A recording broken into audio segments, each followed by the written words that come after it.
Chapter 51, Bounty of 3 Billion, Legend of the Black Devil. After summoning the spirit, Chu Qi spread out his palm, and the lightning was leaping in his palm. Chu Qi began to control this power with his mind.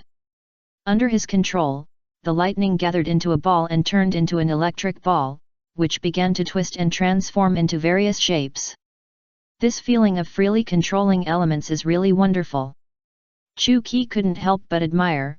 The ability of the natural devil fruit is simply addictive. No wonder the silly general is so arrogant. Because of Feng Kaokuman, Chu Qi can find any devil fruit as long as he wants, and at most he will suffer another backlash from the heaven. But Chu Qi made up his mind a long time ago that he would not eat any devil fruit, let alone deliberately look for it. It is precisely because of this that Chu Qi can easily calculate the whereabouts of the thunder fruit. After playing for a while, Chu Qi felt a little boring, so he cancelled the summoning state and took back the Thunder Ghost General. Looking at the Ghost General in his hand, Chu Qi smiled generously. No matter how good the fruit ability is, it can't compare to my 8 strange skills. Holy Land Marijoa, World Government Headquarters. When receiving the news from the front line, all the government and navy leaders were extremely shocked, and at the same time they also had a deep fear of the Rocks Pirates. What if the Rocks Pirates come to attack the Holy Land? Can the current navy still stop it? All the high-ranking officials thought of the same thing. The Demon Slaughter Order plan failed. Except for a few naval soldiers who escaped, the entire army was wiped out. 7 lieutenant generals and O'Neill the admirals were killed. This is the third major loss suffered by the navy. It is more accurate to say that they have suffered a serious loss of vitality. Let alone taking the initiative to attack. If the Rocks Pirates attack, they can probably defeat Marineford in one wave.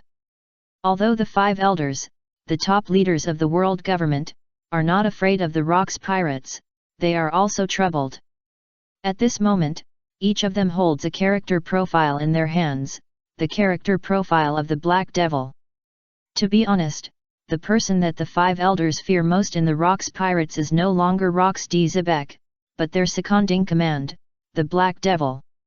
According to the information sent back by the insider, the person who saw through the Demon Slayer's plan this time was the Black Devil, and it was he who commanded the surprise attack on the Demon Slayer fleet, which almost wiped out the fleet. After this battle, Rox promoted him to be the vice-captain of the Rocks Pirates, with the power to command the entire group. Not only that, he slaughtered thousands of Navy soldiers by himself. 2 vice-admirals of the headquarters, as well as the General Lei Zhang who was trained with great effort by the headquarters, all died in his hands. After the failure of this operation, the biggest loss was the death of Lei Zhang. The Thunder Fruit, one of the strongest natural fruits, can be ranked in the top 3 among the natural fruits. As the user of the Thunder Fruit ability, Lei Zhang is also a very talented navy. If he is given a few more years, he may be able to defeat Rox D. Jibek, but it's a pity that he died now. I vaguely remember that 5 or 6 years ago, Black Devil Chu Qi was just a small pirate with a bounty of only 30 million, and a navy colonel could chase him everywhere. Yes, in just a few years, he has been able to kill the admiral of the navy alone, and his strength is so terrifying. What's more terrifying is that he is actually a non-power user. He has many strange methods, weird and powerful. I guess he must be hiding a huge secret behind this. Don't worry about what secrets he hides. We can't even catch his hair now. No matter how big the secret is, it has nothing to do with us. Alas, the Rocks Pirates are invincible with Rox and the Black Devil. That's right. The current Rocks Pirates have reached a point where they are out of control, and we must ask Lord Im for instructions. Agree. I agree too. A month later, the world government and the navy issued the latest wanted order. See Overlord Rox D. Jibek, captain of the Rocks Pirates, bounty of 3.87 billion berries. Black Devil Chu Qi, vice captain of the Rocks Pirates, bounty of 3.02 billion berries. Whitebeard Edward Newgate, officer of the Rocks Pirates, bounty of 250 million berries. Chu Qi's bounty successfully exceeded 3 billion berries, only 800 million away from rocks. Whitebeard's bounty also exceeded 2 billion berries, still behind rocks and Chu Qi. In addition, the story of the growth of the Black Devil Chu Qi was actually published in the newspaper, and I don't know who leaked it. The title of the article is Legend of the Black Devil. Black Devil Chu Qi went to sea at the age of 17. In just 3 months, his bounty reached 28 million baileys. At the age of 18, he turned the king of a member country into a woman, and his bounty was increased to 500 million baileys. After that, he settled in the pirate island Hachinos and became a pirate doctor. With his miraculous medical skills, he was less than 20 years old and was known as the best doctor in the New World. At the age of 20, he was recruited by the great pirate Rox D. Jibek and became the ship's medical shoulder cotter of the Rox pirates. In the same year, he permanently turned a celestial dragon into a pig and made a big publicity, which made the entire world government and all celestial dragons lose face. The world government and the Navy's top brass were furious and raised the bounty to 2 billion baileys. About 2 months ago, the Black Devil commanded the Rox pirates to destroy the Navy's super fleet. That night, he killed thousands of Navy soldiers, 2 vice-admirals, and a general by himself. Now, he is only 23 years old, and his bounty has exceeded 3 billion berries, making him the second largest pirate after Rox D. Jibek. After reading the newspaper in his hand, Chu Qi didn't know whether to laugh or cry. Could the editor who wrote this report also be a crossover? It has the flavor of the online newspaper in the previous life. Chu Qi threw the newspaper in his hand to Whitebeard and complained, "What a good story! Except for a few major events, everything else is nonsense. And am I 23 years old this year? I don't even know it myself." After crossing over, Chu Qi had no memory of his original body, and he really didn't know how old he was. But it was probably about the same, either 23, 24, or 25. Chapter 52, Fight Again After 3 Years. After the launch of this newspaper column titled Legend of the Black Devil, Chu Qi's fame soared. For a time, the legendary pirate Black Devil became a household name and a figure that everyone was afraid of. Insulting the celestial dragons, provoking the world government, killing the admiral of the navy, becoming the vice-captain of the world's strongest pirate group. At only 23 years old, he has reached unprecedented heights and accomplished the achievements that almost all pirates aspire to achieve in their lifetime. Although the Black Devil was also very famous in the past, it was only limited to the New World. Now it is considered to be famous throughout the Grand Line. Everyone thinks that the Black Devil's achievements are enough to be compared with rocks, and a comment began to be passed on by word of mouth.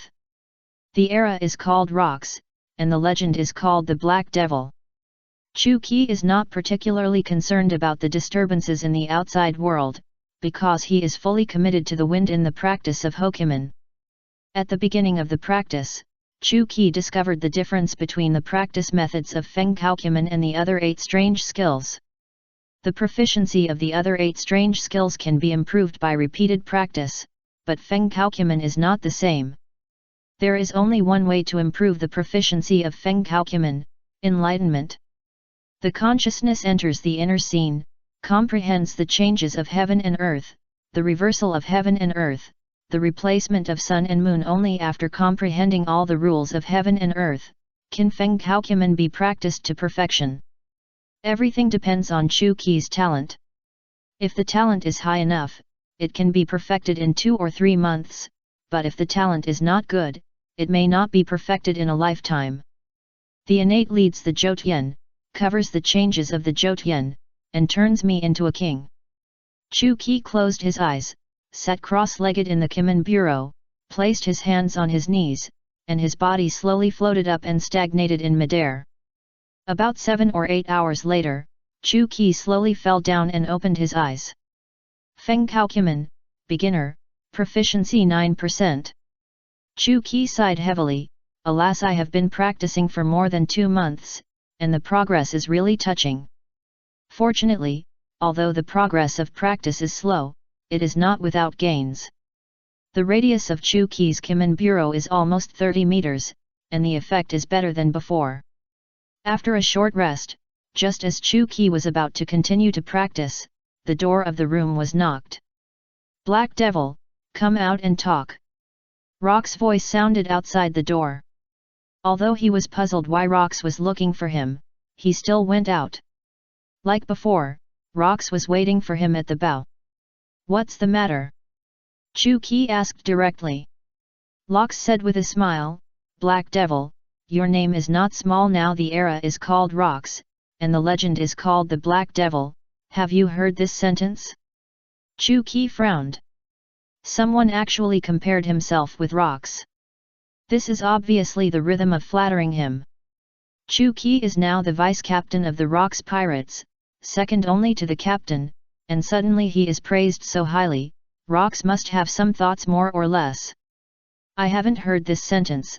The person who spread this sentence may be unintentional, or perhaps intentional," Chu Ki said bluntly. "Of course I know someone is trying to sow discord. But I want to hear what you think about this sentence." Chu Ki shrugged and said calmly, "Although it is flattering me, I don't think there is anything wrong with this sentence." "Oh, is that so?" Rox raised the corner of his mouth, and a meaningful smile appeared on his face. "I want to verify the authenticity of this sentence." Chu Ki was stunned for a moment, and then he smiled knowingly. "Just right, I also want to verify when? Now, provided that you can keep up with me." After speaking, Rox used the same technique as the moon step, and walked in the air at an extremely fast speed. The air seemed to be exploded by him, and every step he took caused a ripple in the air. Cloud Traveling Talisman, Divine Traveling Talisman, start. With the runes on his body, Chu Ki's body floated up and quickly chased after Rox. After finding a small island, the two landed and stood on each side. Rox folded his arms and smiled playfully. 3 years ago, you could only barely fight with me for 2 moves. I wonder how much you have improved 3 years later. You will know if you feel it yourself." "Okay." As soon as the voice fell, Rox appeared in front of Chu Ki with a swish, raised his arms high, and punched him with a punch that tore through the air. Golden Watchman. Rox's movements seemed to be slowed down 10 times. Chu Ki took the opportunity to go around his side and pulled out the rakery to chop him. However, in just 1 second, the Golden Watchman failed. Rox came to his senses, turned around and kicked, kicking the rakery's blade. Chu Ki's strength is no longer what it used to be. The two were bounced more than 10 meters away at the same time. Rox was a little surprised. What happened just now? For a second, I seemed to be out of touch with the surrounding environment, and my movements seemed to slow down. Your methods are getting more and more incredible. Chu Ki smiled slightly. This is the first time I use this trick. It seems to work well. Luanjinwei, a method of controlling time in Feng Kaokuman. Specify the speed of change of one or several things in the array, so that the thing is out of touch with the speed of change of the world. It can be slowed down or accelerated. Things at different speeds cannot affect each other. In the Yiren comics, Wang Ye, the user of Feng Kaokuman, usually combines the decelerating Luanjinwei with his own accelerated turtle fly body.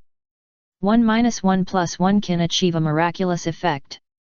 It's a pity that there is no turtle fly body in the Kimin technique. Otherwise, Chu Ki would add the magic talisman, and then combine the ghost fly body and Luanjinwei. No one in the world should be able to defend. Use whatever means you have, don't hide them. As Rox said, he took off his shirt, revealing his dark and strong muscles. As you wish, Kun character, earth and river cart. Chu Ki made a spell, the ground began to shake, and then surged high, like 2 giant snakes made of earth and stone, one on the left and one on the right, rushing towards Rox. Chapter 53 Rox's Reminder. Facing the giant snake rushing towards him, Rox waved his hand and sent out a powerful black shock wave, instantly shattering Chu Ki's earth and river cart. The proficiency of Feng Kao Kimen is only 9%, and the power of Kimen magic is obviously too small. Chu Qi gave up attacking with Kimen magic, clenched Reikari, wrapped the armed color domineering on it, and then rushed towards Roxgo, while running, adding buffs crazily. 5-fold golden armor talisman, 5-fold speed talisman, 5-fold mountain opening 5 ding talisman. Ping! Without any fancy moves, Chu Qi dropped a sword at an extremely fast speed, and Rox reacted quickly, directly blocking it with his hardened wrist. Bang! The powerful forces collided together, and the impact generated shattered the ground within 100 meters around the two people. Luanjinwei. Chu Qi used Luanjinwei again, slowed down Rox's speed, and stabbed him in the chest with his sword. The moment the tip of the knife touched Rox's skin, the effect of Luanjinwei disappeared, and Rox grabbed Lakey, making it difficult for him to advance any further. At this time, Lakey had already penetrated Rox's muscles, about 1 or 2 inches. Lox frowned slightly, grasped the blade of Lakey with his left hand, raised his right hand high, and hit Chu Qi with all his strength. There was no other way.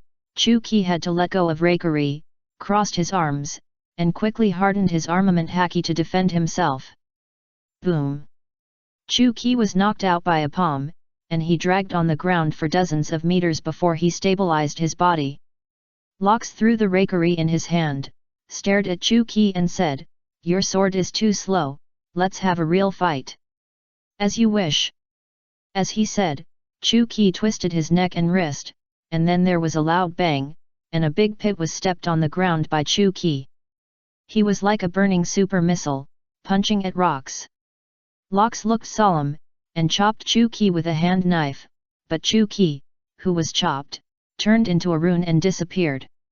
There was another muffled bang, and when Chu Qi appeared again, his fist wrapped in armament haki hit Rox's lower abdomen. This punch seemed weak, but in fact Chu Qi had already injected armament haki into Rox's body and detonated it.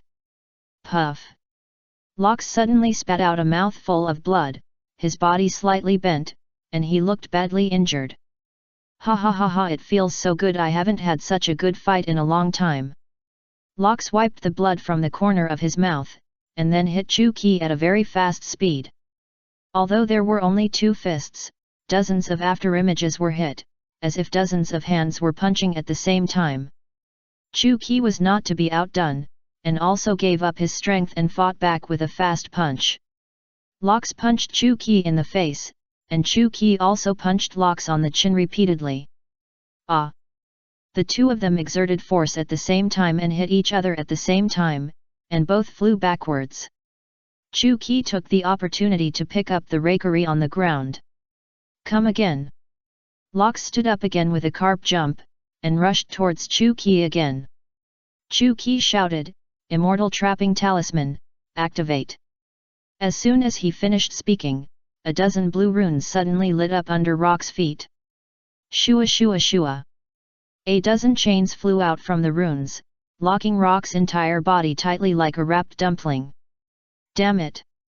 Cut! Chu Qi's move was named just one word: cut.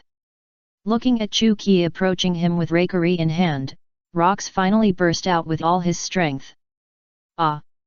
With a roar, the powerful domineering aura of the king spread instantly, as if a missile was detonated, sweeping and destroying everything around, and the chains that trapped Rox were all shattered. So strong, this strength is more than twice as strong as it was 3 years ago. As he said that, Chu Qi also released his own domineering aura to fight back. Although it was a little inferior, fortunately it was still evenly matched. Chu Qi was very frightened. 3 years ago, Rox's Conqueror's haki could already cause substantial damage, but its strength was definitely not as strong as it is now. It is conceivable that Rox has become much stronger in the past 3 years. Thinking of this, Chu Qi smiled bitterly and shook his head. He had been praised too much recently and his arrogance had increased a lot.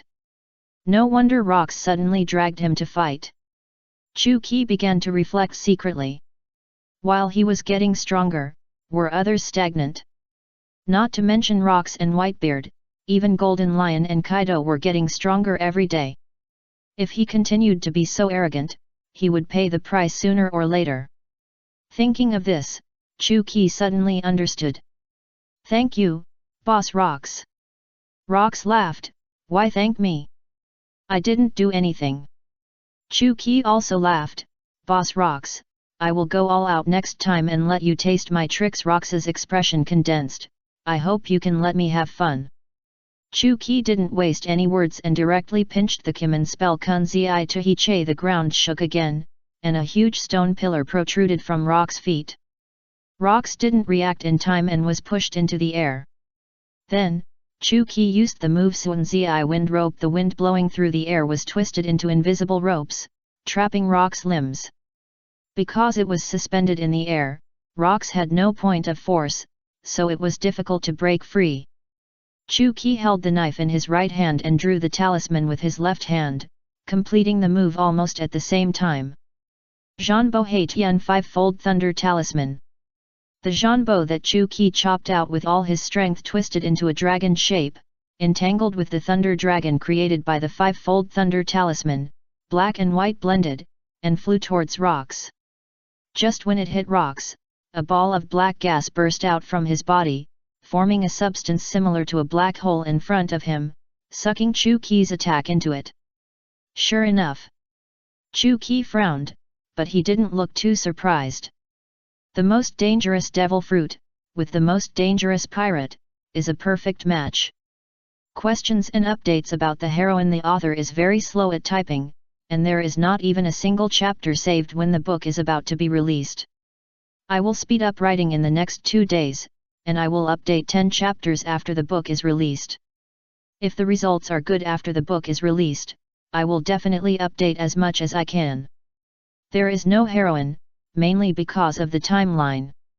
I can't have an old lady, right? But I will speed up the progress soon, and there will be one after the Battle of God Valley. Chapter 54 Bug Dark Fruit. Chuki guessed a long time ago that the devil fruit eaten by Rox should be the one that is known as the most vicious devil fruit in history, the natural dark fruit. It was not until today that Chuki really saw its power. The darkness is extremely deep and oppressive, as if it wants to devour everything. Since the establishment of the Rox Pirates, this is the first time I have demonstrated the power of the dark fruit. Chuki, you are really good and qualified to be my real opponent. Rox looked very excited, with a fighting spirit in his eyes. Li Zi Fire Meteor. The Li Zi technique was activated, and Chuki's hands ignited with flames, shooting out more than a dozen fist-sized flame meteors. The flame meteors were pulled by Chuki's power and flew towards Rox from all directions. Rox did not dodge or block, allowing the fire meteors to hit him. The severe pain made him frown. After the attack, black air came out of Rox's body, and the injuries he had just suffered had all recovered. See? This is my ability. Although the dark fruit cannot be elementalized like other natural systems, it can absorb all the damage received, at the cost of double pain. Chuki, who has read the original work, certainly knows the effect of the dark fruit, and also knows that its greatest ability is to invalidate other devil fruit abilities. Whether it is a superhuman system, a natural system, or an animal system, it can be invalidated. Of course, this ability is useless to Chuki, because he is an incapable person who has never eaten a devil fruit. After a brief moment of daze, Chuki took action again and took out his ultimate move to deal with the natural fruit ability user. Ghost Travel Record Sealing Scripture Talisman. The talisman was completed, and a rune like a ribbon flew towards Rox. Dark Devouring. Rox raised his hand calmly, and a spiral black hole appeared in his palm, from which a strong gravitational force came out, sucking the Ghost Travel Record Sealing Scripture Talisman into it. The ability of the dark fruit is not only to absorb damage, it can also devour everything, like endless darkness. Next, I'll let you see it again. Rox shouted. Darkness Liberation. A large ball of darkness emerged from Rox's body and began to rotate like a whirlwind. Immediately afterwards, Two entangled double dragons, one black and one white, rushed out of the black air and flew towards Chu Qi at a high speed. This move was the double attack that Chu Qi had just launched, the slashing wave black sky plus the 5-layer thunder talisman. Although he was surprised, Chu Qi didn't dare to think too much now. He used all his strength to attack this move, and he knew the power best. Sun character, Xiongtan Merit Protective Vajra Talisman, 5th level. The wooden stakes rose from the ground and blocked Chu Qi, forming a high wall, and the wall was also blessed with a 5-level Vajra shield. Despite this, it still failed to block the attack, but fortunately it bought Chu Qi time to successfully avoid the damage range. Looking at the big explosion behind him, Chu Qi breathed a sigh of relief. Rox's use of the dark fruit ability is completely different from Blackbeard's use of the dark fruit ability in the original book. Absorption plus rebound, this damn fruit ability is too buggy. I can't use spells and Tongtian attacks anymore, I can only take physical damage. Chu Qi murmured in a low voice. Keep going. If you stop, it'll be my turn. Lox half crouched and pressed his hand on the ground. Dark acupuncture point. Lox released darkness to the ground in a large area. Any object touched by the darkness would be sucked down and then compressed and crushed. Kun character, earth and river cart. The ground under Chu Qi's feet rose more than 10 meters high, avoiding the suction of darkness. Want to escape? But it's not that easy. Lox controlled the darkness on the ground and began to climb towards the stone pillar where Chu Qi stood. Watching the darkness approaching little by little, Chu Qi frowned slightly. If this continues, I will be exhausted to death. There is no other way, I can only go all out. Call the spirit. Chu Qi roared, and more than a dozen ghost generals, including the Thunder Ghost General, immediately flew out of the shadows and rushed into his body. After calling the spirit, Chu Qi instantly felt full of power in his body, and then the ability of the Thunder Fruit was activated, and his whole body was wrapped in lightning. The next second, Chu Qi rushed towards Rox at a speed faster than lightning, and the darkness on the ground could not touch him at all. Rox was shocked and quickly released the dark acupuncture points. He punched Chu Qi, who was close at hand, but it went straight through his body. It turned out to be an afterimage. So fast. As soon as he finished the word fast, Rox was hit in the chin by a punch and flew up. At the moment when Rox was in the air, Chu Qi had already drawn his knife and slashed at him 17 times in 1 second. 17 consecutive cuts. Ah! Because of the double pain, Rox screamed in pain. With the dual blessing of runes and spirit summoning, Chu Qi has completely surpassed Rox in both strength and speed. Darkness liberation. Rox endured the severe pain and a large ball of darkness burst out from his body, releasing all the substances he had just absorbed with darkness. Released, smashing towards Chu Qi. Gen character Earth Waterfall. A thick earth wall rose from the ground, blocking these substances. Before Chu Qi could come back to his senses, there was a loud bang, and Rox smashed the earth wall with one punch, hitting Chu Qi's stomach and knocking him out. Chu Qi, who was already in the ultimate state, was naturally fine, just a little skin injury, and both hands healed instantly. Hoo! Neither of them made another move, standing there gasping for breath. After a long silence, Rox slowly said, I lost. Rox did lose, because Chu Qi had the opportunity to kill him directly just now. Rox's tone was very calm, but Chu Qi could still hear his unwillingness. Chu Qi silently put away his knife. I used external forces, and won unfairly, so there is no winner in this duel. Chapter 55, Choice, Strange Skill or Fruit. The two quietly returned to the ship. No one knew that Rox and Chu Qi had fought, and no one knew that the Sea Overlord Rox D. Jibek had admitted defeat. Although he barely defeated Rox, Chu Qi was not happy at all. After this battle, Chu Qi fell into deep contemplation. Did he win or lose? Is the combat power after summoning spirits and runes considered his true strength? Many days have passed since that duel, and Rox and Chu Qi are still the same as before, as if nothing had happened.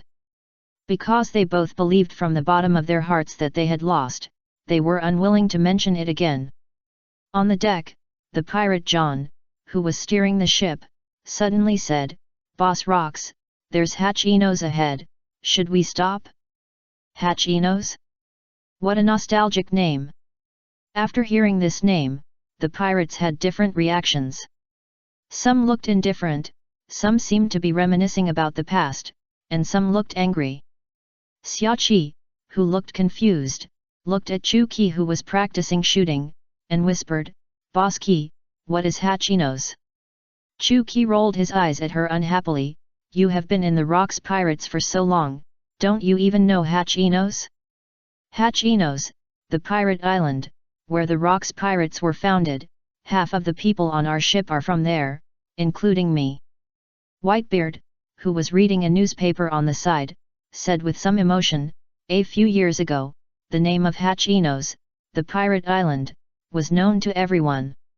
People called it the island of extreme evil, the island of taboo, and the carnival place for pirates." Xiaoqi was a little surprised. "Is Hachinos so powerful? Why have I never heard of it?"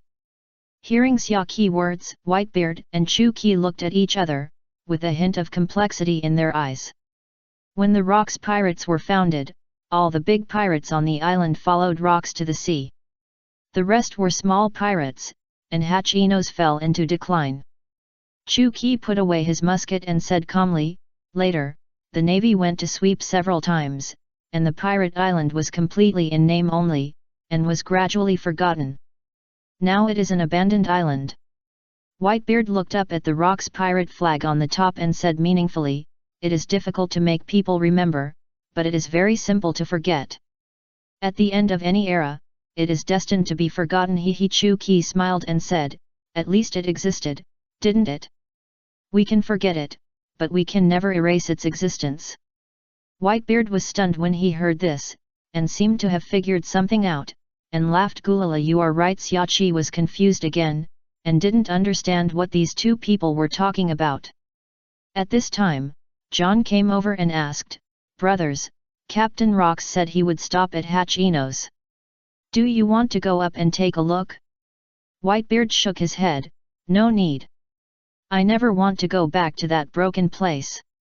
Chu Qi didn't want to go there at first, but suddenly remembered that he still had a batch of treasures there, among which there was a priceless animal-type fantasy beast devil fruit.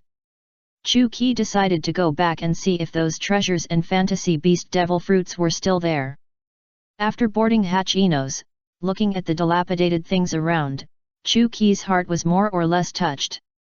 Without stopping, Chu Qi went directly to the place where he opened a clinic before. The grass here was almost 1 meter high. It seems that his basement has not been discovered yet.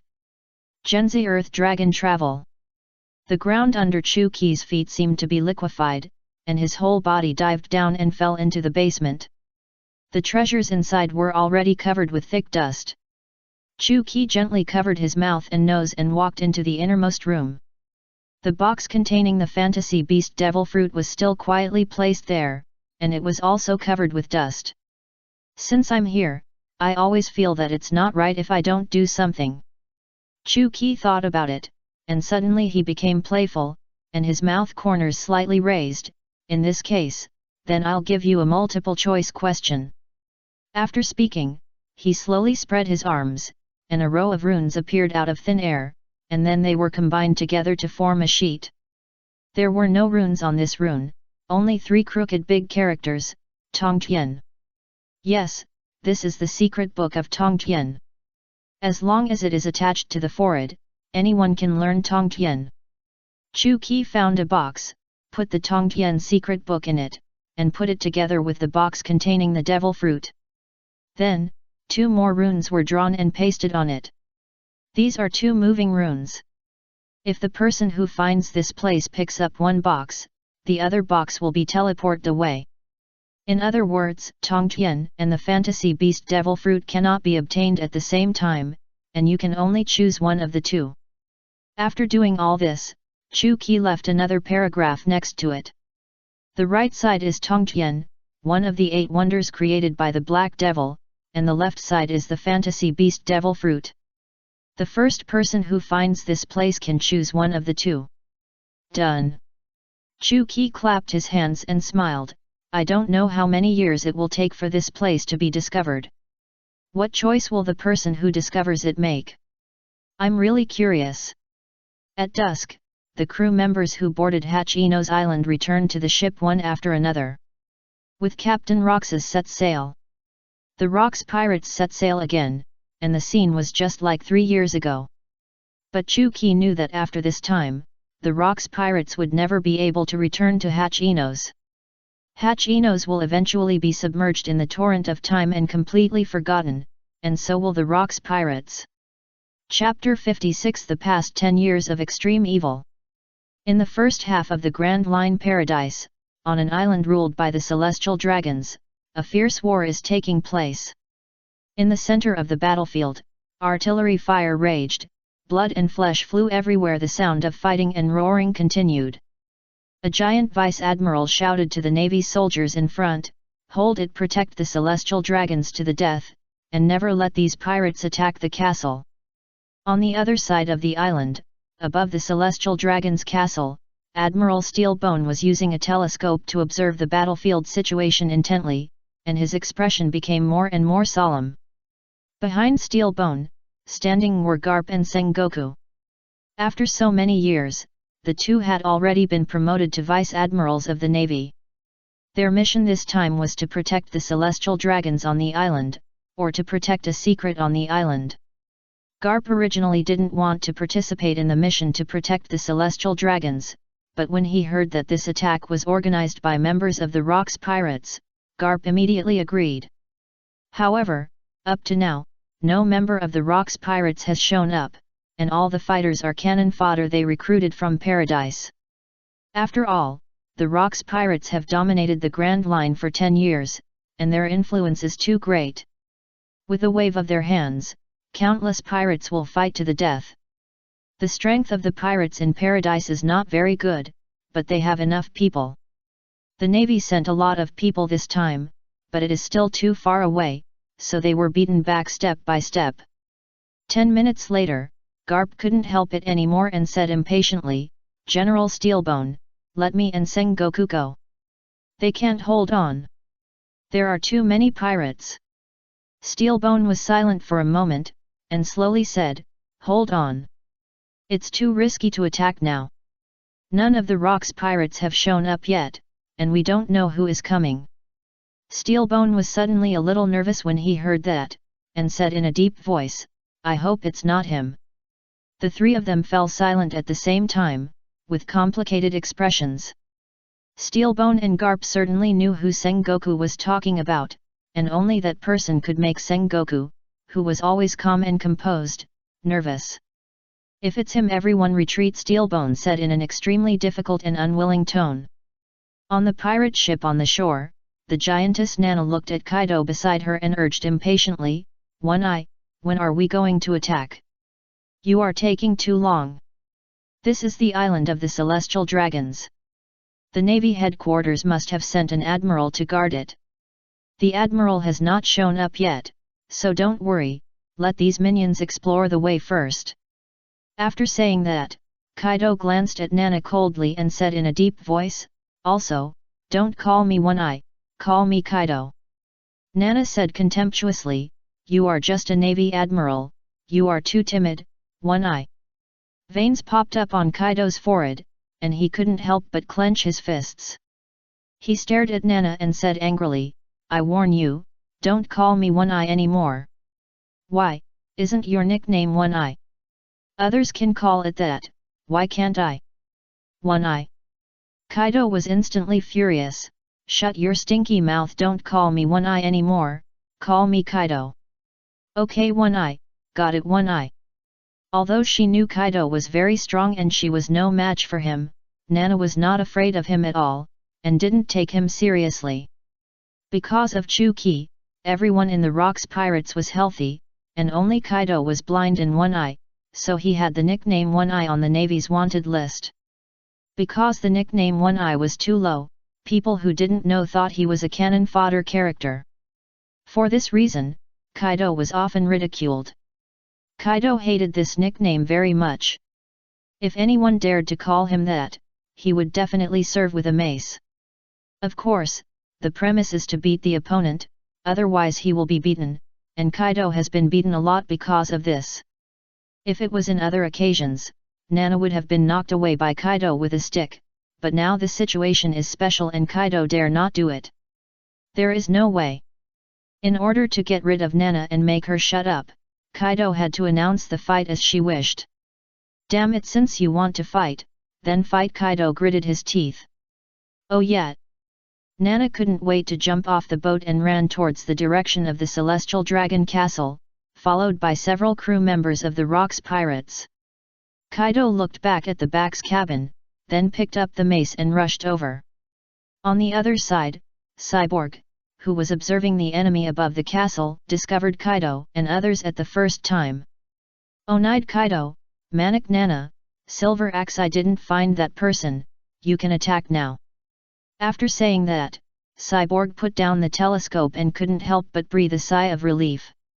Ha ha ha ha, finally we can do it, Sengoku, let's go teach Rox's stinky pirates some lessons. Okay. The two jumped down from the castle and ran towards Kaido and others. After Garp and Sengoku attacked, Cyborg's tense heart finally relaxed. After finding a chair to sit down, Cyborg accidentally glanced at the two wanted posters on the table, and his thoughts were full for a while. He murmured in a very heavy tone, "It's been 10 years, when will this bad era end?" As he said, Cyborg picked up the wanted poster on the table. Rox D. Jibek, Captain of the Rocks Pirates, bounty of 4.87 billion berries. Black Devil Chu Ki, Vice Captain of the Rocks Pirates, bounty of 4.2 billion berries. Rocks and Black Devil, the two together represent the decade of extreme evil, and also represent the extremely evil Rocks Pirates. The era is called Rocks, and the legend is called Black Devil is no longer an empty talk.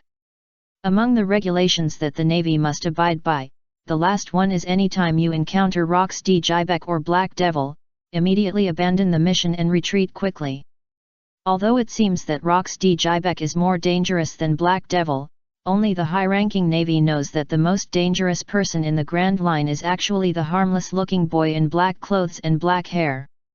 Chapter 57 Black Devil appears. The team led by Kaido rushed towards the castle of the Celestial Dragons. On the way, no matter whether it was the Navy or their own pirates, as long as they blocked the way, they would be ruthlessly beaten away. Seeing that the distance to the Celestial Dragon's castle was only 1,000 meters away and they were about to arrive, Garp's full-blooded voice suddenly sounded. Fistbone Meteor Group. A dozen shells hit Kaido and others like meteors. Kaido waved his mace and shot away all the shells that hit him. While Kaido was blocking the shells, Sengoku fell from the sky and punched him hard in the face, knocking him out more than 10 meters, and barely stopped after breaking 7 or 8 big trees. Looking at Kaido, who was knocked away, Nana gritted her teeth and said, "Damn it, why are you two guys here again?" In the past 7 or 8 years, the Navy headed by Sengoku and Garp has harassed the Rocks Pirates a lot. Although they can't beat them, they have caused them a lot of trouble. The main force dare not move, but it is still possible to deal with the crew or team that are alone. After all, Rocks and the Black Devil are not everywhere. Garp came over and stood side by side with Sengoku, saying with a firm look, "As long as your Rocks Pirates are still here, we will fight to the end." "Just the two of you? You are not even worthy of carrying shoes for our big brother Nania." As she said that, Nana had already raised her fist and rushed towards Garp. As a giant, her speed was no slower than that of a normal human. Ha! After Garp hardened his hands with the armament haki, he leaped forward and punched, colliding with Nana's huge fist. But after a few seconds, Nana couldn't hold on any longer, her body leaned back, and her huge body fell to the ground with a bang. After Nana fell to the ground, Kaido followed closely, trying to catch Garp off guard. Sengoku next to him was quick-witted and kicked away the mace thrown by Kaido. Onaid Kaido, why are you still the same? When Kaido heard Garp call him Onaid, he immediately gritted his teeth and said word by word in an extremely angry tone, "Don't call Onaid again." After that, Kaido used the mace wrapped with lightning to hit Garp with all his strength. Thunder Bagua. Zhanguo and Garp looked at each other tacitly, then both jumped up and punched to meet the attack. Just as Kaido and others were fighting with Garp and Zhanguo, a dilapidated hatch on the pirate ship parked on the shore was slowly pushed open. The gap in strength was too big, and the battle lasted only about half an hour. Kaido's people basically lost their combat effectiveness, leaving only Kaido and the giant Nana barely standing. On the other hand, Zhanguo and Garp were just sweating and slightly injured. Zhanguo wiped the sweat from his head and said seriously, "It's all over, Kaido, just follow us." "Follow you?" Ha ha ha! Nana suddenly laughed and said to the two in a mocking tone, "Do you think we are the only ones coming to the park this time?" Zhanguo frowned and suddenly had an ominous premonition. Just as he was about to speak, a strong pressure that made people sweat appeared out of thin air and approached them little by little. "This is trouble." Zhanguo's expression gradually became solemn. Garp didn't speak, the fighting spirit in his eyes began to burn wildly, his fists clenched, and a drop of sweat inadvertently slid across his forehead. Even though they were far apart, the steel bones on the castle clearly felt this terrifying momentum. He hurriedly got up and picked up the telescope. At this moment, everyone present looked in the same direction at the same time. They saw a handsome young man about 2 meters tall, of medium build, and looking a little lazy, walking towards them step by step. The young man had a black coat on his shoulders, and nothing on inside, revealing a few strong abdominal muscles. He had a famous knife hanging on his left waist and holding a silver musket. Anyone who saw him, whether it was the navy or the pirates, stopped. Hey, this man, can't be." Before a certain navy soldier finished speaking, his eyes rolled back and the whole person fell straight down. Every step the boy took, there would be navy or pirates falling down one after another. This is not the domineering color domineering, but simply the pressure of momentum. The effect is almost the same as the domineering color, but it does not distinguish between enemies and friends. "Black Devil, I didn't expect you to come too," Garp said bitterly. "Just right, today we will definitely bring you to justice." Hearing this, Nana looked contemptuous. "Just you still want to catch brother Nanaya? Don't be shameless." Sengoku next to him glanced at Garp, his expression complicated, hesitant to speak, but in the end he didn't speak.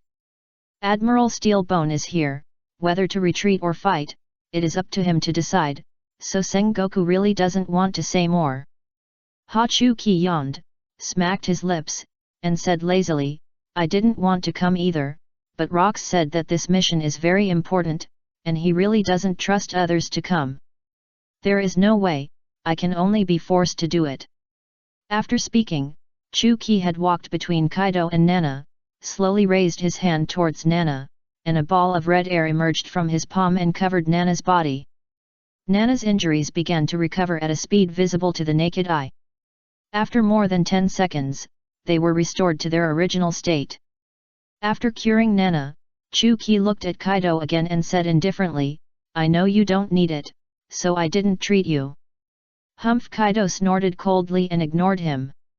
After recovering from her injury, Nana acted like a little girl who had been wronged, and said to Chuki coquettishly, "Brother Ki, these two bastards bullied me, beat them up for me."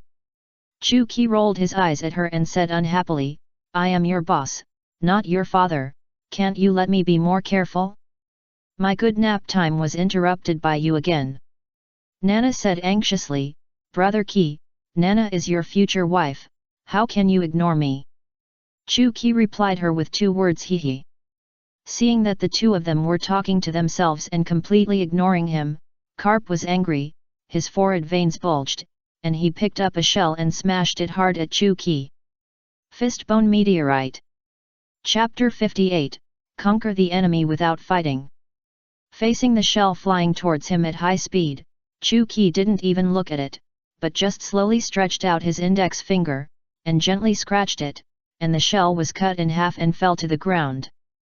The structure inside had been shattered by the armament haki, so it couldn't explode. Looking at the furious Garp, Chu-Ki looked helpless. Garp, why do we have to fight every time we meet? Can't we be peaceful? Garp said coldly, why? Do you still want to sit down and have afternoon tea with us? Chu-Ki nodded, I do have this idea. After all, I haven't seen you for a long time. I miss you too very much. Oh, by the way, I forgot to say hello to Admiral Steelbone. As he said that, Chu-Ki pulled out a strand of hair from his forehead and threw it away. Steelbone, who was spying on Chu-Ki through a telescope, was startled. Just as he moved his eyes away, the hair instantly penetrated and shattered the telescope, passing across his upper cheek, leaving a shallow blood mark. Damn! Steelbone touched the blood mark on his face and cursed inwardly. After interrupting the peeping Steelbone, Chu-Ki looked at Zhangguo and Garp again and said lightly, since everyone is so familiar with each other, you should also know that there is nothing I can't do if I want to do it. So please leave first, I will leave after I finish, and I promise not to hurt anyone. Black Devil, don't be too arrogant, who will leave and who will stay, you will know after the fight. As soon as the voice fell, Garp rushed towards Chu-Ki impatiently. Zhangguo was helpless and had to follow him. The two of them punched Chu-Ki at the same time, one on the left and one on the right. Chu-Ki looked indifferent, and just when he was about to be hit, he stretched out his hands, grabbed the wrists of the two, and used a skill of 4 ounces to move 1,000 pounds to stagger the fists of the two. Garp's fist hit Zhangguo's face, and Zhangguo's fist hit Garp's nose. The two flew backwards and fell hard. Ha ha ha ha. Looking at their embarrassed faces, Nana laughed happily. The two stood up again and took off their troublesome navy uniforms. Zhangguo prepared to transform into the Golden Buddha form, and Garp also took a stance. Chu-Ki smiled slightly and said calmly, do you really want to fight? You have to think clearly. This island is too small. If the three of us fight, the whole island and the people on the island will suffer. Hearing this, Zhangguo and Garp began to hesitate. Chu-Ki continued, it doesn't matter how many of these navy fry die. The key is if the celestial dragons on the island die, can you bear the consequences? Don't forget, your navy's duty is to protect the celestial dragons. When saying this, Chu-Ki's tone was a little ironic. Garp was immediately angry, asshole, our brothers are not trash, I don't care what happens to the stupid celestial dragons. Zhangguo frowned and shouted, Garp, don't say such things. Seeing that the goal had been achieved, Chu-Ki smiled playfully, now I give you two choices. One is to take that dead fat pig away, and you are not allowed to take anything on the island. The second is that we start fighting now, but I believe you all know what the final result will be. Clear. Just as the two were about to speak, a whistle suddenly sounded in the distance, which was the Navy's retreat signal. Tisk tisk tisk, it seems that you don't need to choose, Steelbone has made the best choice. Damn it, I won't accept it. Garp gritted his teeth, his face full of resentment, and his fists were bleeding. Let's go, Garp, there will be a chance in the future. Zhangguo dragged Garp to retreat. Seeing that the two were about to leave, Kaido immediately raised his mace and roared relentlessly, hey, stop right there, don't even think about running. Chu-Ki glanced at him with some amusement, and said lightly, shut up, Kaido. What kind of a jerk you are, don't you know it? People don't take you seriously at all. Kaido asked sternly, Black Devil, we can obviously keep them and kill all the navy on the island, why let them go? Chu-Ki raised his chin with his thumb, tapped his face with his index finger, and said, first of all, there is only me, not us. Do you think you can keep Garp and Sengoku with just a few of you? If I were not here, you would have gone to the city to drink tea. Secondly, speaking of this, Chu Qi suddenly raised his head, glared at Kaido coldly, and then continued, "From your tone, are you going to teach me how to do things?" Kaido felt a chill on his back after being glared at by Chu Qi, and he didn't say anything. "Ha ha ha ha, Oneide, whatever Brother Qi says is what it is, just do it obediently. Dare to question Brother Qi? Who do you think you are? Be careful that the other eye will be blown up by you." Kaido now really wants to kill Nana with a thunderous gossip, but with Chu Qi's cover, he can only endure it. With some anger, Chu Qi continued to say to Kaido, "What is our mission? I think you have forgotten it a long time ago." Kaido was stunned when he heard this. Just as Chu Qi said, he just remembered that he still had a mission to do, to find something for rocks. It's easy to leave them behind, but if this island is sunk, you can go to the sea to find what rocks wants. Chu Qi looked disappointed and said, "I said, can you be a pirate? Can you have some brains? Do you understand the principle of defeating the enemy without fighting?" At this moment, Chu Qi suddenly understood why Rocks had to come by himself. If it was Whitebeard or Golden Lion who led the way, it is very likely that before Steelbone gave the signal to retreat, the things Rocks wanted would have sunk to the bottom of the sea with the island. After all, the Rocks pirates are all villains and reckless. "Brother Qi, what does it mean to defeat the enemy without fighting?" "It means that if you can solve a problem with your brain, don't waste time on it." Wow, Brother Qi is so powerful, with invincible strength and so smart, he will definitely become the king of the world in the future. Nana's eyes gradually turned into little stars. Chu Qi said earnestly, "Nana, stop licking, there is no house for licking dogs." On the naval battleship, Garp looked at Zhang Guo and Gang Gu very dissatisfiedly, complaining, "Why must we retreat?" "Obviously there is a chance," Gang Gu asked back. "What chance? The chance of dying together? Or the chance of our annihilation? Don't forget our mission is to protect the celestial dragons, and the rest has nothing to do with us. Just give him what he wants, it's good for all of us." Zhang Guo pushed his glasses and said in a deep voice, "This is why I don't want to confront the Black Devil. He can always see the problem and can easily achieve his goal without doing anything." After listening to Sengoku's words, Garp fell silent and stopped complaining. There are too many powerful pirates in the New World. Why are the Navy high-ranking officials only afraid of Rocks and Black Devil? This is the reason. One is the coexistence of strength and ambition, and the other is the coexistence of strength and reason. Cyborg sighed, "Fortunately, Black Devil is lazy by nature.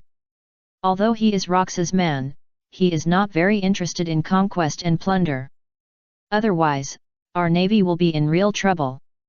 Chapter 59, The Eternal Pointer to the Valley of God.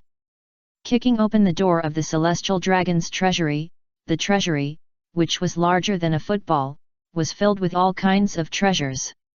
The gold and gems piled up like mountains, so bright that people couldn't open their eyes. The pirates' eyes were shining, their faces were full of greed, and they rushed over one after another. After Kaido killed a few with a stick, they all became honest. Chu Qi tapped the ground with his toes, and a huge Kimen game that could almost cover the entire island unfolded. After closing his eyes and entering a state of meditation for a moment, Chu Qi spread his palms and shouted softly, "Suan character wind rope." An invisible long rope twisted by the wind passed through the mountains of treasures and dragged out a golden square box inlaid with gems from it. Under the traction of the wind rope, the box slowly floated into Chu Qi's hands. "Now that we have the things, let's go." Chu Qi casually threw the golden square box to Nana for safekeeping, then turned around and prepared to leave. "Black Devil, are you sure this is what Rox is looking for?" "I'm not sure, you look for it again." After saying that, Chu Qi walked out of the treasury without stopping, and Nana followed closely with the box. Although the other members of the Rox pirates were envious of these treasures, the boss had left, so they had to take a few things and then leave. As soon as Rox's men left, the remaining pirates immediately looted the treasury. The partners who had just fought side by side had already drawn their swords against each other in the next second, starting a new round of war. Taking the opportunity to return to the new world on the boat, Chu Qi leaned on the railing, blowing the oncoming sea breeze, and opened the golden square box. A sea chart and an eternal pointer were lying quietly in the box. After seeing the things inside, Chu Qi had a complicated expression, and murmured in a voice that only he could hear, "Finally I have come to this step." The two things in the golden square box are the key to the rumored God Valley and the eternal pointer that always points to the God Valley. Like the Holy Land Marijoa, the God Valley is the residence of the celestial dragons. Almost unheard of the celestial dragons and their slaves live there. In the eyes of the celestial dragons, the status of the God Valley is even higher than that of the Holy Land Marijoa. It is rumored that the secret of the celestial dragons is hidden in the God Valley. It is the secret about why the celestial dragons can control the world government and the navy and become the world's rulers. Once this secret is leaked, it is very likely to threaten the celestial dragons' dominance over the world. In addition, there is another little-known rumor. There are ancient weapons hidden in the Valley of the Gods, and it is very likely that it is the King of Heaven among the three ancient weapons. No matter what the rumors are, the Valley of the Gods is very important to the celestial dragons and the world government. Forget it, anyway, what the final outcome of rocks is, it has nothing to do with me. As he said this, Chu Qi closed the golden square box in his hand again. Chu Qi, who has read the original work, of course knows that the Valley of the Gods will be the end of Rocks D. Jibek and the end of the Rocks Pirates. After the Battle of the Valley of the Gods, the era of rocks will end, and a new era of heroes will come. Alas, maybe this is reincarnation, the reincarnation of the times. A new round of competition around the position of the Overlord of the Sea is about to begin, and I don't know what role I will play in it. Chu Qi sighed. According to the timeline of the original work, the next is the era of the three great pirates, then the era of Gold Roger, and then the era of Whitebeard. Chu Qi is not bragging, with his current strength and influence, as well as his familiarity with the original plot. If he wants, he can reach the final island of Raf Moonfield before Roger. The future era will become the era of the Black Devil, era of the Black Devil, era of the Black Devil. Roger and his friends have nothing to do with it. But if that's the case, it would be too boring, tiring, and troublesome. Chu Qi would definitely not do that. Let it be. Chu Qi raised his head and looked into the unknown distance. It has been a full half-month since he returned to the New World from Paradise and then to the Rocks Pirates. When Chu Qi boarded the ship with the golden square box, except for Whitebeard, everyone's eyes were shining, as if they saw a peerless beauty taking a bath and couldn't take their eyes off. Chu Qi now understood the real reason why Rocks asked him to go. If these people had gone, they would have taken the things and run away long ago. After all, the things in the box are related to the clues to ruling the world. Who can withstand such doubts? As soon as Chu Qi got on board, Rocks hurried out of the cabin. "Black Devil, did you get what I want?" Rocks asked eagerly. Chu Qi threw the golden square box to Rocks casually, like throwing fruit. After opening the box and seeing the things inside, Rocks breathed a sigh of relief, and the corners of his mouth couldn't help but rise up. "Black Devil, you did a great job, you never let me down." Rocks raised the golden square box in his hand again and shouted, "Brothers, with the eternal pointer to the Valley of God, the world will soon fall into the hands of our Rocks Pirates. Oh, long live the Rocks Pirates, long live Captain Rocks! Long live the Rocks Pirates, long live Captain Rocks!" Unable to stand these hypocritical guys, Chu Qi went straight back to his room. After sitting cross-legged on the bed and entering into a state of meditation, Chu Qi silently said in his heart, "Open the panel." 6 Storehouse Immortal Thief, perfect, proficiency 100%. Double-handed, perfect, proficiency 100%. Tongjian, perfect, proficiency 100%. Keeping the spirits and sending the generals, perfect, proficiency 100%. Feng Kaokuman, great success, proficiency 99.99%. Shenji Balian, unlocked, proficiency 0. Deluo Dongguan, unlocked, proficiency 0. Pan, proficiency 0. In recent years, every time Chu Qi saw this display panel, he wanted to curse. Fuck Li's brother, what is going on? It's been 4 years, and it's still stuck at 99.99%. Why can't I break through this 0.01%? Chu Qi was very upset about the proficiency of Feng Kaokuman. He had a good talent. In less than 3 years, he cultivated Feng Kaokuman to 99.99% proficiency. But the remaining 0.01% stuck him for 4 years. Chu Qi once suspected that this 0.01% was a system bug. Looking at the dazzling 99.99%, Chu Qi became more and more upset. I have mastered all the changes and rules between heaven and earth, why can't I break through? Why? Reminder, the inner demon is growing. Hearing the system prompt, Chu Qi gradually calmed down, took a deep breath, and tried to calm himself down. Because Feng Kaokuman has never been perfected, Chu Qi has developed a heavy resentment about this. There are often the inner demon grew, but fortunately there was a system reminder, so nothing happened. I must have overlooked a detail.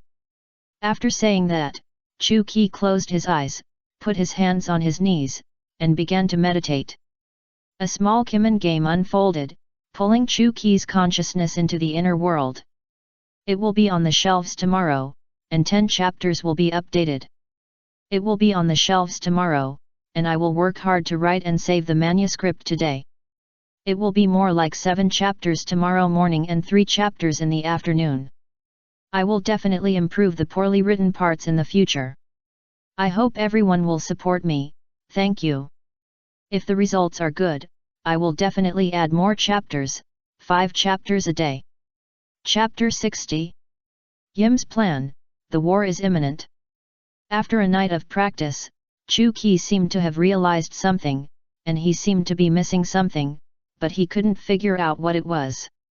Oh, forget it, take your time, haste makes waste. Chu Qi sighed and stood up to leave the room. As soon as he opened the door, he ran into Whitebeard. Whitebeard looked a little strange. After seeing Chu Qi, he said directly, "Qi, Rox asked us to set sail immediately and go to the Valley of Gods." Ah! Chu Qi was surprised, this is too fast. Yes, and Rox's attitude is very firm, he insisted on doing it his own way, and didn't even give us a chance to speak. Chu Qi seemed to have thought of something, but he didn't tell Whitebeard directly, but said, since he has decided, we just have to obey his orders. Having only received the eternal pointer of the Valley of Gods yesterday, Rox couldn't wait to lead everyone to the Valley of Gods today. This is not just fast, it's like racing against time. Rox's pirate ship was sailing at full speed on the sea. Some people on the ship had their own thoughts, and they seemed to have a premonition that something big was about to happen, and some people had even begun to prepare secretly.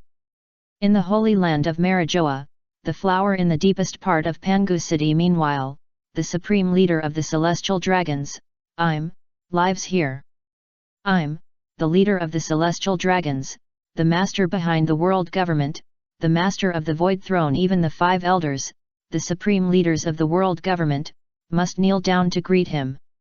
At this moment, the 5 elders are kneeling under Im's throne, reporting to him on the throne about the situation of the Rox pirates. Lord Im, the Black Devil has taken away the eternal pointer to the Valley of the Gods. The Rox pirates are moving very fast and are now heading towards the Valley of the Gods. Lord Im, time is too tight. Even if we use the hidden power of the world government to stop them, it is too late. We really have no choice but to disturb Lord Yim. Please make the decision. After a long silence, Yim on the throne slowly said, publicize the location of the Valley of the Gods. When these words came out, the 5 elders were shocked. Lord Yim, if the location of the Valley of the Gods is made public, wouldn't that be? The 5 elders did not continue. Yim nodded and said calmly, "That's right, since the Navy can't solve it, then let's make a mess, let others solve the problem for us. Lord Im is wise, let the pirates fight among themselves, and we can. Maybe we can take the opportunity to wipe out rocks and regain control of this era. But Lord Im, there is another important issue, or another important person to consider. Fourthies person, we must be vigilant. Im certainly knows who he is talking about, a person who is as famous as Rox Jibek, the vice-captain of the Rox Pirates, the Black Devil Chu Ki. The Black Devil is indeed a big trouble. Strictly speaking, he is much more difficult to deal with than Rox Jibek. Lord Im, if there is only one Rox Jibek, it's fine, but if the two of them join together, I'm afraid no one can stop the Rox Pirates." After thinking for a while, Im said meaningfully, "Leave the Black Devil to you." The 5 elders looked at each other and instantly understood what Im meant. After a while, they replied in unison, "Yes, Lord Im." As the world government expected, when the location of the Valley of the Gods was made public, it immediately caused an uproar in the Grand Line, and countless pirate groups flocked to it and began to head towards the Valley of the Gods. Just kidding, that's the place that can rule. How could anyone not be tempted by the secrets of the world? Most pirates have been overwhelmed by the temptation of ruling the world. What kind of people are the Rox Pirates? In order to rule the world, I can even sacrifice my life, so why should I be afraid of you, Rox? Just like that, a death competition began on a certain island. The Roger Pirates also got the news of the Valley of the Gods at the first time. The crew members were very excited and urged, "Captain Roger, let's set sail quickly. There are countless treasures in the Valley of the Gods, and the secrets of ruling the world are waiting for us." Roger, sitting on the captain's chair, was silent for a long time, and suddenly stood up and shouted, "We will go, but we are going to stop the Rox Pirates, not for treasure or to rule the world." "What?" The crew was shocked. "Captain Roger, that's the Rox Pirates, 2 legendary pirates are on it. With us, I'm afraid." Everyone hesitated to speak, their faces full of fear and worry. How strong the Rox Pirates are, they have personally experienced it. A few years ago, Whitebeard and Black Devil came to Roger's pirates, and any one of them could match Roger. Faced with this level of terrifying combat power, who wouldn't be afraid to see everyone's embarrassed expression? Roger said earnestly, "I know everyone is worried, in fact, I am also worried that everyone will die. If the Rox Pirates attack the Valley of Gods and let Rox Jibek become the king of the world, the Grand Line will be in chaos, and I don't know how many innocent people will die at that time." Hearing Roger's words, everyone's expression changed slightly. Rayleigh on the side echoed, "Roger is right, if Rox Jibek really becomes the king of the world and stirs up bloody storms on the sea, we are doomed to be unable to escape. Saving people is actually saving yourself." Roger nodded, and continued, "Brothers, we believe that there will be someone who will stand with us and fight against the Rox Pirates together. Of course, if you are really afraid, I allow you to withdraw. The Roger Pirates are very united. Roger has said so much, so they are naturally unwilling to be outdone. No, Captain Roger, we will never withdraw. We will fight side by side with you until we die." "That's right, fight side by side until we die. Defeat the Rox Pirates and save the Grand Line." Chapter 61. The Black Devil takes action. Is he a man or a god? Roger's pirate group was united and joined the race to the Valley of the Gods. After everyone dispersed, Rayleigh walked up to Roger and asked hesitantly, "If we want to stop the Rox Pirates, we will definitely encounter the Black Devil and Whitebeard. What are you going to do then?" Roger chuckled and said, "Don't worry, I will definitely do my best. Since the moment we separated a few years ago, we were destined to go to the opposite side. They know it in their hearts, and I know it too." "Of course I know." Rayleigh said unhappily, "I'm not worried about you, I'm worried about them. You should know best how strong they are. With the addition of Rox Jibek, How should this battle be fought? To be honest, although Rayleigh is not afraid of the Rocks pirates, facing the upcoming war, he really can't see a chance of winning. Is it really necessary to fight a war that is doomed to fail? Ha ha ha ha ha ha, Rayleigh, don't be so pessimistic. When the time comes, things will work out. Roger said optimistically. Faced with the heartless Roger, Rayleigh was speechless and could only smile bitterly. Since the world government disclosed the location of the Valley of the Gods, countless pirate groups have begun to compete with the Rocks pirates, but when they encounter other opponents, they will definitely be met with fire. Even the Rocks pirates have been frequently attacked. Although it is not painful, it has seriously slowed down their progress. Black Devil, Golden Lion, you two, have the ability to fly, go and stop those garbage. Since you dare to provoke us, you must pay the price of death. Lox said angrily. Ha ha ha ha ha, I will definitely make them feel the deepest pain. Golden Lion said, and activated the ability of the floating fruit to fly out. It's really troublesome, why is it always me? After complaining for a few words, Chu Qi still drew the wandering cloud talisman and flew to catch up with Golden Lion. Not long after the two flew, they encountered a large ship composed of more than 30 pirate ships, sailing majestically. There are many large ships like this, and they think they can compete with the Rocks pirates by uniting. Little did they know that in front of the Rocks pirates, numbers are no advantage. Ha ha ha ha, Black Devil, I'll go first, you just watch.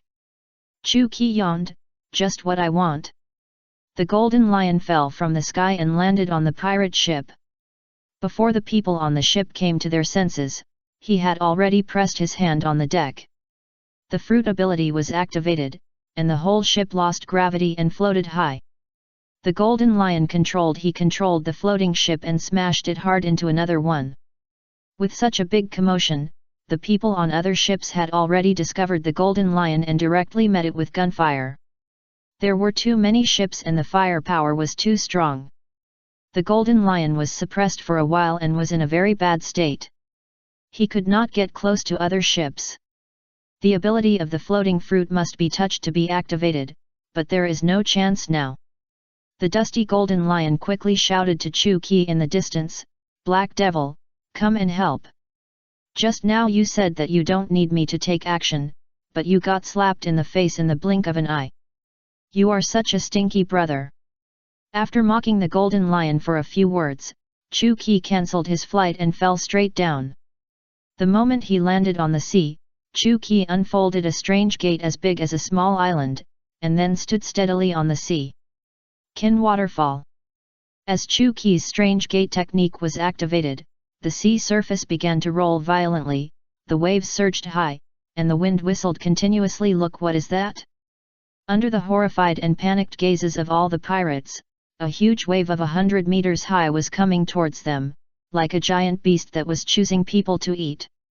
Turn around, turn around. The pirates were terrified and wanted to turn around to avoid it, but it was too late. The speed of the huge waves was faster than they had ever seen. Boom! The 100-meter-high waves instantly submerged everything, and the pirate group, including the people and ships, were almost wiped out. Only 3 or 5 large ships had not been knocked down by the huge waves, but there were also heavy casualties on the ships. Looking at the scattered wreckage below, Jinshi the child looked frightened and was obviously shocked. What a terrifying power! Golden Lion turned his head, his expression was extremely complicated, and he looked deeply at Chu Qi standing on the sea. The ability to cause a huge tsunami is absolutely invincible in the Grand Line. This is why the Tremor fruit is called the strongest superhuman devil fruit. However, Black Devil, an incapable person, can actually do this. How could Golden Lion not be shocked? Next, a scene that made Golden Lion even more shocked and even refreshed his worldview happened. This won't work. Pirates appear one after another. Golden Lion is a waste again. I can't rely on him alone. Wouldn't he be exhausted to death? After thinking for a while, Chu Qi sighed and murmured to himself, this is the only way now. I hope they can retreat in the face of difficulties." As he spoke, Chu Qi tapped the sea surface with his toes, causing a small ripple. It was obviously a small ripple, but it kept spreading until it spread to the edge of the Kimen Bureau. Immediately afterwards, the sea surface covered by the Kimen Bureau began to rotate, and the sea area outside the Kimen Bureau also rotated together, and the speed was getting faster and faster. Others didn't know what was happening, but the golden lion floating in the sky could see it clearly. A sea vortex huge enough to swallow a small island was born under Chu Qi's feet. The vortex was powerful. Gravity sucked countless seawater and the few remaining large ships of the pirate group into it. "This what on earth is this?" Golden Lion was a little incoherent, with cold sweat on his forehead and his teeth chattering. "Black Devil, is he a man or a god?" Chapter 62. Golden Lion playing with fire. It is not difficult to form a whirlpool on the sea. First, change the gravity of the center of the Kimen Bureau, that is, the central palace, and then change the flow direction of the seawater to make it rotate. The flow of seawater in the Kimen Bureau will naturally drive the sea surface area outside the Kimen Bureau. In this way, a super huge sea whirlpool was born. With Chu Qi's 99% proficiency in Feng Kao Kimen, it would take a long time to complete this. It's not difficult. Not only that, even if Chu Qi leaves the Kimen Bureau, he can ensure that the Kimen Bureau will continue to exist and will not disappear. But this requires the continuous consumption of energy in his body. It shouldn't be possible for anyone to chase us now. Chu Qi wiped the sweat off his head and said to the Golden Lion, "This sea vortex will last for a day. The purpose of interception has been achieved. We can go back first." After that, he ignored the reaction of the Golden Lion and began to return the same way. The Golden Lion in the air was stunned for a moment, with a strange light flashing in his eyes, and then quickly caught up with Chu Qi. Chu Qi's flying speed was not fast, and the Golden Lion deliberately slowed down to keep pace with him. "Black Devil, you know why is Rox in such a hurry to go to the Valley of Gods?" The Golden Lion asked intentionally or unintentionally. As soon as the Golden Lion opened his mouth, Chu Qi knew what he was saying, but he still pretended to be confused. "Do you know why?" Seeing Chu Qi take the bait, the corner of the Golden Lion's mouth rose, and he said mysteriously, "The reason is very simple, because Rox is old, his era will soon end." Chu Qi pretended to be surprised. "Are you kidding? Rox is less than 60 years old now, still very young. Rox was almost 50 years old when he became the overlord of the sea, and the Rox Pirates group was established, which is 10 years in total. For pirates, 60 years old is indeed considered old. Old age. Black Devil, Rox is not only aging in age, but also in body and mind. When I fought him before, he could defeat me within 20 minutes, but now he can't even beat me in an hour." Chu Qi pretended to be impatient and cursed, "What do you want to say? Come on." "What I want to say is that the reason why Rox is so anxious to go to the Valley of Gods to find the secret of ruling the world is because he knows that he will get older and older, and his control over the Rox pirates will become less and less." Little at this point, the Golden Lion looked at Chu Qi and said meaningfully, "One day, he will be overthrown. So he is eager to obtain a way to rule the world to consolidate his position." "You suddenly told me this. What do you want to do?" Chu Qi continued to play dumb. "Black Devil, don't play dumb. You should know that if Rox gets the things on the Valley of God, we will never get ahead." The Golden Lion gritted his teeth and said, "Oh, I understand, you are right, right? Not only me, half of the people on the ship have this idea. The cotters of the Rox pirates, Whitebeard, Charlotte Linlin, Wang Ji. Which one is not ambitious and willing?" "I didn't." Chu Qi replied calmly. The Golden Lion wanted to refute, but after careful recollection, he seemed to be a salted fish. Rox poked him, he jumped, and if he didn't poke him, he would never move. The Golden Lion shook his head and said proudly, "Black Devil, the reason why I said so much is I want to invite you to join forces with me." If we join forces, we will definitely be able to bring rocks down and rule the world. Chu Qi couldn't help laughing. Aren't you anti-Chu alliance determined to defeat me? Why did you suddenly invite me to join forces? In the world of pirates, there are no eternal enemies, only eternal interests. If we join forces, the world will be ours. Half. Ha ha ha. Chu Qi suddenly burst into laughter. Golden Lion frowned. What are you laughing at? Chu Qi tried to hold back his laughter and said, nothing, I think you are ridiculous and naive. Golden Lion was very annoyed and immediately said angrily, what's so funny? Ambitious pirates are real pirates. Do you want to be a dog for rocks Jibek all your life? Be a dog. Hearing this, Chu Qi's face changed and his laughter stopped abruptly. He pressed his head at a speed that Golden Lion could not react to. What? When Golden Lion came to his senses, Chu Qi had already pressed his face into the sea. Woo woo woo. Golden Lion struggled desperately, but couldn't break free. Chu Qi squatted on the sea, holding his face with his left hand and pressing Golden Lion's head with his right hand, with a calm face. Golden Lion, I don't care who will rule the world in the end, and I won't care. But if someone dares to provoke me, even if it's a god, I will make him regret it. In addition, I defeated Rocks a few years ago, but I had an agreement with him, so I never left the Rocks pirates. You are better off being my dog. After speaking, Chu Qi let go of his hand, and Golden Lion was as if he had been pardoned. He quickly took off and moved away from Chu Qi. Damn bastard! Being humiliated, Golden Lion certainly can't. He was ready to draw his sword. But at this moment, Chu Qi's calm voice reached his ears. Let me remind you, if you draw your sword towards someone else, you must be prepared to be killed. Chu Qi looked up at the Golden Lion, and then said word by word, are you ready? While Chu Qi was speaking, the Golden Lion felt a murderous aura, which was not strong, but very pure.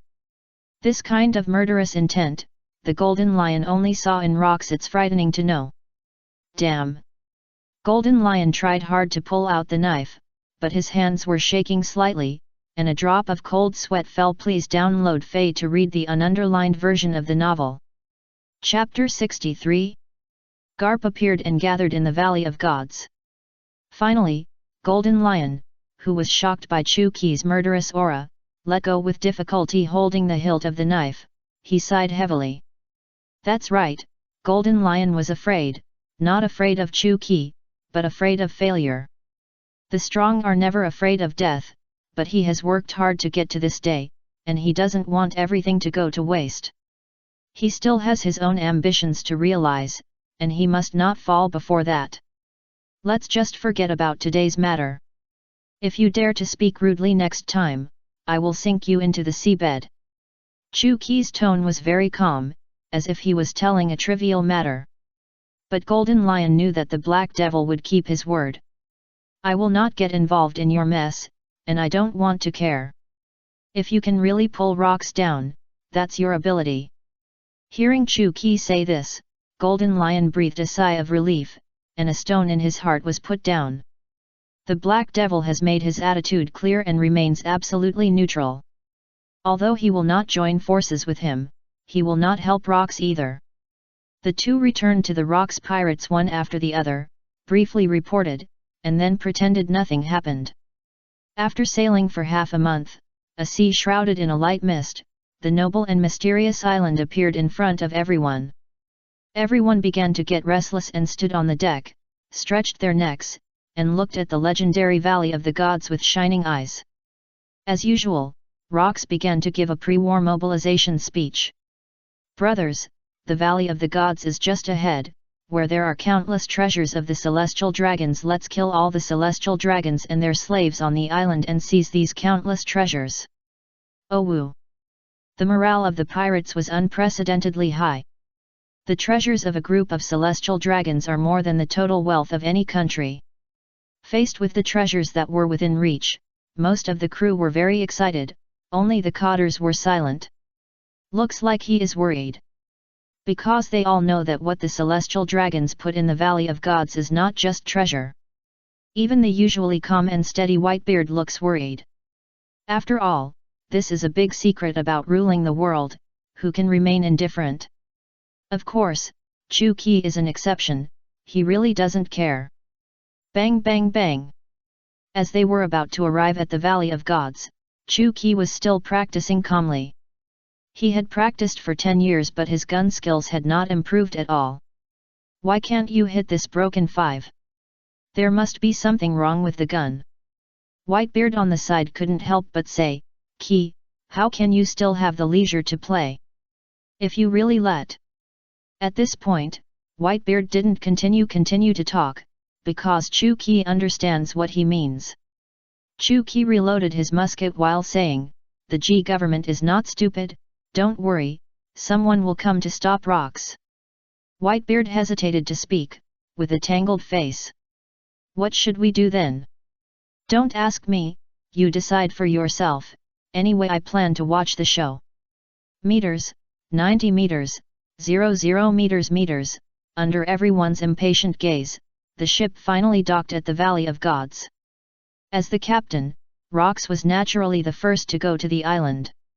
Standing on the land of the Valley of Gods, Rox's expression gradually became crazy. Finally got to this point. Then, Rox looked up to the sky and shouted, the world is about to fall into my hands. I am the king of the world, Rox Jibek. Chu Qi secretly complained, take it away, another crazy one. Little ones, follow me and flatten the Emerald City. Emerald City, the city of the celestial dragons in the Valley of Gods, is also a place where treasures are hidden. The group marched forward in a mighty manner, and the scene of all the villains reappeared. It's just that the first time was towards the beginning, and this time it was towards the end. What Rox didn't know was that on the other side of the Valley of Gods, another pirate group quietly landed. Not long after everyone left, a deafening roar suddenly came from the front, damn pirates, eat my giant iron ball. Then, an iron ball that was big enough to cover the sky and comparable to a navy warship fell from the sky and hit Rox and his group. Break! Chu Qi, who was standing in the front, pulled out rakery, casually swung the knife upward, and then slowly put it away. Crack! With a sound, the huge iron ball was split into two and fell on both sides. A few seconds later, Garp, wearing a navy uniform, walked out of the shadows and walked in front of the Rox pirates. Damn pirates, Vice Admiral Garp is here, don't even think about taking another step forward while I'm here. Garp put his hands on his hips, he held his head high and confronted everyone with great pride. Rox looked around with a puzzled expression, you are the only one. Garp said proudly, I am enough to deal with you. After a short silence, wild laughter broke out. Ha ha ha ha ha ha. Except for Whitebeard and Chu Qi, everyone burst into laughter. Ha ha ha ha ha. Garp, are you a fool? I think he is tired of living and is looking for death. Honestly, I admire his courage. Let's give him a quick death. Facing the ridicule of the Rox pirates, Garp turned a deaf ear to it. Stop talking nonsense. Come on, let's have a good fight. After the location of God Valley was made public, the Navy had already given the order to give up supporting God Valley. After all, they had to face all the members of Rox pirates. Unless the Navy headquarters was fully mobilized, there might still be a chance, but is this possible? And even if all the Navy headquarters were mobilized, there would definitely be too late. Giving up was the only option. The place where Garp was carrying out the mission happened to be very close to God Valley. For some reason, he ignored the retreat order from the headquarters and came alone to face all the members of Rox pirates alone. Chapter 64. Beat up Garp, the hero's persistence. Staring at Garp, Chu Qi said indifferently, Garp, I admire your courage. Leave now, we will when you didn't show up. Others didn't say anything, which was considered tacit agreement. After all, Chu Qi was the vice captain of the Rox pirates, and his words still carried a lot of weight. Black Devil, you don't understand, some things need to be defended with life. Chu Qi shook his head, it's really ridiculous in this case, then I have nothing to say. Black Devil, since he wants to die, don't stop him. After that, Rox raised his hand and made an attacking gesture to the pirates behind him. Go. Yes, sir. More than a dozen pirates raised their weapons and rushed towards Garp. You stinky pirates, come on. Garp punched him in the face and knocked away a pirate who was closest to him. The pirates fought with other pirates. Although more than a dozen of them were just ordinary crew members, those who could become members of the Rox pirates must be strong and not to be underestimated. If it were any other vice admiral, they would have been hacked to death long ago, but Garp fought with ease and was not at all inferior. After a while, more than a dozen people were beaten back, but Garp was also injured. Waste, a bunch of waste. Rox cursed a few words, looked at Kaido and Golden Lion behind him. You guys go too, solve it quickly. Ha ha ha ha ha, that's exactly what I meant. I've wanted to avenge that punch for a long time. The two agreed readily, drew out double swords, raised maces, and looked murderous. Chu Qi stretched and said with a look of disgust, forget it, you two are also useless. Let me and Whitebeard work together and we can handle it in a few minutes. Today, the two were surprisingly not angry, and they retreated very cooperatively.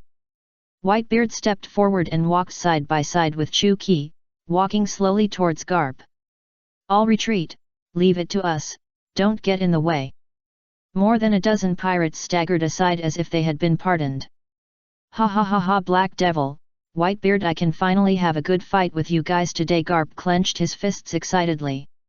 No, no, no, today you will only feel pain, no pleasure. As soon as he finished speaking, Chu Qi flashed in front of Garp and punched him fiercely. Come on, Garp reacted quickly and punched him, and Chu Qi's fists collided. Chu Qi, who did not have any blessing, was actually about the same as Garp in terms of individual ability, and his strength might be even weaker, but they were two people. As soon as he caught Chu Qi's fist, Whitebeard's fist had hit Garp in the face, knocking him out fiercely.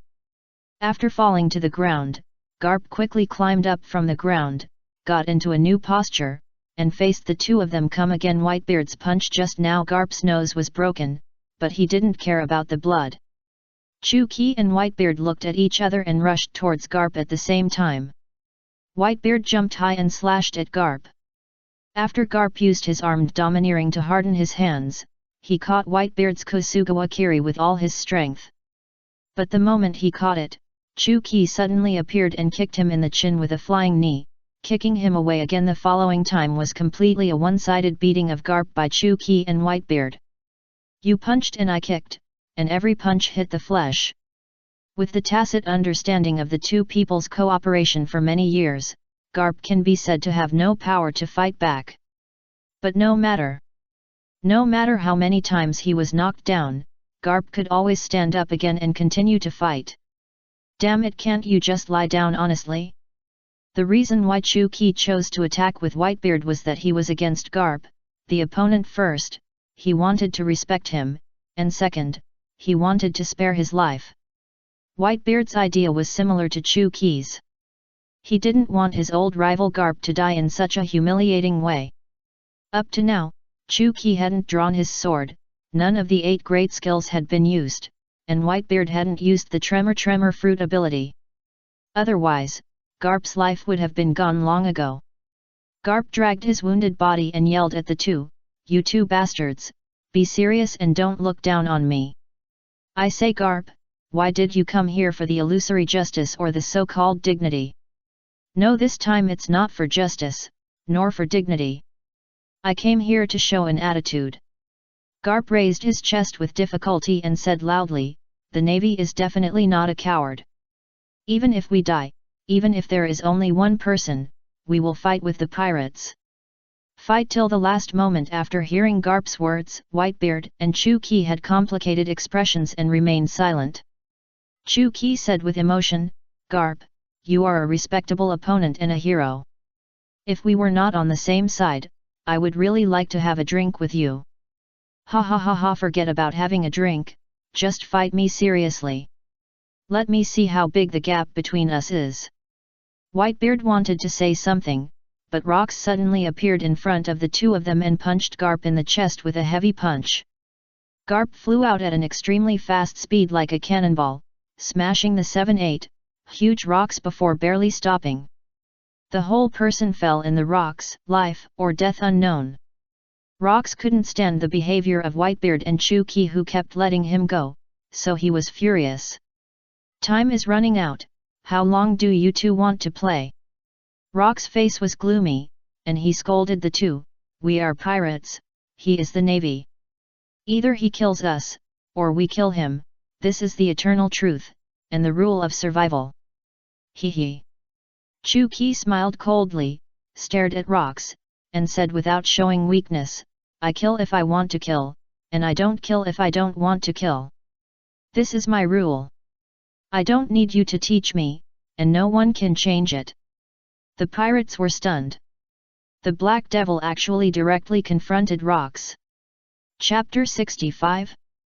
Roger Pirates arrived. This was the first time that Chuki openly confronted Rox.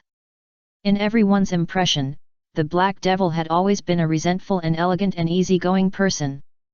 Today, he actually confronted Rox over the life and death of a sailor. It was really incredible. Everyone was worried, fearing that the two would fight on the spot if they disagreed. Who would they help then? But the cotters like Jin Shiza were already very happy, wishing that the two would fight right now, preferably to the death, with both sides injured.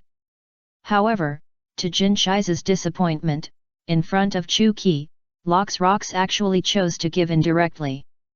Okay, do whatever you want, let's move on. After saying this, he ignored Chuki and Garp and returned to the team. At this time, Rox knew very well that after arriving at Emerald City, some restless guys would definitely take action. At that time, the attitude of Chuki and Whitebeard was very important and directly determined the final result. This is why Golden Lion and Kaido were scolded by Chuki but did not get angry or talk back. If they provoke Chuki at this time, their rebellion will be greatly affected. The plan could be declared a failure. Rox was about to lead his men away, but to everyone's surprise, Garp in the distance actually got up from the ground again. Hey, where do you want to go? We are not done yet. Garp, covered in blood and with tattered clothes, was limping and trembling towards the crowd. Damn it, damn it, damn it, why don't you just fall down? Rox was completely crazy. Whitebeard couldn't bear it anymore and sighed, oh forget it, although I can't be fair to him, a battle of peace, but at least let him die with dignity. As he said this, Whitebeard clenched Kusugano, ready to step forward to finish Garp off. Wait. Chuki raised his hand to stop him, pulled out Reikari from his waist, and said expressionlessly, let me do it. Okay. Whitebeard nodded and took a step back. Garp, are you ready to die? Chuki raised his knife and pointed at Garp. Ha ha ha ha, Black Devil, justice will not die, because justice will prevail. Chuki also laughed. Garp, you are still so naive, just like the first time we fought. After saying that, Chuki rushed towards Garp with his knife in hand without any hesitation. Goodbye me enemy.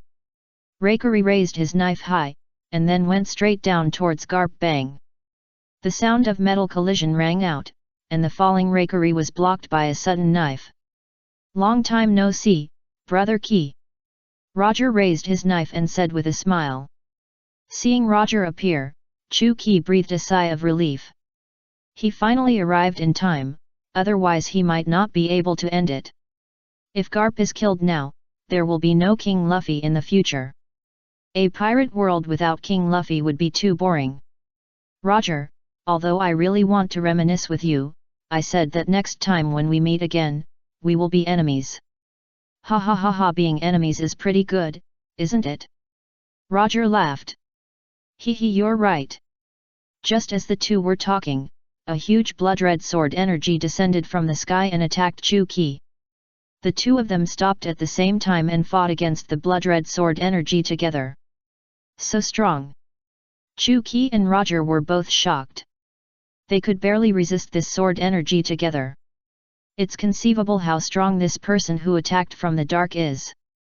After successfully dispersing the blood-red sword energy, Chu-Ki quickly withdrew to the rocks pirates and stood with Whitebeard. "Ki, are you okay just now?" Chu-Ki shook his head, his expression serious. "It's okay, there will be a tough battle later, be careful." "Understood." At this time, the people of Roger's pirates also arrived one after another. When everyone was together, the two major pirate groups officially met. The mysterious person who attacked Chu-Ki from the dark, but the person has not appeared yet. Roger turned around and looked at Garp behind him. "How are you?" "I won't die." Garp stared at Roger and asked, "Gol Roger, why are you here?"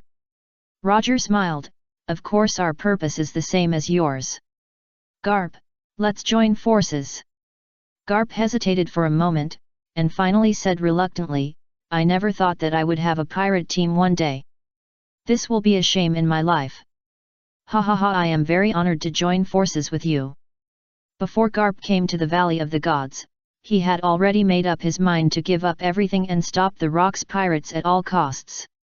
Joining forces with Roger is the only chance to stop the Rocks pirates, and Garp will definitely not give up.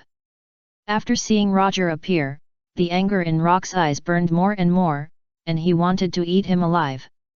"Gol Roger, are you going to stop me too?" Rox gritted his teeth. "Sorry, I won't let the route is ruined by a guy like you. In that case, none of you can leave today." Both sides immediately. The situation is tense, and a great war that can change the era is about to begin. Golden Lion and others were ecstatic. "Let's start the fight quickly. The more intense the better. We will watch quietly from the side." They all know more or less how strong Gol Roger is. After joining forces with Garp, they may really be able to defeat Rox Gibber. Even if the two of them lose in the end, Rox Gibber must be exhausted and at the end of their strength. All the idiots thought at the same time that no matter what the result is, Rox Gibber will die today. Philo reminds you, 3 things to read. Chapter 66. All villains? All movie stars.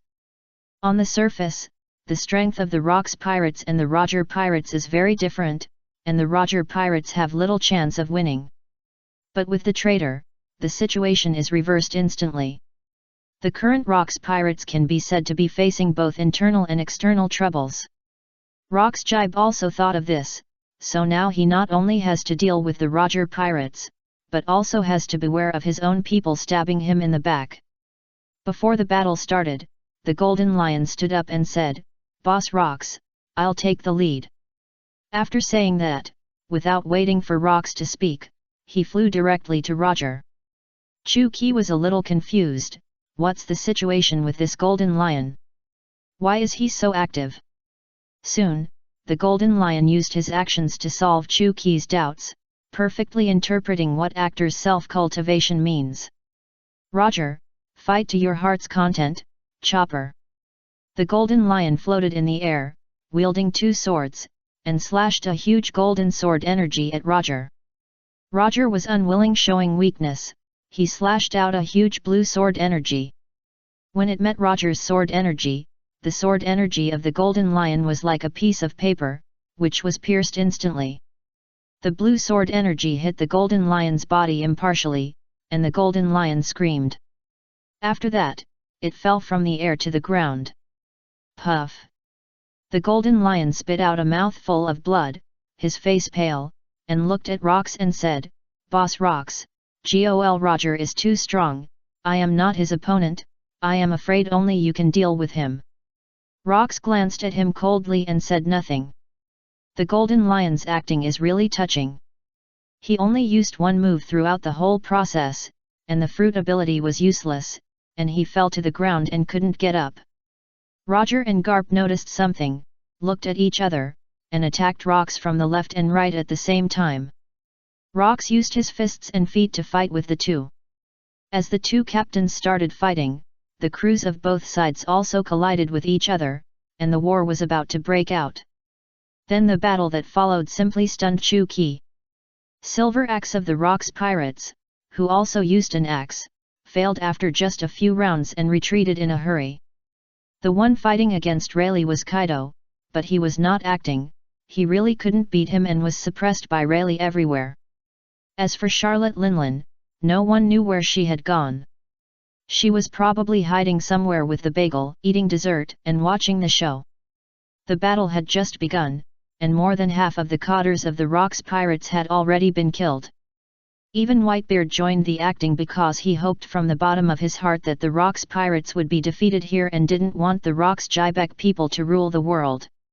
Chu Qi couldn't help but smile bitterly. This is not a group of villains, it's clearly a group of movie stars. Thinking carefully, it seems that I have no right to criticize others. When I was fighting Garp just now, wasn't he showing off his acting skills? Chu Qi has not made a move. The reason for not making a move is to be alert to the mysterious strong man in the dark and prevent him from attacking. This mysterious strong man has a very strong ability to hide his breath. Chu Qi has not found his trace until now. On the other side, Rox and Roger are fighting in full swing, the mountains are collapsing, the deafening explosions resound through the sky, and the ground under their feet seems to be shaking. It seems that Rox is really old. Chu Qi sighed. From the battle between the three of them, it can be seen that Rox is now after the peak years, the strength has not improved but declined. Otherwise, it would be impossible for Roger and the seriously injured Garp to fight Rox to this extent. Before Chu Qi finished his sigh, the third in command of Roger's pirate group, Jabba holding two axes, actually found him. "Black Devil, you seem to have nothing to do, so let me be your opponent," Jabba said confidently. Having defeated 2 or 3 cotters of Rox pirates, Jabba is now extremely arrogant and even wants to shout, "I'm going to make 10 tens. Little friend, go away. I don't have time to play with you now." Chu Qi waved at Jabba, as if he was coaxing a child.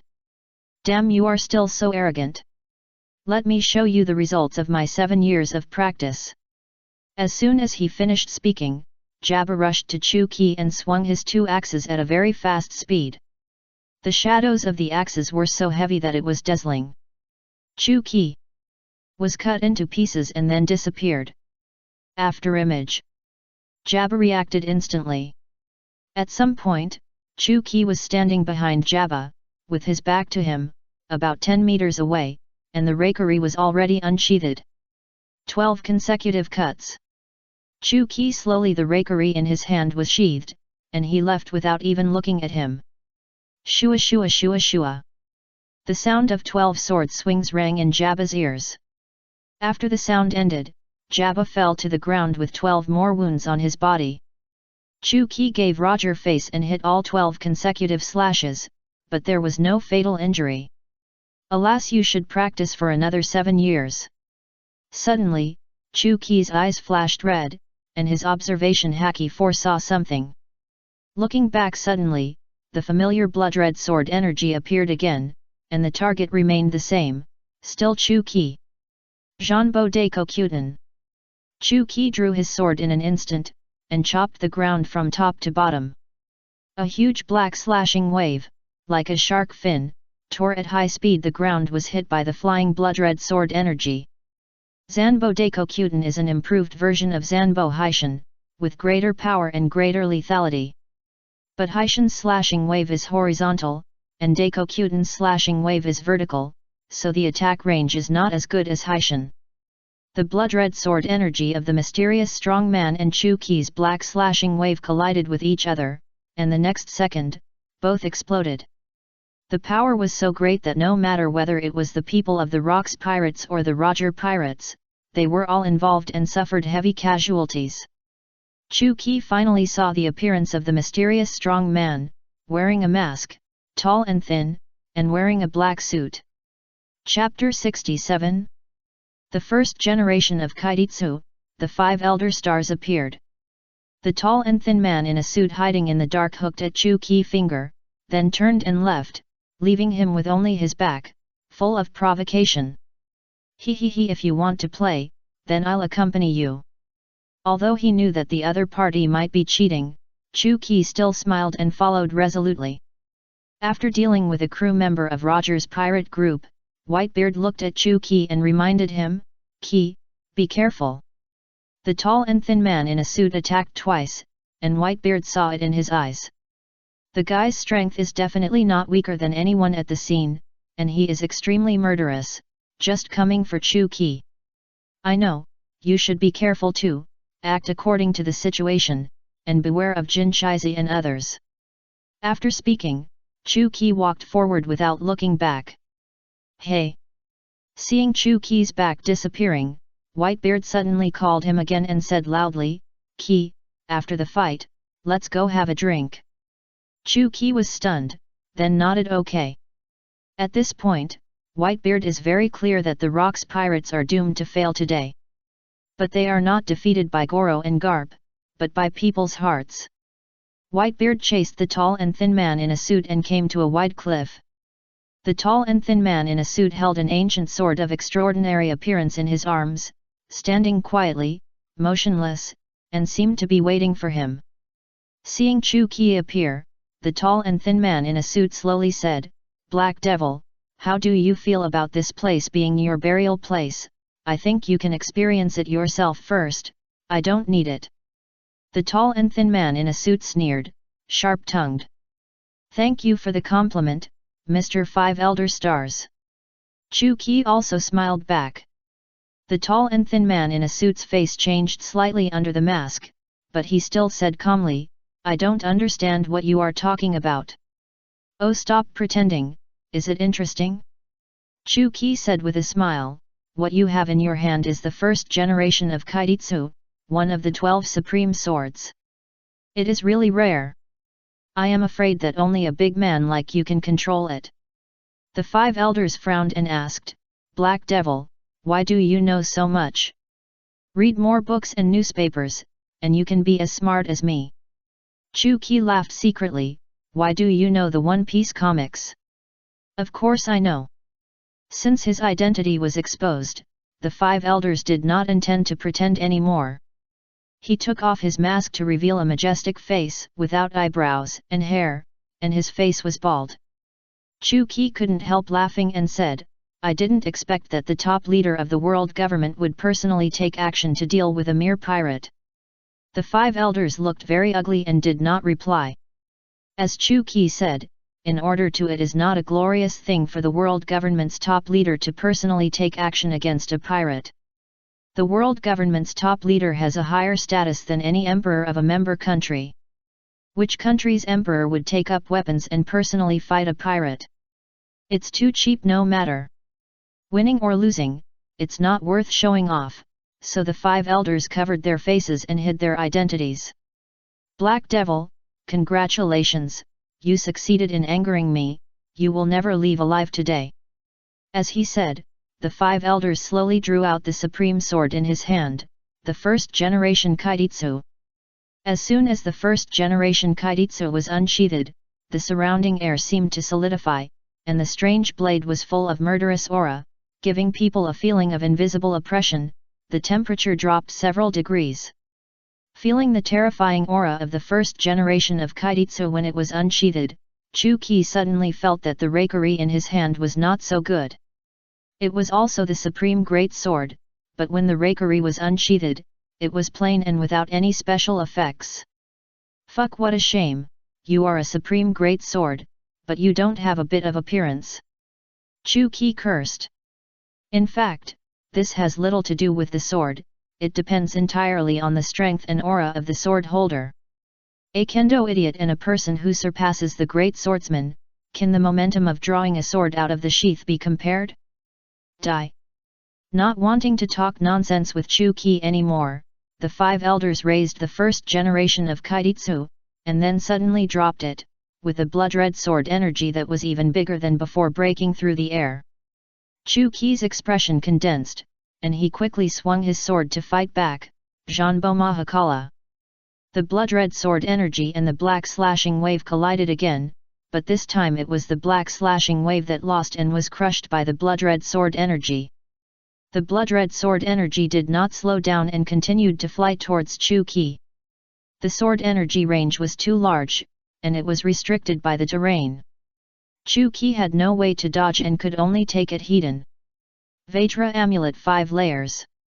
Chu Qi raised his hand, the runes in his palm flashed, and the Vajra shield appeared. 3 layers. Chu Qi drew 2 5-layer Vajra amulets in succession, and the golden shield became 3 layers. In just a few seconds, the blood-red sword energy broke through 1 layer, and when it broke through the second layer, the blood-red sword energy broke through 1 layer. The power of the sword energy has been greatly reduced. After leaving some cracks on the third layer, the blood-red sword energy disappeared. But before Chu Qi could breathe, the 5 elders had already flashed in front of him, only a few feet away. One knife cut through the diamond shield, and the second knife chopped directly at Chu Qi's head. Bang! Chu Qi raised his knife to block, barely blocking it. In terms of strength, Chu Qi was actually completely suppressed, and the ground under his feet began to shatter, but Chu Qi was not panicked at all, always with a faint smile on his face. I thought the 5 elders were all civilians, but I didn't expect them to be so strong. It's really surprising. Chu Qi said half-jokingly. The 5 elders added strength and sneered, "Don't think the world government is too simple. Our strength is beyond your imagination. Indeed, it seems that I have to be more serious." Ghost generals, show up. As soon as the voice fell, 7 ghost generals jumped out of Chu Qi's shadow and rushed towards the 5 elders. The 5 elders quickly put away their knives and began to fight against the ghost generals. The 7 ghost generals attacked at the same time. For a while, the 5 elders were actually a little passive. Chapter 68.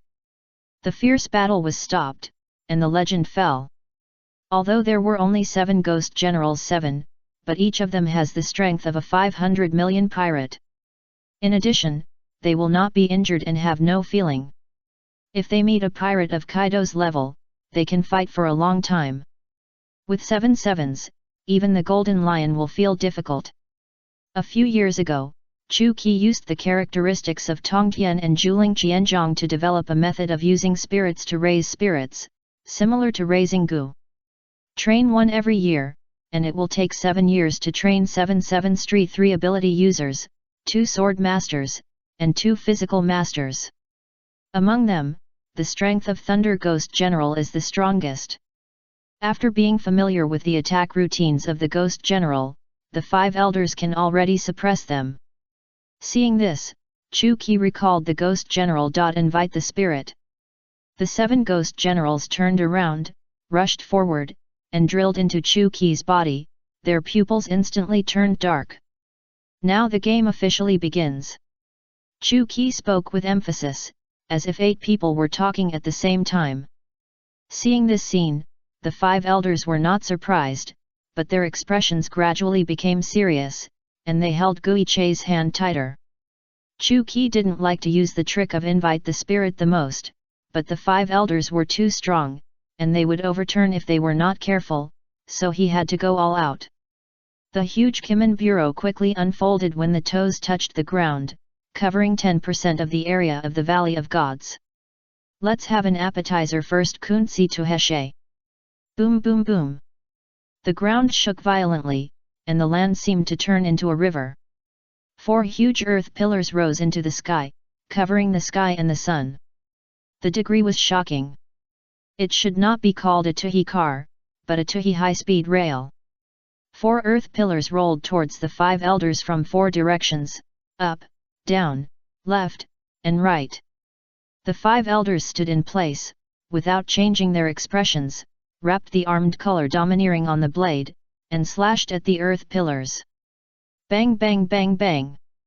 The 4 earth pillars exploded in the air at the same time, and a mud rain fell directly. Chu Qi and the 5 elders were protected by domineering aura, and not a trace of mud was stuck.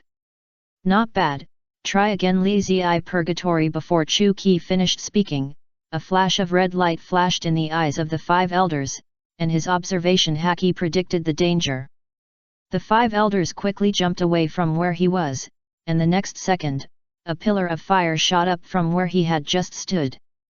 But as soon as he landed, the 5 elders realized something was wrong and quickly jumped away again. Sure enough, another pillar of fire shot up into the sky. This was repeated several times in a row. The 5 elders were like a grasshopper, jumping around. Looking at the miserable appearance of the 5 elders, Chu Chi couldn't help but say, "You jump around like a hairless monkey." The 5 elders realized that Chu Qi was teasing him on purpose. The 5 elders were immediately furious. With bloodshot eyes, he roared in a low voice, "Damn pariah, I must kill you." He was the top leader of the world government. When had he ever been insulted like this? His anger was off the charts.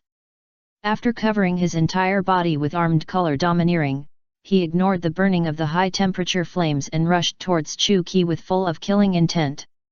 Chu Qi frowned and did not dare to neglect Sunward wind rope.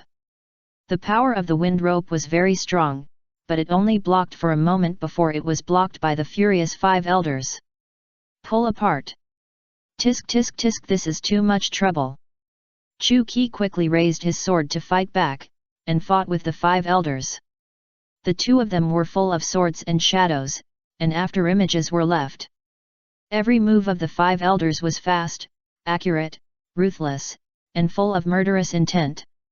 If it weren't for the use of inviting spirits, Chu Qi would have been defeated long ago. To deal with this swordsman whose strength was above that of the great swordsman, Chu Qi's 555 open sword method was obviously unable to resist. Luanjin Watchman. Chu Qi didn't dare to hold back anymore, and directly used the Luanjin Watchman to slow down the speed of the 5 elders, and then stabbed the 5 elders' necks with a knife. Like rocks, the Luanjin Watchman was ineffective in just half a second, and the 5 elders reacted quickly and hurriedly fighting back. Each of them slashed the other with a knife. A deep wound was cut on Wu Liaoxing's neck, almost damaging the aorta. Chu Qi's arm was cut, but in the state of summoning spirits, he used his hands to repair it in a few seconds. What a weird method! My time seems to be out of touch with this world. When did I get hit? I didn't even notice it. Wu Liaoxing secretly exclaimed. Fearing that Chu Qi would use this weird method again, Wu Liaoxing quickly distanced himself from him. What Wu Liaoxing didn't know was that there were restrictions on the use of the chaotic golden watch, otherwise Chu Qi would have been invincible long ago. It was rare to meet such a powerful enemy as Wu Liaoxing, who was extremely oppressive, and Chu Qi gradually became excited. It was so fun to fight today, let's do it again. As he said that, the Thunder Ghost General's Thunder Fruit ability was activated. Chu Qi was wrapped in lightning all over his body, and the blade of the Thunder Cut was also wrapped with strong lightning power. Seeing this scene, a drop of sweat flowed down the forehead of the 5 elders. He secretly exclaimed, people said that the Black Devil had many strange and bizarre methods. He didn't quite believe it at first, but today he finally saw it. Others only have 1 or 2 trump cards, but he has a lot of them. How can he play this card? The 5 elders have already begun to retreat. If they continue to fight, I'm afraid the outcome will be unpredictable. At this moment, the 2 of them sensed something and looked at one place at the same time. The sound of fighting and killing in the distance gradually faded. Smaller. The aura belonging to rocks is dissipating. It is self-evident what happened. Ha ha ha ha, Rox is finally dead, my mission ends here, right? The 5 elders turned and walked towards the cliff, ready to leave. Before leaving, they did not forget to say a harsh word, Black Devil, leave your worthless life for now, I will come to take it sooner or later. After that, the 5 elders jumped off the cliff and landed on the warship that was docked under the cliff in advance. Watching the warship of the 5 elders slowly sailing away, Chu Qi smiled playfully. As the top leader of the world government, you are leaving, how could I not give you a farewell gift? Heavenly Thunder Talisman, start. Chapter 69. Perfect start, perfect exit. The 5 elders were in a good mood when they returned to the warship. Now that Rox Jibek is dead, the Rox pirates will disappear, and the rule of the world government will never be affected again. It's a pity that the Black Devil was not killed. This guy is left behind. Sooner or later, it will be a disaster. The 5 elders looked regretful. A navy standing behind the 5 elders suddenly saw something and said in surprise, "Sir, there is something on your back, and it is still shining." Well. The 5 elders turned their heads to look at their backs, and indeed saw a long object emitting blue light. "This is..." A red light flashed in his eyes, and the 5 elders seemed to have foreseen something, and his expression changed instantly. Not good. The 5 elders wanted to get a knife, but it was too late. Boom! A huge pillar of thunder fell from the sky and hit the navy warship that the 5 elders were riding. Chu Qi, who was on the cliff, saw the 5 elders' warship disappear from the sea, and his face was he smiled with satisfaction. "I'll give you a swimming ticket. Swim back to Mary Gosa by yourself." The Thunder Talisman, the strongest attack talisman, directly summons the thunder in nature to attack, and its power is much greater than the 5-layer Thunder Talisman. And the Thunder Talisman is also a directional ability, which can carry out targeted attacks. As long as you are hung with the Thunder Talisman, it is impossible to dodge. Using it once consumes a lot of energy, but it allows the 5 elders to experience the electric shock therapy, which Chu Qi thinks is very cost-effective. With the 5 elders with his strength, he will definitely not die, but his injuries will definitely not be too light. After watching the warships of the 5 elders sink, Chu Qi ignored them. The next part is the highlight. Surrounded by thunder and lightning, Chu Qi rushed to the battlefield at a high speed like a flash of lightning. When Chu Qi rushed back, the 2 pirate groups had already stopped fighting, because Rox Jibek was lying on the ground, with only his last breath left, and he looked like he was dying. The captain of the Rox pirates had already lost, so the victory and defeat had been decided, and there was no need to fight anymore. Both sides were already wounded and had no strength to fight anymore. Rox was lying on the ground, and the cotters were all around him, with different expressions. If it weren't for Whitebeard watching, I'm afraid they would all be defeated. Someone wants to finish off the enemy. After Chu Qi appeared, the pirates found their backbone, and their heavy faces eased a lot. "Brother Qi, you are finally back, woohoo! Brother Qi, let's go with you here." Roger's pirates are not worried at all, and the treasure is still ours. "That's right, Brother Qi is the strongest on the sea. Without Rox and Gebek, we are still invincible." Ignoring them, Chu Qi walked straight towards Rox. Whitebeard looked at Chu Qi and said with a complicated expression, "Rox held on to his last breath and refused to close his eyes, just to say the last word to you. Yet, when Rox was alive, everyone looked forward to his death every day. Now that he is dying, everyone as people felt uncomfortable to some extent. He was not a good captain, nor a good man, but he was the faith of this era and worthy of respect from all pirates." Chu Qi squatted down and slowly helped Rox up when he came to him. After seeing Chu Qi, Rox seemed to have a last burst of light.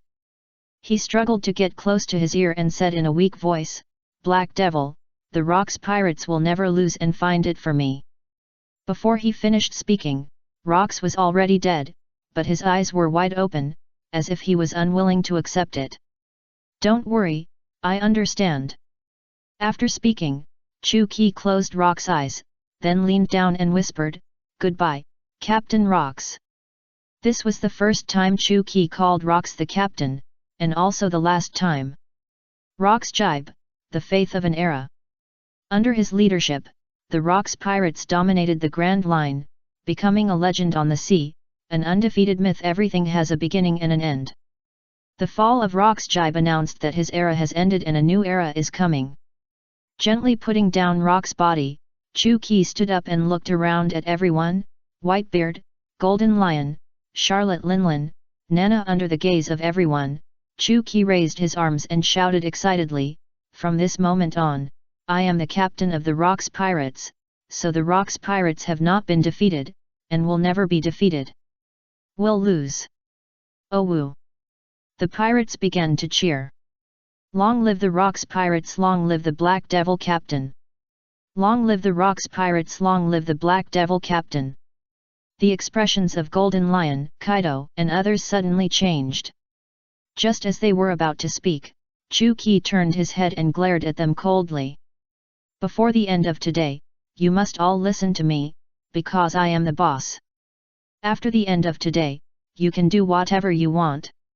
At this point, Chu-Ki's eyes flashed with a strong murderous intent, which made people shudder. If anyone dares to disobey my orders today, I will twist off his head. Chu-Ki said lightly. Everyone was silent. Golden Lion and the others were not stupid, and they quickly understood the intention of Chu-Ki's move. Although they didn't say it, they had already agreed in their hearts.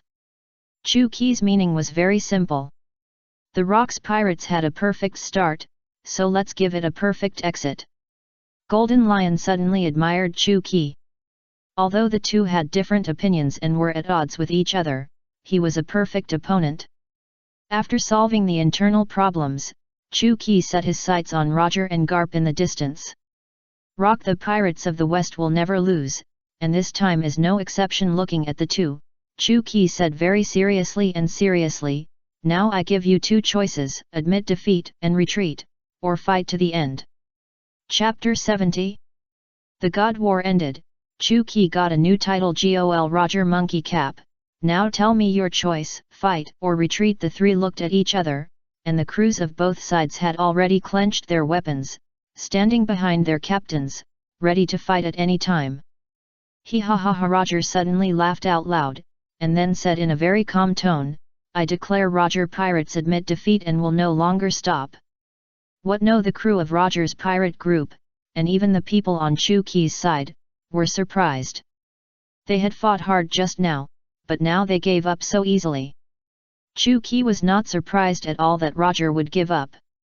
Rayleigh was not surprised at all, just like Chu-Ki. Captain Roger, don't be afraid of them, we are willing to fight to the death. That's right, Captain Roger, there is nothing to be afraid of the Black Devil. Everyone listen to me, we came here to stop Roxjibber's ambition. Now that Roxjibber is dead, the goal has been achieved, why should we continue to fight? The people of Roger's pirate group fell silent. Indeed, they have already. After successfully stopping Roxjibber, what's the point of winning or losing this war? If we continue to fight, it will only increase casualties. What a joke it is to protect the celestial dragons on the island. The people of Roger's pirates are not saints, and Roger is even less so. They don't care about the lives of the celestial dragons at all. It's better for these rubbish to die. If it is Brother Key who wants to rule the world, I have no objection. And I believe that Brother Key is not interested in ruling the world. He will lead the Rocks Pirates and make the most correct choice. Roger smiled and looked at Chu-Ki, who also smiled slightly. Chu-Ki was a little emotional. It is rare to have a confidant in life. Perhaps he is talking about him and Roger. They are both the freest people in this sea, so they understand each other's thoughts and don't need too much verbal communication. Roger has already announced his surrender, and now only Garp has not expressed his position. Chu-Ki looked at him and asked righteously, Monkey Garp, do you still want to stop us? Of course, I said, as long as I. Before Garp finished speaking, Chu-Ki's big hand had already pressed on his face, grabbed his head, and slammed it into the ground, creating a deep pit. Garp, you are so shameless. Do you know how long I have tolerated you? Chu-Ki, who had been suppressed for a long time, finally broke out, swearing wildly, and Garp sprayed. Before the battle, he was merciful everywhere, and because he and Rox started to fight back. We did so much just to save his life. But Garp was not willing to give Chu-Ki any face and refused to give in. Who wouldn't be angry? Garp, do you really think you are a hero? You are just a bastard. You have your own persistence, don't I have it? Whitebeard on the side was also a little angry and said, Monkey Garp, we have always regarded you as a real opponent. And you probably never have, because in your heart, we will always be a group of hateful pirates. When Chu Ki beat Garp, Roger did not stop him. Because he also felt that Garp was too paranoid and self-centered. After listening to Chu Ki and Whitebeard's words, Garp was deeply touched, and he seemed to realize that he was too persistent. Garp, try to get up again, and see if I will beat you to death. Chu Ki looked indifferent and issued a final warning to Garp. I admit defeat. After saying these 3 words, it seemed that Garp's whole body strength was drained. He buried his head in the ground, not wanting the pirates to see him crying. So far, Roger's pirates and Garp all admitted defeat, and victory returned to the hands of the Rock's pirates. Chu Ki raised his arms again, facing all the pirates, and loudly declared, I now declare that this is the victory of the Rock's pirates. We are the strongest pirate group, the Rocks that never fails. At this moment, everyone was very moved, and some even shed tears. To everyone's surprise, Golden Lion was the first to stand up and shouted, Long live the Rock's pirates, long live the Black Devil Captain. Followed by Charlotte Linlin and Longbread, long live the Rock's pirates, long live the Black Devil Captain. Those who hated and loathed Chu Ki the most were the first to stand up and cheer for him. Because he defended the honor of everyone and led the Rock's pirates to a perfect end. Chu Ki looked at the Emerald City in the distance, and then said, the Rock's pirates are notorious. Now it's the last moment. Let's do something good and let everyone remember us. I now order you as the captain to liberate all the slaves in the Valley of the Gods and give them half of the treasures in the Emerald City. As for the celestial dragons, you can do whatever you want with them. After that, Chu Ki waved his hand and shouted like rocks, little guys, let's make a big fuss. He yes, Captain Black Devil. The pirates rushed to the Emerald City in a swarm, and no one stopped them this time. Whitebeard and Chu Ki were still there. They stayed where they were, not following him, because they had more important things to do. The 2 walked up to Roger and said with a half smile, since the war is over, as enemies, can you buy us a drink? Ha ha ha ha, I'd love to, my enemy. So far, the Valley of the Gods war ended with the victory of the Rock's pirates. Later, people defined this war as the Slave Liberation War, and Chu Ki was the first-generation leader of the slave liberation movement. Many years later, the Fishman Fisher Tiger inherited Chu Ki's title and became the second-generation leader of the slave liberation movement. Chapter 71. Leave the Second 8 Wonders. The Valley of the Gods war ended, and the Valley of the Gods half of the celestial dragons fled ahead of time, and the remaining ones were tortured to death. All the slaves on the island were released, including the giants, mermaids, and fur tribes. They took the travel expenses issued by the Rock's pirates and went home. According to Chu Ki's request, the crew divided half of the treasures on the island among them, without deducting or harming any slaves, not even Kaido. The celestial dragons have so much treasure that even if only half is left, it is enough for all the members of the Rock's pirates to spend several lifetimes. As for the so-called secret of ruling the world, Chu Ki and his team did not find it. The world government is not a fool, and the 5 elders have already appeared, so this secret must have been destroyed long ago. Destroyed or moved. Chu Ki and Whitebeard didn't feel anything about this, but Golden Lion and the others cried and said they had worked in vain.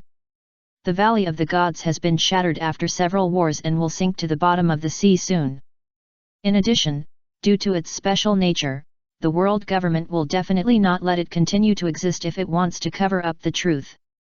This sacred island that has existed for hundreds of years is about to end like the Rock's pirates.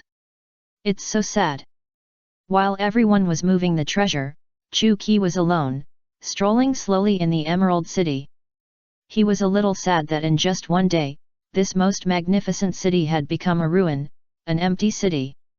Although the celestial dragons, that group of pigs, don't deserve to own this city, but this city was built with the blood and tears of countless slaves.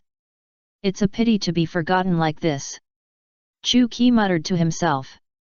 Unconsciously, Chu Qi walked to the center of Emerald City, where there was an extremely huge statue of a celestial dragon. Ugly. Chu Qi drew his sword and smashed it in an instant. But without the statue, Chu Qi felt empty again. After thinking for a moment, he said meaningfully, "Everyone wants to know the secret of ruling the world, then I'll leave it to you." Gen Earth Waterfall. Chu Qi activated the Kimin technique, causing a square stone wall of about 10 meters to rise from the ground. Immediately afterwards, Chu Qi pressed his hand on the stone wall and whispered, "Feng Cao Kimin, engrave."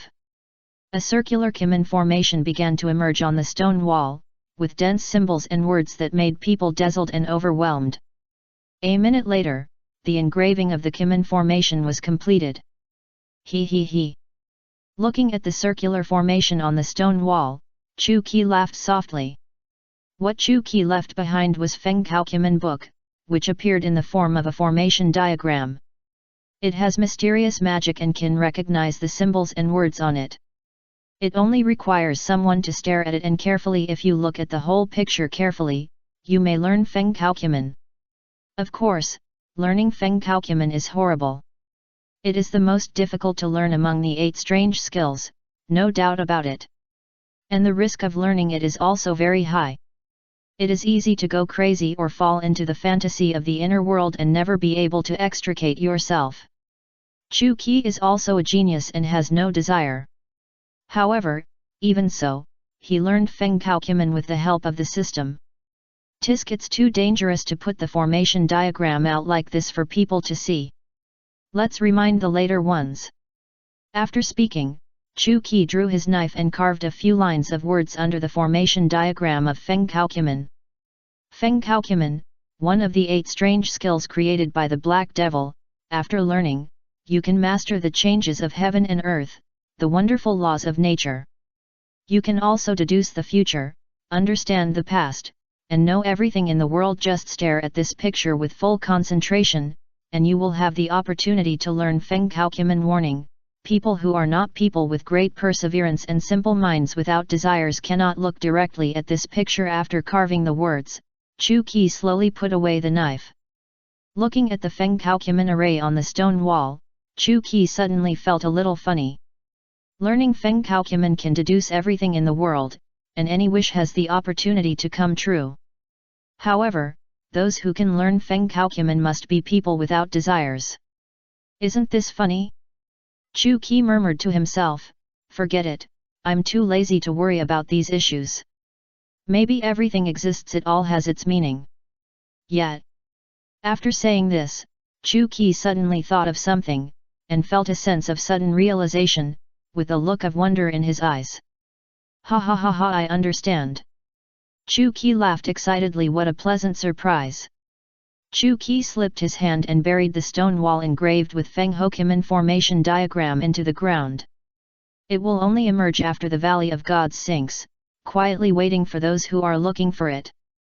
Now everything is over, Rox Jibek is dead, and the Rox pirates have no need to exist, and it is time to withdraw from the stage of history. After conquering the Valley of Gods and liberating the slaves on the island, Chu Qi officially announced the disbandment of the Rox pirates. Golden Lion and others, several of them, couldn't wait any longer.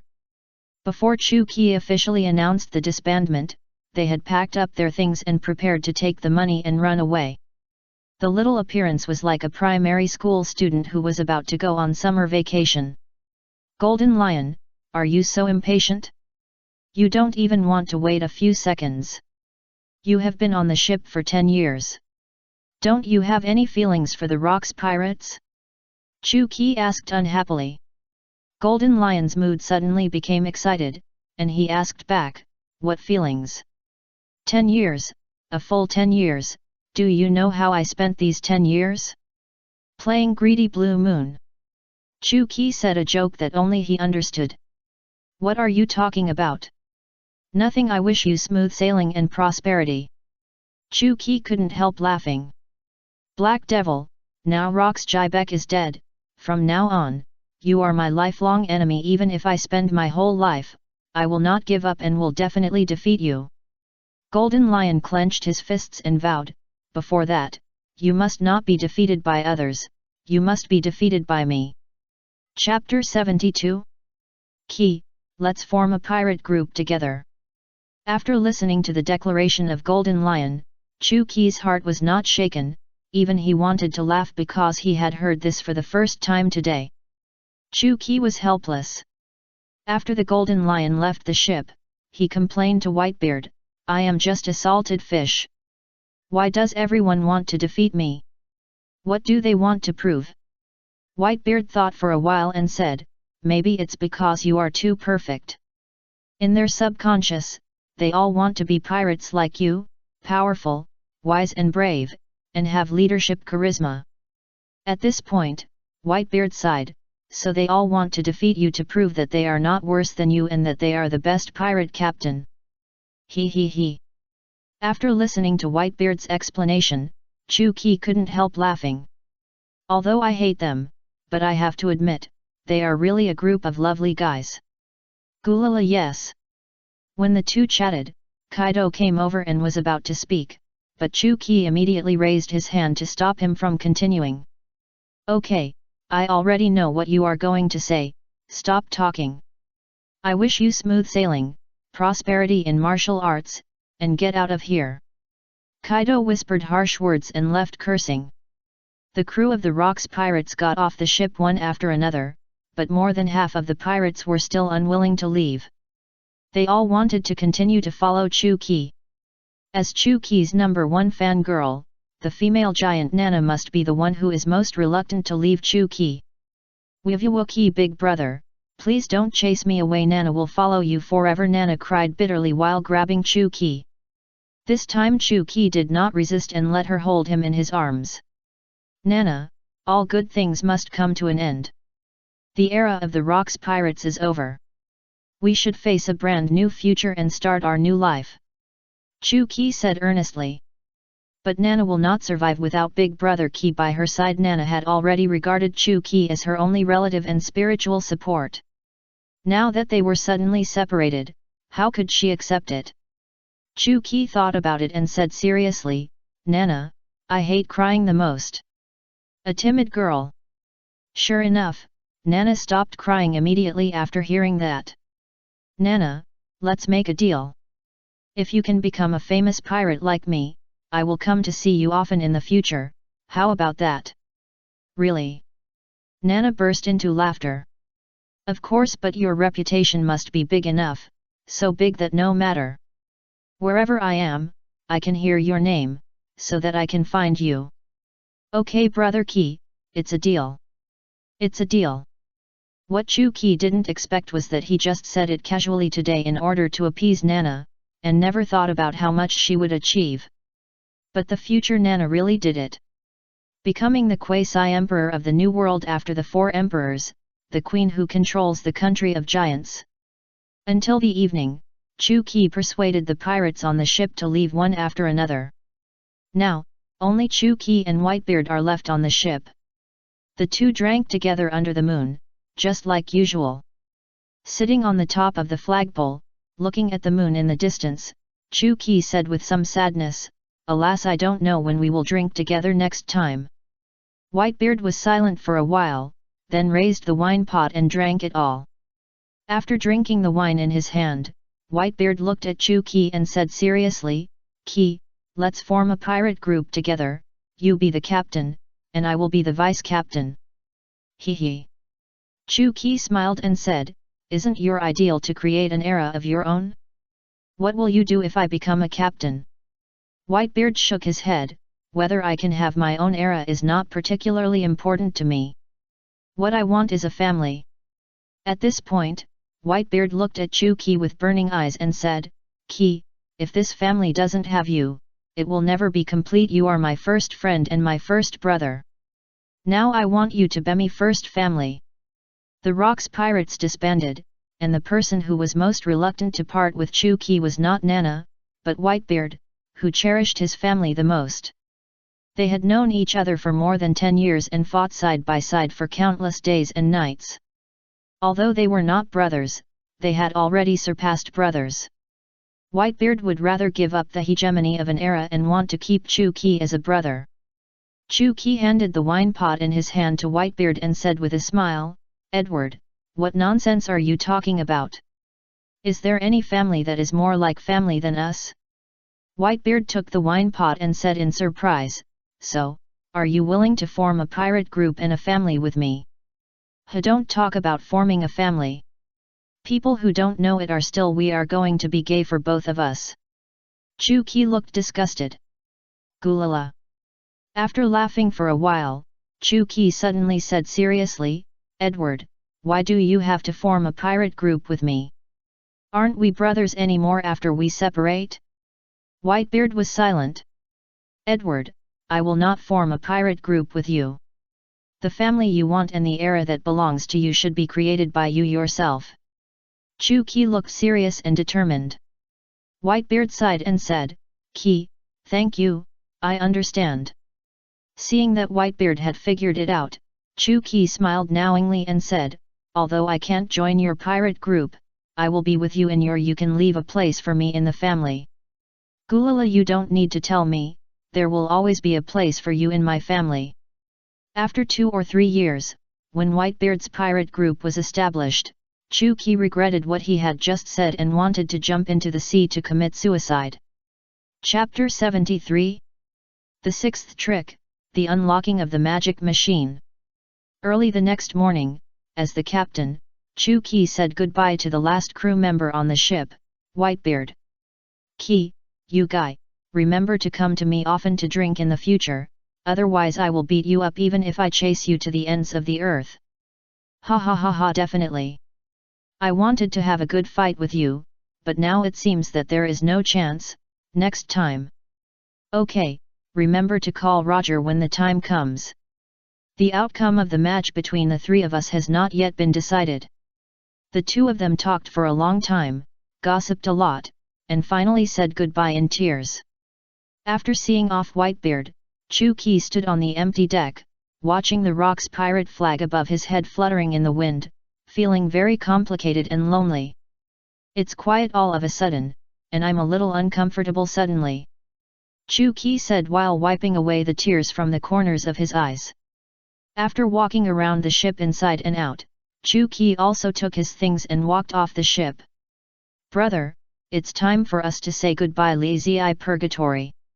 The sky-high pillar of fire burst out from the ship emerged, covering the entire pirate ship in flames. Chu Qi stood quietly on the shore, watching Rock's pirate ship burn out bit by bit, as if announcing the end of this era. From now on, there will be no more Rock's pirates and Rock's Jibek in this world. A few days later, Rock's Jibek was defeated, and after the Rock's pirates attacked the Valley of Gods, the news of their official disbandment spread like wildfire. Some people sighed, while others cheered. Without the Rock's pirates, the mountain that weighed on all pirates and the navy disappeared.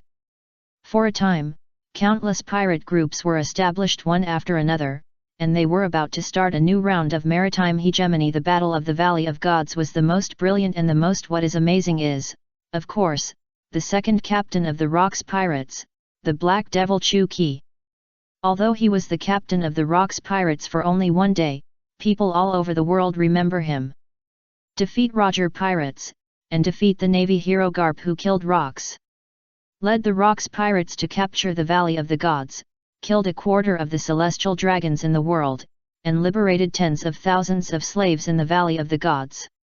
Overnight, Chu Qi became a hero of the oppressed at the bottom, and also became an idol in the hearts of aliens. Because in this world ruled by humans, other ethnic groups are always inferior to humans, and most slaves are foreigners. Chu Qi liberated slaves and saved foreigners, letting them see hope and arousing their resistance. If Garp is a Navy hero, Qi is a civilian hero. After that, Chu Qi was given many titles by people, such as Leader of the Movement, God Killer, Legend of the Sea, etc. The name of the Black Devil has become a taboo for the celestial dragons. Everyone is terrified when they hear this name. After all, a long time ago, He dared to turn the celestial dragons into pigs, and now he is directly killing pigs. Which celestial dragon can withstand Chu Qi's bounty? Raised to an unprecedented height, 5.03 billion Baileys, officially surpassing the bounty of the sea overlord Rox Jibek, becoming the only pirate with a bounty of over 5 billion Baileys so far. I think it's more accurate to call the god-born killer the pig-headed killer. At this moment, Chu Qi was sitting on a small boat, drifting with the current, holding a newspaper in his hand, reading and complaining. After reading the newspaper, Chu Qi threw it away, his expression became serious, and muttered to himself, "It's time to start. Kimen Bureau, now." After opening the Kimen Bureau, Chu Qi closed his eyes, crossed his legs and entered the inner world. The inner world was blank, and Chu Qi stood alone in the center. System, free my inner demon. As soon as the words fell, a small black dot appeared in the white space, and the black dot continued to expand, occupying half of the entire white space. Then, a person with black hair all over his body, who looked exactly like Chu Qi, walked out of the darkness. He was Chu Qi's inner demon, or obsession, his obsession with Feng Kaokuman. The inner demon had dull eyes, as if he was crazy, and kept muttering in his mouth, why can't my Feng Kaokuman break through, and why can't it be complete? Tisk tisk tisk, it's so ugly." Chu Qi shook his head, then smiled, "But no matter how ugly he is also a part of me. I am him, and he is me." The inner demon is the reason why Chu Qi has been unable to break through that 0% proficiency. For a long time, Chu Qi has been resisting his appearance. But in the natural world, everything exists for its reason. Chu Qi just has never figured this out, so he can't practice Feng Kaokuman to perfection. A few days ago, when he left the Feng Kaokuman formation diagram in the Valley of Gods, he suddenly thought of it.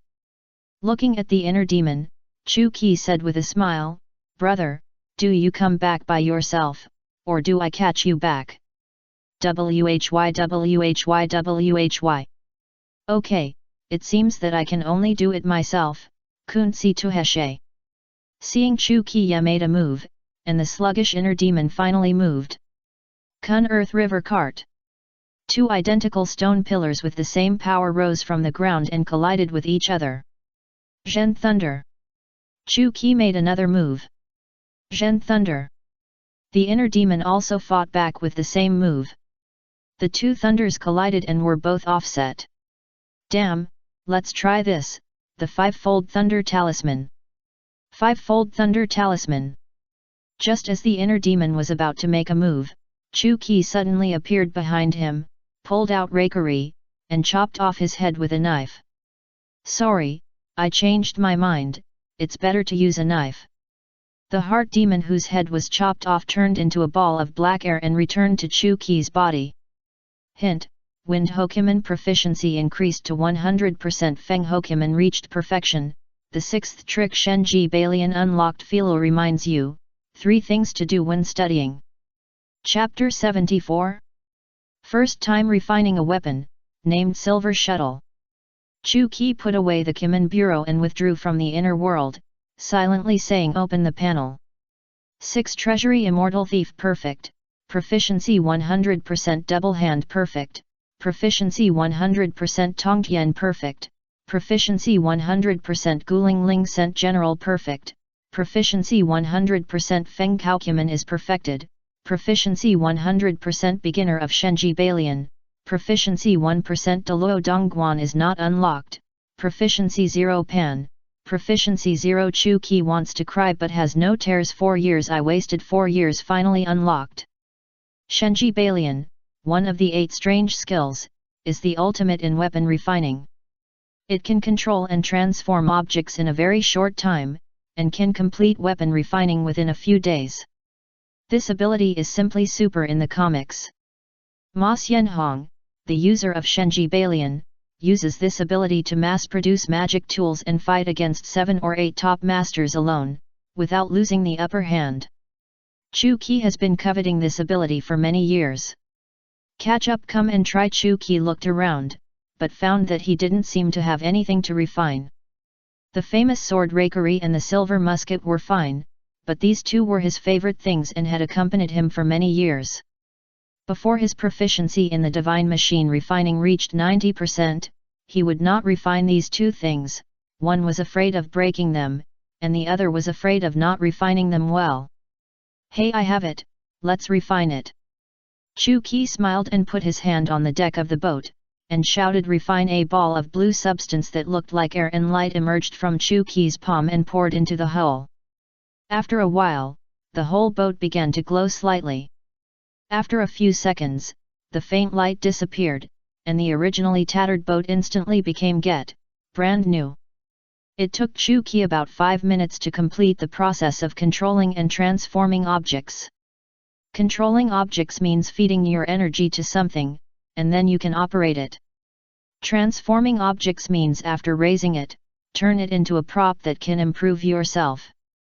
The last step is to refine the tool, use your energy to produce independent superpowers, and such a tool is called a magic tool. The refining speed is a bit slow, but it's the first time, so. In the original book, Ma Xianhong only took 2 or 3 seconds to complete the process of controlling and transforming objects, and the gap between him and Chu Qi now is not ordinary. Hurry up and try it. Chu Qi took a deep breath and began to use his thoughts and energy to control the boat under him. Shua! The boat accelerated suddenly, flew out like a sharp arrow, and left a long white wave on the sea.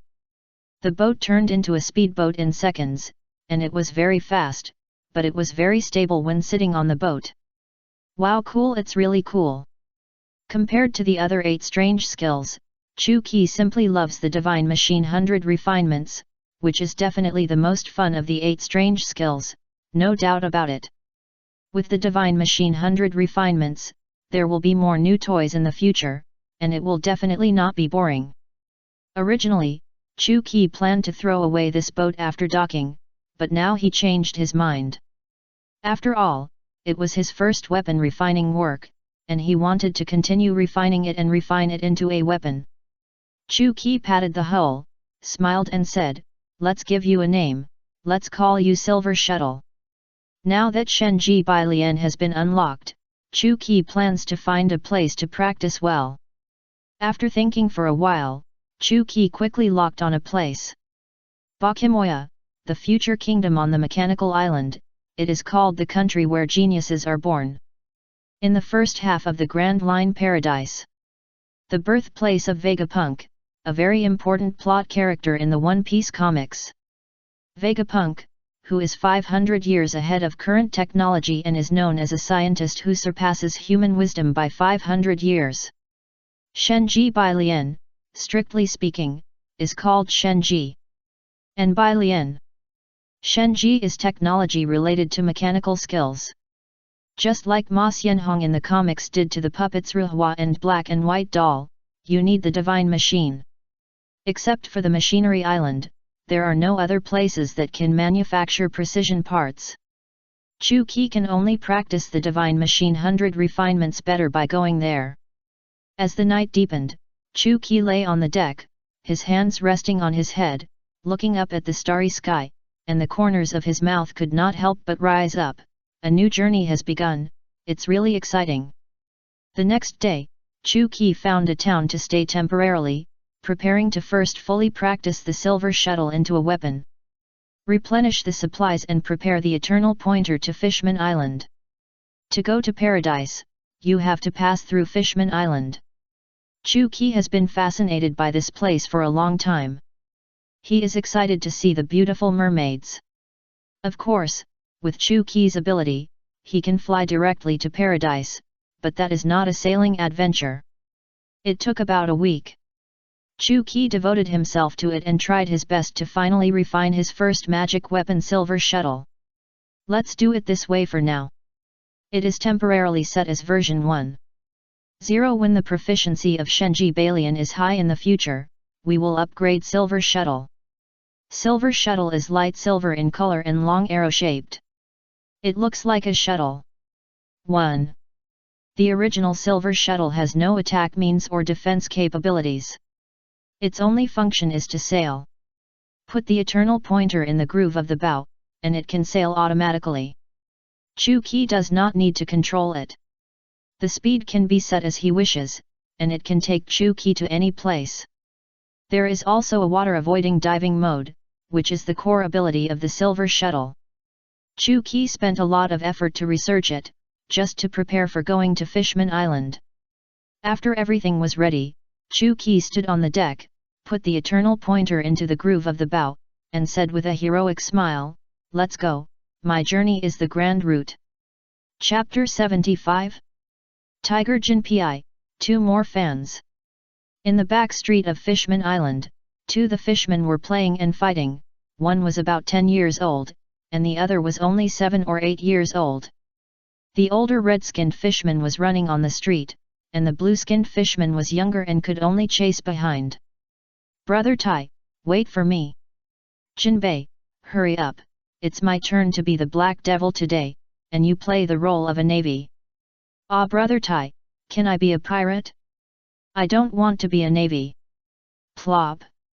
The red-skinned fishman didn't look ahead, and accidentally bumped into a passerby, was bounced out, and fell to the ground. "Boy, being too impatient is not a good habit. You should always keep your eyes on the front." The man was kind, and with the sound of some laughter reached Fisher Tiger's ears. The man finished speaking and stretched out his hand to Tiger on the ground. The voice and words seemed to have some kind of magic. Tiger stretched out his hand and couldn't help but raise his head. A young but calm and handsome face was looking at him. After seeing the man's appearance, Tiger was incoherent for a moment. You are the Black Devil." Chu-Ki smiled and said in surprise, "I'm so famous that even a little fish man knows me. It seems that I have to disguise myself when I go out in the future." At this time, the blue-skinned little fish man also ran over. "Brother Tai, what's wrong with you?" "Jinbei, look who is he?" Tiger pointed at Chu-Ki, almost choking with excitement. Yes, is it the real Black Devil?" Jinbei also became incoherent. "Jinbei." Hearing this name, Chu-Ki was stunned for a moment, and took a closer look at the appearance of this blue fat man. He was indeed 60% similar to the sea knight Jinbei in his memory. Chu-Ki wanted to laugh a little. He didn't expect to meet a celebrity as soon as he came to Fishman Island. The 10th protagonist in the future, Sea Knight Jinbei. Wait, if this blue fat man is Jinbei, then the red-skinned fishman next to him is Fisher Tiger. Although it was almost certain, Chu-Ki still asked, "Hey kid, what's your name?" Hearing Chu-Ki ask his name, Tiger was flattered and excited, and quickly said, "My Lord Black Devil, my name is Fisher Tiger." And me, Lord Black Devil, ping."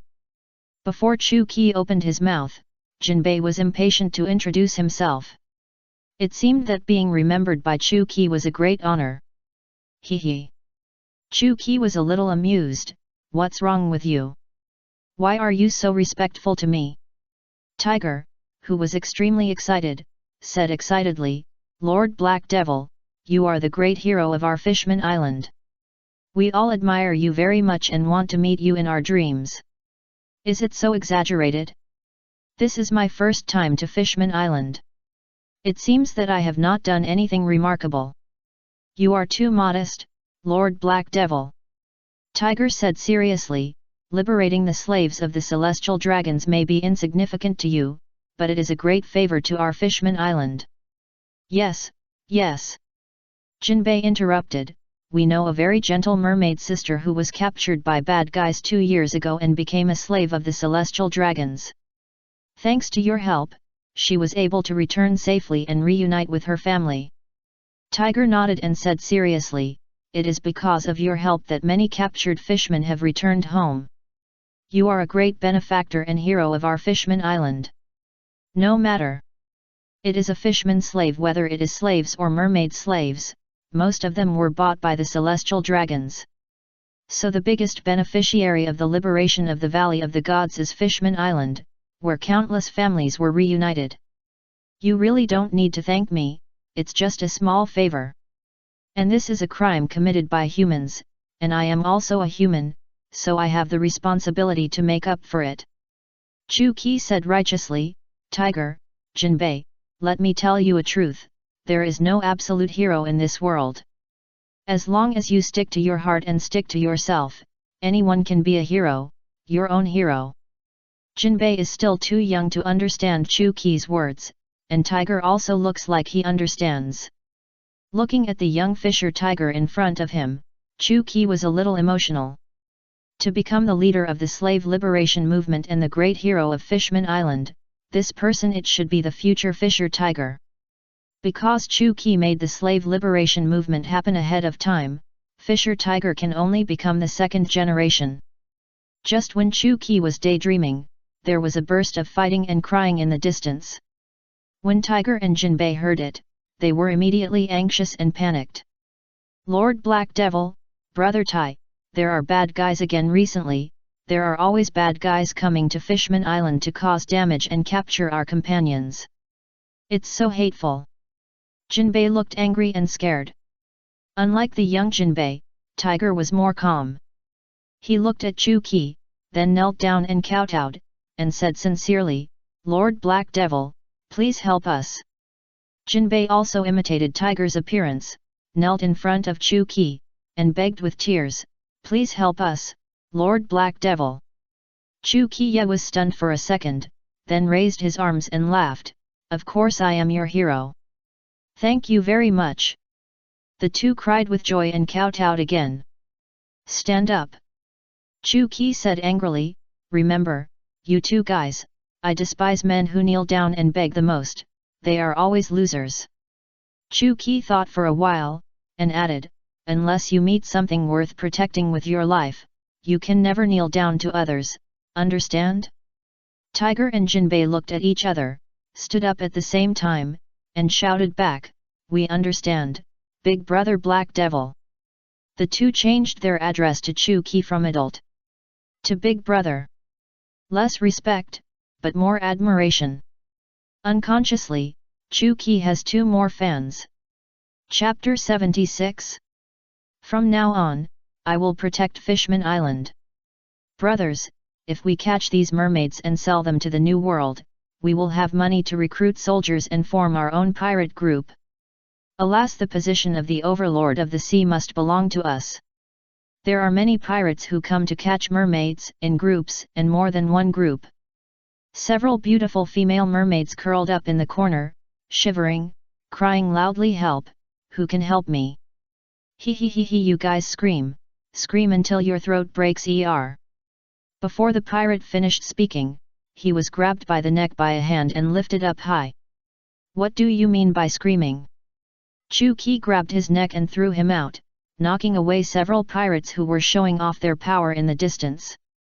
Seeing this scene, the surrounding pirates gathered around Chu Qi and Tiger and Jinbei who were following him. Damn it, you dare to hit our flying crocodile pirates, are you tired of living? Boy, be a hero, but you will have to pay the price. Tell me your name. I won't kill nameless people with my sword. Chu Qi ignored them, but looked at Tiger and Jinbei beside him, chuckled and asked, boys, are you scared? Jinbei was a little nervous, but Tiger said openly, I'm not scared, they are the ones who should be scared. Ha ha ha ha, well said. At this time, someone among the pirates finally recognized Chu Qi. Boss, don't do it yet. This person looks familiar, I think I've seen him somewhere. No matter if he looks familiar or not, I'll make him well done. Black clothes and black hair, famous sword and silver spear, he is the Black Devil. As soon as these words came out, the pirates recognized him one after another. The scene was instantly in an uproar. Everyone was terrified and sweating profusely. The super pirate with a bounty of 5 billion berries, the Black Devil, impossible, how could such a big shot appear here? Ignoring the reaction of the pirates, Chu Qi crossed his arms, looked down at them, and said coldly, from now on, Fishman Island is under my protection. I'll give you 3 seconds to put down those fishmen, get out of here immediately. The pirates were as if they had been pardoned, and quickly let go of the captured fishmen, kneeling down and begging for mercy, Lord Black Devil, spare our lives, we will get out of here immediately. Chu Qi said coldly, remember, go back and tell everyone, whoever dares to come to Fishman Island to make trouble again, no matter who it is, I will kill him. The reason why Chu Ki spared their lives was to let them go back and report the news, to warn more pirates and human traffickers. Yes, Lord Black Devil, we will never again. Most of the pirates fled in panic, some of them refused to leave. What are you afraid of? The Rock's pirates have already disbanded. No matter how powerful he is just one person. We have more people, so why should we be afraid of him? That's right. He is a pirate with a bounty of 5 billion berries. If we capture him, we will never have to worry about having no money to spend in our lifetime. As the saying goes, the brave will die of overeating, and the timid will die of starvation. The remaining pirates are obviously this kind of people. Greed is stronger than fear. I don't know what to say. Ignorance is sometimes really a sin. Chu Ki raised the corner of his mouth slightly. If that's the case, then don't leave.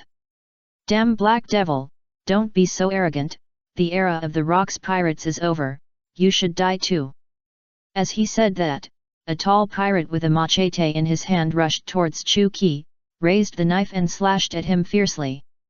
Chu Ki didn't even look at him, and with a light wave of his hand, a strong wind pressure instantly swept him away, carrying him out of the bubble film shield above and falling into the sea. Just then, a big fish swam by and swallowed him into its stomach. This scene happened too quickly, and the other pirates were dumbfounded. What just happened? Who am I? Where am I? Run, this guy is simply a monster. Finally, someone reacted, and the remaining pirates began to flee in all directions. I said, since you want to stay, then don't leave. Li Zi fire meteor. Chu Ki waved his hand and shot out more than a dozen flaming meteors.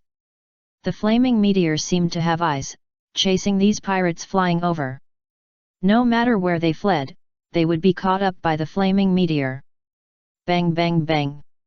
The explosions sounded one after another, and a moment later, the pirates just now had all fallen to the ground, their bodies burnt black, deader than dead. Wow, so powerful! Tiger and Jinbei were stunned. Chu Ki stood in the same place from beginning to end, without moving a step, and without touching anyone, and easily solved all these evil pirates. At this time, a neatly dressed mermaid army riding tiger sharks arrived. The mermaid in the lead was tall, wearing a crown, holding a golden trident, and sitting on a big-headed whale. He was Neptune, the king of the Dragon Palace Kingdom of Fishman Island. Roger and Whitebeard both had a good relationship with him.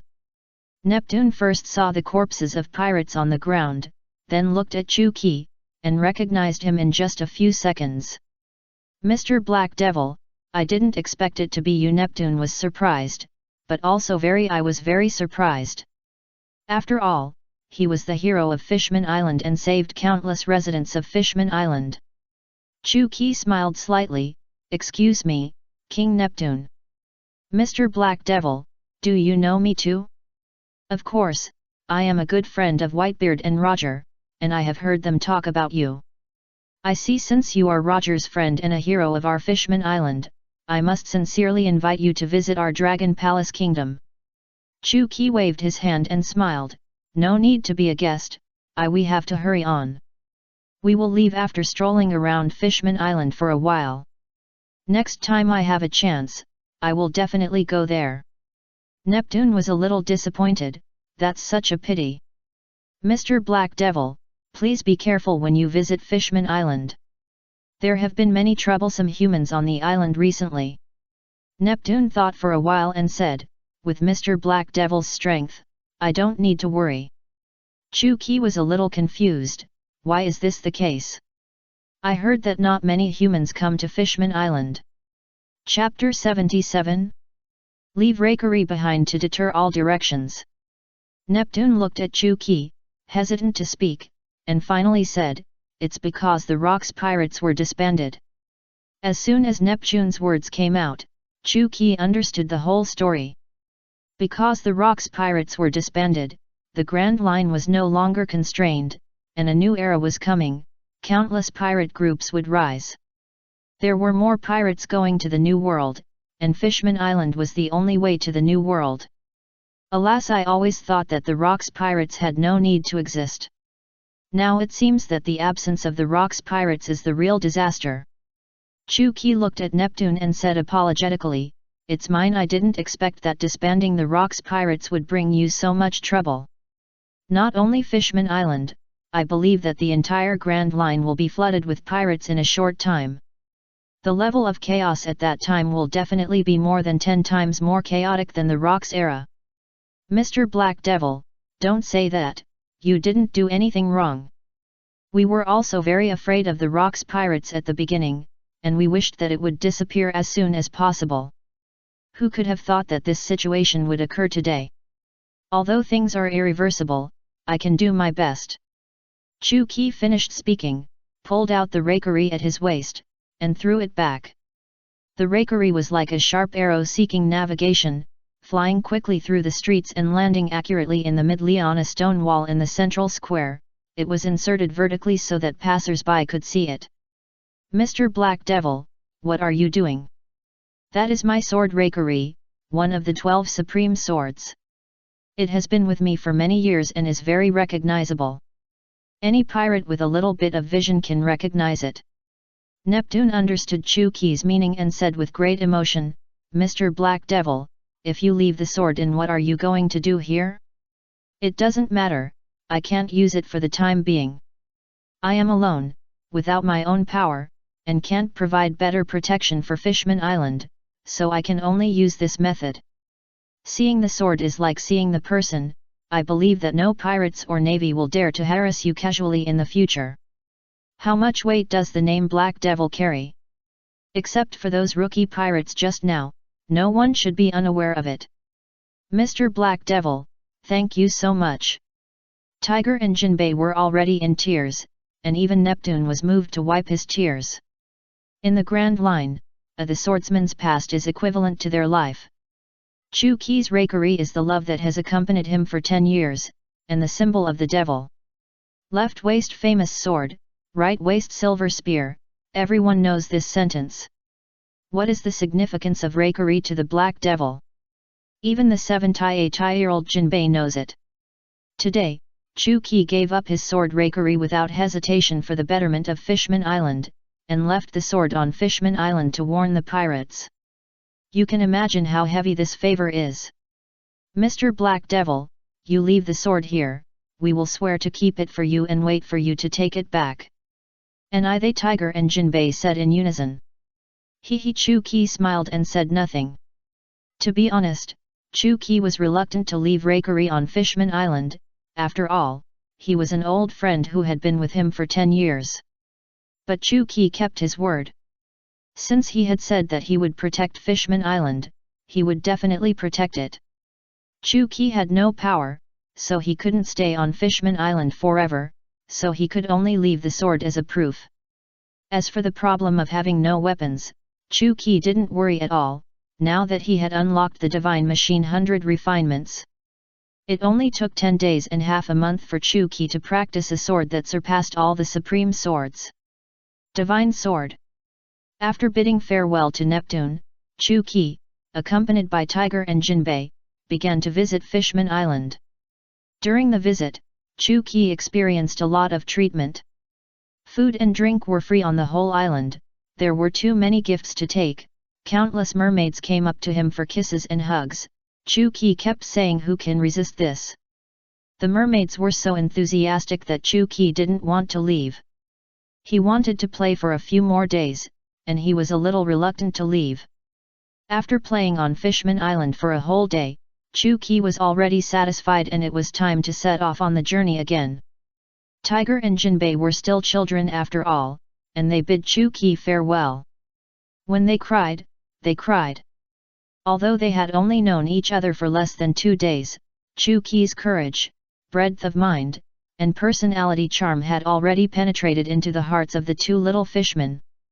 In their eyes, Chu-Ki was a true hero, the man they admired and admired the most. Bang bang!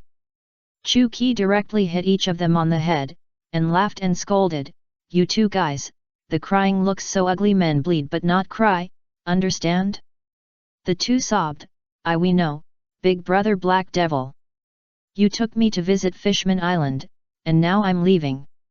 I want to give you some gifts. But I am too poor. I have nothing good except a piece of clothing. Chu Qi thought for a while and said, how about this, I will give it to you. Speaking of this, Chu Qi tore off 2 buttons from the clothes and handed them to Tiger and Jinbei. Chu Qi said with emotion, this clothes has been with me longer than Reikari. It has witnessed everything about me, from a small pirate with a bounty of 3 million baileys to today. I still need to wear the clothes, so I definitely can't give them to you. I will just give you 2 buttons. It is also a bit of a commemorative meaning. Tiger and Jinbei from Chu Qi carefully took the button in his hand, treating it like a treasure. Then it's time to say goodbye, Tiger, Jinbei. Wish you a goodbye, Black Devil brother. Watching Chu Qi's departing back, Tiger and Jinbei were already crying. In their young hearts, they secretly swore that they must become what Chu Qi expected in his mind and emulate him. Chapter 78. First meeting with Nicole Albia. After leaving Fishman Island and successfully arriving at Paradise, Chu Qi landed at the nearby Sabayati archipelago. He needed to replenish supplies and prepare the Eternal Pointer to the Mechanical Island. However, a very embarrassing problem arose. Chu Qi could not find the Eternal Pointer to the Mechanical Island in the Sabayati archipelago. Because in Paradise, navigation generally uses a recording pointer. The recording pointer needs to record for a period of time in the local area, and it will point to the next island after the magnetic force is fully stored. The process is too time-consuming, and Chu Qi has no time to wait. The only way now is to find a navigator who has been to the Mechanical Island to lead the way. But the latest problem came again. The Mechanical Island is Winter Island, and its geographical location is very remote, and very few navigators have been there. I'm sick, sailing alone is really difficult. Chu Qi has used Feng Kaokuman to calculate the location of the Mechanical Island, but what's the use of that? Chu Qi has no experience in sailing, and he doesn't have an eternal compass. He is lost in the sea every minute. I should have left Xiaoqi behind to lead the way when I disbanded the Rocks Pirates. Now I'm in a dilemma. Unable to find a navigator, Chu Qi was extremely irritable. After disguising himself, he went to a tavern to drink. The Sabayati archipelago is the territory of the Celestial Dragons. There are naval defenses everywhere on the island. If he doesn't disguise himself, he may be surrounded by the navy as soon as he lands on the island. After all, Chu Qi is now in the limelight. From the elderly in their 70s and 80s to children in their 5s and 6s, everyone knows him. Chu Qi certainly doesn't take the navy seriously, but it will be very troublesome if his identity is exposed. Because the Sabayati archipelago is very close to the navy headquarters, Marineford, if it is exposed, Garp and his men will be there in a minute to support, and a century-long war is inevitable. Boss, give me a glass of rum. Guest, your rum. The bartender pushed the glass in front of Chu Qi. Chu Qi sat at the bar, quietly tasting the wine and thinking about his next plan. Just then, a girl sat next to Chu Qi and spoke in a pleasant and intellectual voice. Said to the bartender, "Sir, give me a glass of rum." "My beautiful lady, rum is very strong, are you sure you want to drink it?" The girl smiled slightly and said, "I like to try new things."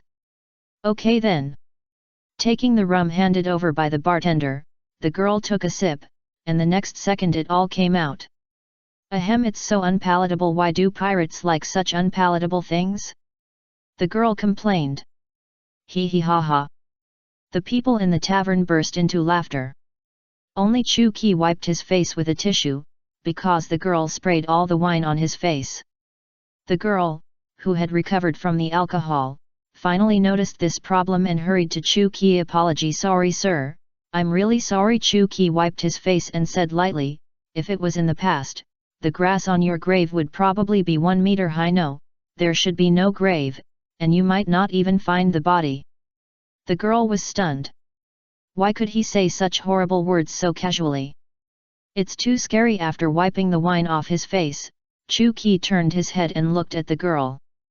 Needless to say, this girl is really good looking, at least a beauty with a score of more than 9 points. She has long silver hair and fair skin. Although she wears a rustic coat and carries an ugly bag, it is hard to hide her intellectual and intelligent temperament. She exudes a strong sense of beauty from head to toe. Bookish. Hey, what do you do? What's your name? Can you sail? Are you married? Chu Qi asked 4 questions in a row, as if he was checking the household registration. It was obvious that he was an old straight man. The girl was completely dumbfounded. Who on earth is this? How can I answer you if you ask me like this? Fortunately, a group of navy suddenly broke in and broke the awkward situation. Chu Qi was slightly stunned. No way, he was exposed so quickly. Fortunately, these navy were not here to arrest him, but to arrest the girl next to him. Child. Criminal Nicole Albia, you have been searching for historical texts privately, which has seriously violated the laws of the world government. We are going to arrest you now. Raise your hands and surrender quickly, or we will kill you on the spot. Nicole Robin. Hearing this name, Chu Qi suddenly remembered something. The last name is Nicole, and she is searching for historical texts. She can't be the black-bellied goddess. Nicole Robin's mother is now almost 36 years away from the beginning of the plot of One Piece. Robin was 28 years old at the beginning of the plot. Calculating the age, she should be Robin's mother. The plot introduces that Nicole Robin's mother is a genius archaeologist. Being able to travel around the world to find historical texts shows that her sailing skills are very good. His ability must be good, and he has been to many places. Thinking of this, Chu Qi's eyes changed instantly when he looked at Albia. His eyes lit up, like a big bad wolf seeing a little white rabbit. Albia noticed that Chu Qi was staring at her straight, as if he wanted to eat her up. Albia looked at the navy in front of her, and then looked at Chu Qi next to her. She was very scared now. There was really a wolf in front and a tiger behind. I have just started my archaeological adventure, it won't end here, right? Albia wanted to cry but had no tears. Hey, Nicole Albia, right? How about we make a deal? Chu Qi asked with a smile. Well. Albia replied subconsciously, what deal? I will help you get rid of them and let you leave safely. How about you be my navigator and take me to a place? Albia looked at Chu Qi with a suspicious look. Can you? Chu Qi said seriously, don't worry, if I can't take you out alive, I can still take your body out. Chapter 79. Chu Qi was exposed and both of them escaped. The navy in front of them also heard the conversation between the two, and they turned their guns to Chu Qi. Are you Nicole Albia's accomplice? The leading naval corporal asked sternly. It wasn't just now, but it should be now. As he said, Chu Qi gently pulled off a hair from his forehead. The divine machine 100 refinements was activated, and the process of controlling and transforming objects was completed in 1 second. Although Chu Qi's divine machine 100 refinements was not very proficient, it was just a hair after all, and 1 second was enough to refine it. After refining it, Chu Qi used the armament haki to harden it. Quickly surrender, don't make small moves, I'll give you 3 seconds, if you don't surrender. The naval officer's words were not finished, but his voice stopped abruptly, and then he fell to the ground with a plop. There was no bleeding, and no external injuries. Only by looking closely could you find that there was a very small black spot on his forehead, and a drop of blood the size of a grain of rice seeped out from it. Everyone looked puzzled. Swish, swish, swish. Chu Qi's refined hair flew around the navy at high speed, making a tiny sound like a mosquito. After flying a few times, the hair returned to Chu Qi's hand. Bang bang bang. In the blink of an eye, all the standing navy fell down one after another, leaving no one behind. It all happened too quickly. In a few seconds, everyone in the tavern was confused, including Albia. Hey, what did you just do? Albia had an incredible expression on his face. She only saw Chu-Ki pull out a hair, and then all the navy fell down. She had no idea what happened. The hair was so thin that it was invisible, and the speed was so fast that it was impossible to detect without meticulous observation. Hey! Chu-Ki took a breath and blew away the hair in his hand, then said lightly, "Nothing, they may be tired and want to rest." Orbaya's expression at this moment can only be described in 4 words, "I don't believe you." Ignoring Albia's reaction, Chu-Ki stood up and said, "Okay, Miss Albia, you are now officially my navigator, come with me." Orbaya's face was not very happy. It was good looking, but she still gritted her teeth and said, "I will keep my promise, but you can't hurt me and take me to strange places. In addition, you must let me go immediately after you reach your destination." Chu-Ki was a little speechless. "Do you think he is a bad guy?" Orbaya looked at the fallen navy, and then remembered what he just said, and nodded repeatedly. "Very similar. Alas, you are wrong about this. In fact, I am a human trafficker. I catch beautiful girls and sell them to Happy Street." Orbaya is not stupid, of course she knows that Chu-Ki is teasing her. Although he is extremely black-bellied and doesn't look like a good person at all, Albia can feel that he is very reliable. "Let's go." Orbaya followed Chu-Ki. When she reached the door of the tavern and was about to push the door open to go out, Chu-Ki stopped her. "Ah, it's so troublesome." Chu-Ki complained while releasing the domineering aura, and retracted it after a few seconds. Ordinary people like Albia definitely can't feel the domineering aura, but just feel a breeze blowing on their faces. "You can go now."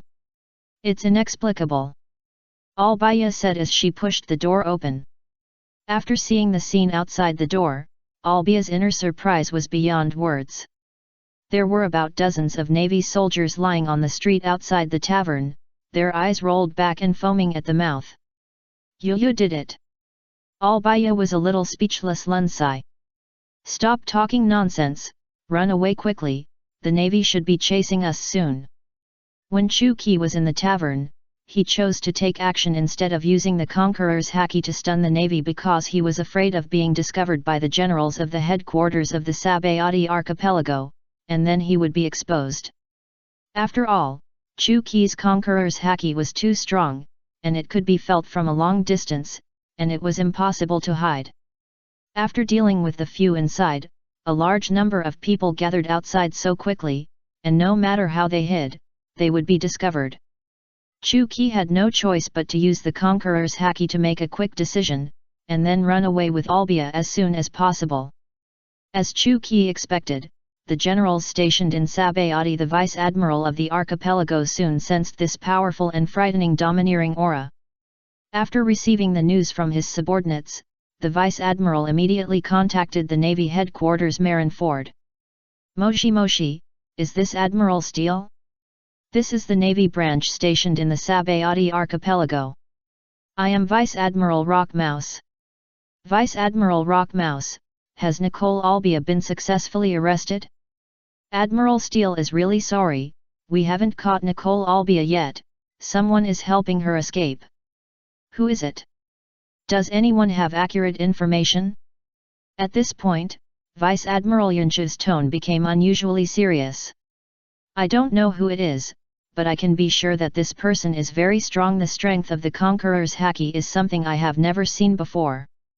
The Admiral Steel Bone on the other end of the phone was silent for a long time before he spoke again.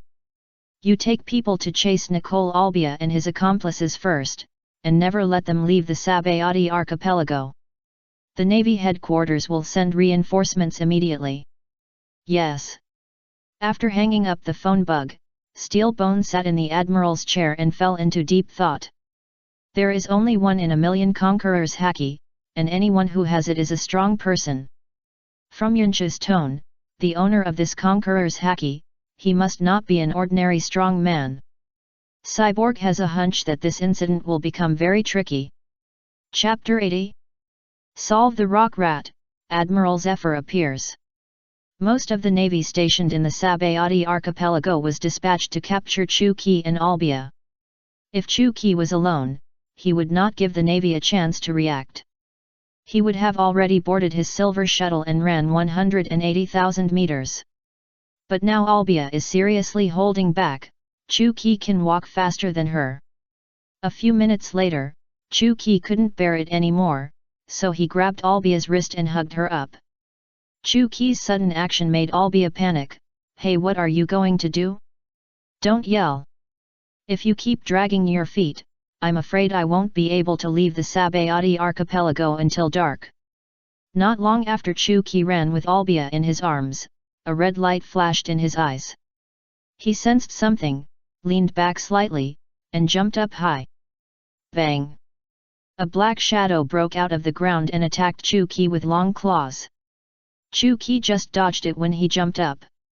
After spinning a few times in the air, Chu-Ki landed lightly with Albia in his arms. Criminal Nicole Albia and her accomplices, you have been arrested, surrender quickly. The man was the Navy Vice Admiral Rock Rat stationed in the Sabayati archipelago. He was an animal-type sandslinger devil fruit user who could dig the ground and break rocks, so he was called being LT. General Rock Rat. LT. General Rock Rat, who has been transformed into an orc, is covered with earth-black scales all over his body, and has long and sharp claws on his hands. Pangolin, are you here to save Grandpa? Chu-Ki couldn't help laughing. Of course, only he knew what this joke meant. Stubborn. LT. General Rock Rat didn't want to talk nonsense with Chu-Ki, so he started to dig the soil with his claws, and disappeared into the ground, preparing to launch another surprise attack on Chu-Ki. Watching lit. General Rock Rat disappear, Albia said anxiously, put me down quickly and concentrate on dealing with him. No, you don't need hands to deal with him. After speaking, Chu-Ki raised his leg slightly and stomped on the ground. Boom! With a loud bang, the ground within a few dozen meters was shattered. Lieutenant General Rock Mouse, who had just disappeared underground, jumped out from the ground with a look of embarrassment and blood all over his body. Ahem, who are you? Lieutenant General Mouse was horrified by the destructive power displayed by Chu-Ki. Chu-Ki replied indifferently, a newly unemployed high. Chu-Ki kicked out and kicked a small stone on the ground towards Rock Mouse. Although it was only a small head that flew over, Lieutenant General Rock Mouse was keenly aware of the danger and quickly used the armed color domineering to harden his whole body to resist. Bang! When the small stone collided with Lieutenant General Rock Mouse, it exploded instantly. Puff! Vice Admiral Rock Rat spat out a mouthful of blood. Fortunately, the defense of the mole fruit was extremely high after the beast transformation, and the hardening of the armament haki prevented him from falling, but he was also seriously injured. Chu-Ki was slightly surprised. Not bad, much stronger than the average Vice Admiral. Come to think of it, the strength of the Navy Vice Admiral who can come to garrison the Sabayati archipelago must be good. Damn pirate, I'll fight you. Vice Admiral Rock Rat made a desperate move, waved the long claws in his hand, and rushed towards Chu-Ki. Immortal Trapping Talisman. As soon as the voice fell, 5 glowing runes appeared. Lieutenant General Rock Rat appeared around him. Following that, 5 chains flew out of the talisman, locking his neck and limbs tightly. Damn Nwadi's weird attack method. Lieutenant General Rock Rat suddenly realized, his expression became terrified, cold sweat ran down his face, and he even forgot to struggle. This weird method has only been used by one person in the Grand Line. You, how did you come to paradise? Ya, what is your purpose? Lieutenant General Rock Rat began to stutter. Chu-Ki said lightly, don't be nervous, I'm just here for a trip. But you have recognized me, so I have to temporarily make you lose your ability to move. As he spoke, the fourfold thunder talisman appeared out of thin air, and the next second, a powerful thunderbolt attack poured out, and Vice Admiral Rock closed his eyes in panic. Just before the rock rat was about to be hit, a burly purple-haired man wearing a Navy Admiral's uniform jumped out. He used his fist wrapped in armed color domineering to swing with all his strength, and actually dispersed the thunder with one punch. After the thunder dissipated, the purple-haired admiral stood there without saying a word, looking at Chu Qi solemnly. "Admiral Zifa, he is. I know who he is." Zafar said calmly, "This man's aura can't be hidden at all, I have seen it. Even if he stands there without doing anything, people can vaguely feel oppression." Although Chu Qi disguised well, Zifa and he had fought 2 or 3 times, and he could be recognized at a glance just by his aura. "Hey Zifa, long time no see." Chu Qi said with a smile, "You have been promoted to Admiral, congratulations, congratulations." Albia, who was held in Chu Qi's arms, finally couldn't help but say, "How could the world government even send out the Admiral of the Navy to catch me? You should leave quickly, I don't want to implicate you." Chu Qi lowered his head and looked at her with a playful look. "Miss Albia, you are not that impressive, he came to find me specifically and catch you by the way." Just then, the Navy's large force had arrived and surrounded Chu Qi and Albia. So many people appeared, Zifa was not happy but worried. Because he knew that no matter how many people there was no advantage in dealing with the Black Devil, but it would only increase casualties. Zafar frowned and quickly ordered everyone retreat, "No shooting, retreat as far as you can." The Navy looked at each other, although they didn't understand why, but after all, it was the Admiral's order, so they retreated. After shouting away the Navy soldiers, Zifa turned around and tore off the chain on Lieutenant General Yunshu, and then said, "You go too." Chapter 81. Fighting Zifa, Chu Qi's disappointment. "General Zifa, this man is too strong, let me fight side by side with you." Lieutenant General Yunshu clenched his fists and said. Seeing Zifa shouting away everyone, Lieutenant General Yunshu the Rock Rat knew that Zifa was going to fight the Black Devil alone to avoid more casualties. Zifa shook his head and said, "Rock Rat, I have fought with this man several times, and I am definitely the most clear about how strong he is. You are only a hindrance here and will affect my battle." Hearing what Zifa said, Lieutenant General Rock Rat had a complicated expression and could not say anything more. "General Zifa, be careful." After saying that, Lieutenant General Rock Rat fled underground. Chu Qi put down Albia in his arms, and then looked at Zifa. He said calmly, "Zephyr, since we have fought several times, I don't need to say more about the results." "Of course I know," Zephyr said righteously, "but if facing you, the Navy will always retreat, then what is the meaning of our belief? Zephyr, you and Garp have always been my most admired opponents. I know you, and you know me." Chu Qi persuaded, "I really don't want to fight you today. Let's come quietly and leave quietly. It's good for all of us." Zephyr, nicknamed Black Arm, is a navy of the same period as Garp, Sengoku, and Crane. He was promoted to Admiral this year. Zephyr has conquered countless pirates for many years, but never killed any enemy, known as the Unkillable Naval Commander. Chu Qi has always admired him very much, because unkilling is much more difficult than killing. Zifa is a man with great perseverance and firm beliefs. "I know you are different from those greedy pirates, but it is my duty to face pirates, so I must fight. Hey, can you give me a chance? I haven't been a pirate for many days." Albia, who had been listening to the two people talking, asked Chu Qi curiously, "Hey, who are you? Were you a famous pirate in the past?" Chu Qi didn't say anything, but took off the wig on his head and removed his face. The disguise on his body was removed, revealing his true face with black hair and black pupils. Chu Qi raised the corner of his mouth, "Do you recognize me now?" Who are you?" Orbaya was confused. "Orbaya, are you an alien?" "Oh, forget it, I don't want to talk nonsense with you anymore, quickly step away, the farther the better." Okay. Orbaya nodded and trotted away. Looking at Albia's back as she left, she looked thoughtful, and suddenly realized.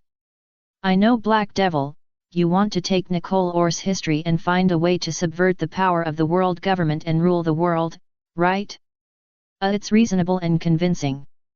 Chu Qi couldn't help laughing. Asked, if you want to rule the world, why do you want to disband the Rocks Pirates? Then what is your purpose and why do you want to come to paradise? There is no need to tell you, let's get started. I'll get rid of you sooner, I still have to hurry. After speaking, Chu Qi tapped the ground with his toes, and a huge strange game unfolded. Li Zi Fire Meteor. Chu Qi waved his hand and controlled more than a dozen fire meteors to fly towards Zifa.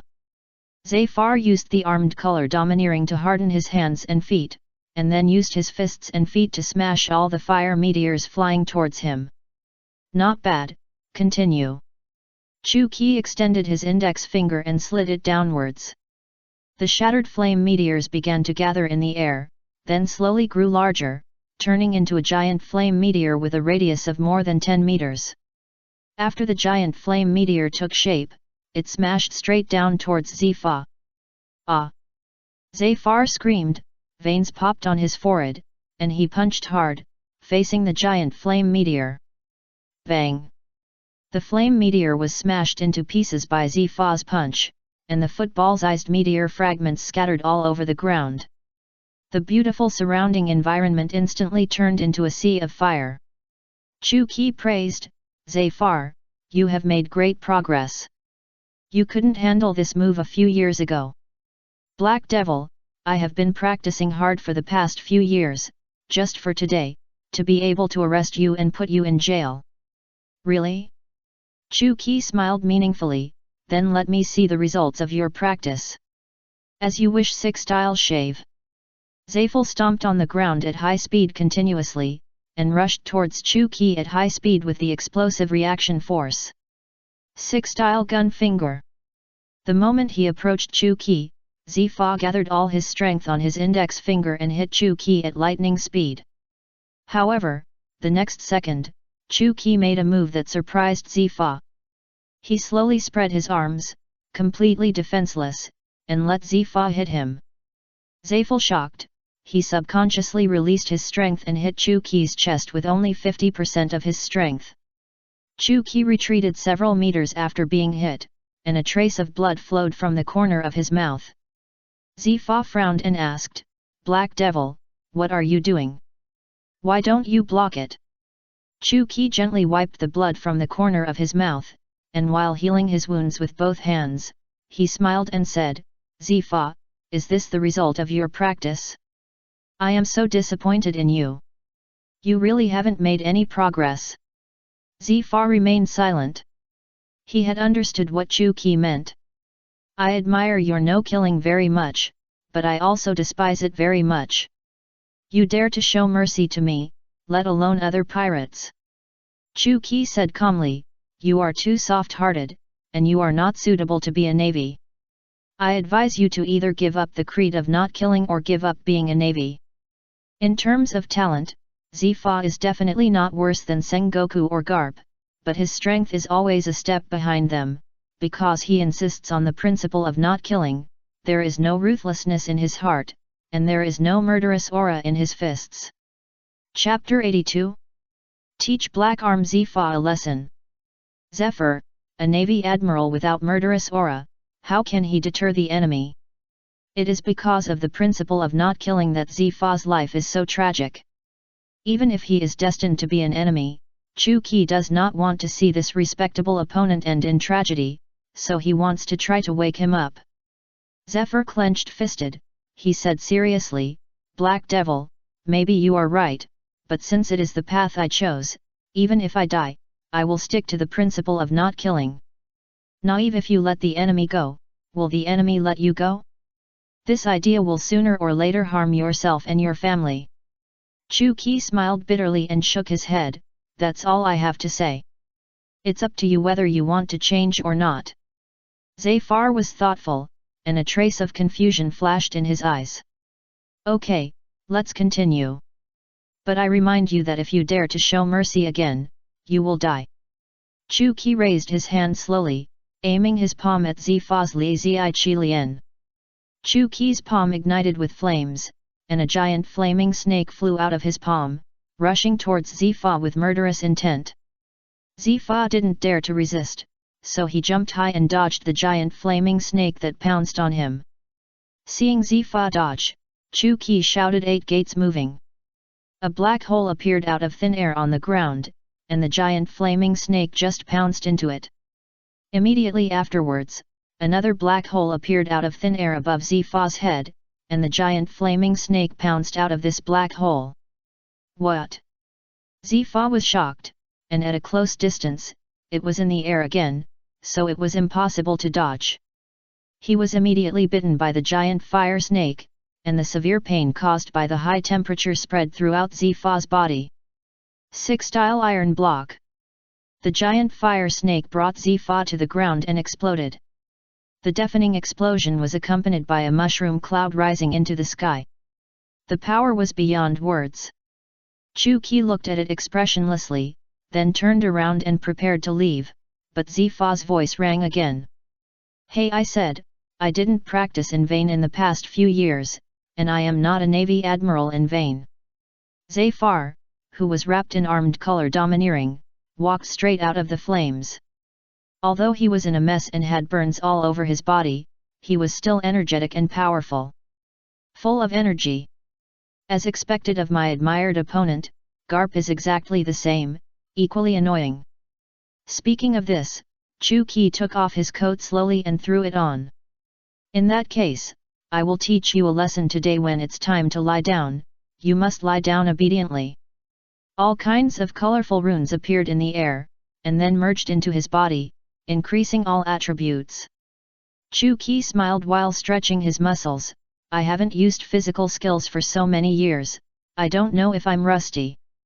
I didn't notice it just now, but Zifa finally realized that the sword on Chu Qi's waist was gone.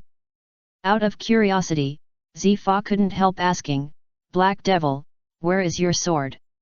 You know, left waist famous sword, right waist silver spear. Is the symbol of the Black Devil, he never leaves these two weapons. Now the famous sword is suddenly gone, everyone will feel curious, Zifa is no exception. Chu Qi smiled slightly, don't worry, I just left it in the right place. Chu Qi didn't say it clearly, Zifa knew it after a while. Chu Qi left his famous sword on Fishman Island to protect the residents there. Because of this incident, Zifa completely changed his mind and gave up the principle of no killing. A pirate, with only a sword, can deter all pirates and navy and protect a country. And their navy. After doing so much, I still can't stop the pirates from wreaking havoc. How sad it is.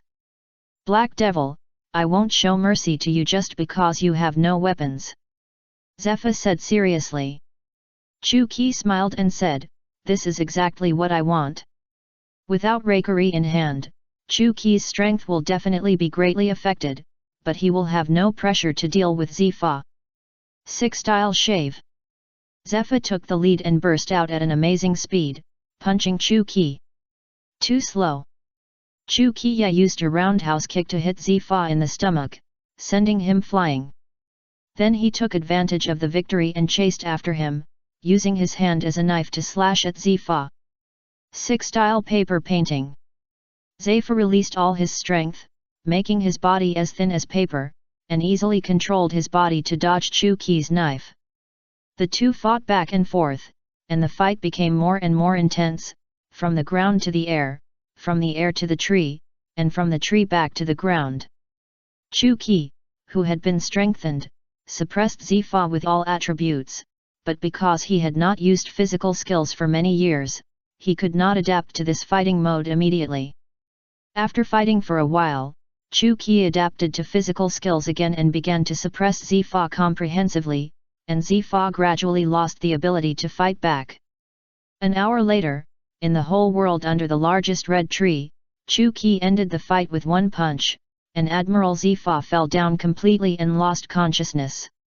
Standing next to the fallen Zifa, Chu Qi panted and said coldly, "Get out of class, dismissed." After picking up his coat and putting it on, Chu Qi found Albia and took her to where he parked the boat. This time, no navy dared to stop him. As the two walked, Albia asked, "Who are you? You haven't told me your name yet." Chu Qi was a little impatient. "They call me the Black Devil, now they should know who I am." Albia asked weakly, "Is the Black Devil your name or a nickname?" 8th Chapter 13. My bounty is a little higher than yours. The two of them boarded Chu Qi's silver shuttle smoothly, left the Sabayati archipelago, and began to sail far away. After a few simple exchanges, Chu Qi roughly understood Albia's situation and also knew why she didn't know the Black Devil. Nico Albia was born in the archaeological island O'Hara in the West Sea, which is a small country island. Not to mention the news of the Grand Line, even the news of their own waters in the West Sea is difficult to reach O'Hara. Albia, this countryman, is the first time to come to the Grand Line. Not to mention the Black Devil, she doesn't even know the Rocks Pirates. Wait. After listening to Albia's explanation, Chu Qi suddenly discovered a very serious problem. Chu Qi immediately. He asked Albia loudly, "Is this your first time to the Grand Line?" Albia nodded, "Yes, this is my first time leaving O'Hara Island to come to the Grand Line to find historical texts." Chu Qi suddenly had a very bad feeling. "I thought he was a master of navigation, but it turned out to be a newbie in navigation. What should I do? I don't know if I can reach the mechanical island in my lifetime. I'm done." Chu Qi was heartbroken. "Don't worry, I'm a genius although I learned navigation by myself. As long as there is an island on the map, there is no island that I can't find." Albia was full of confidence. Said. "Alas." Chu Qi sighed, "I hope so. If I can't find you, I will cut you into 8 pieces and throw you overboard to feed the sharks." "Why can you always say such terrible things seriously?" Orbaya's face was full of fear.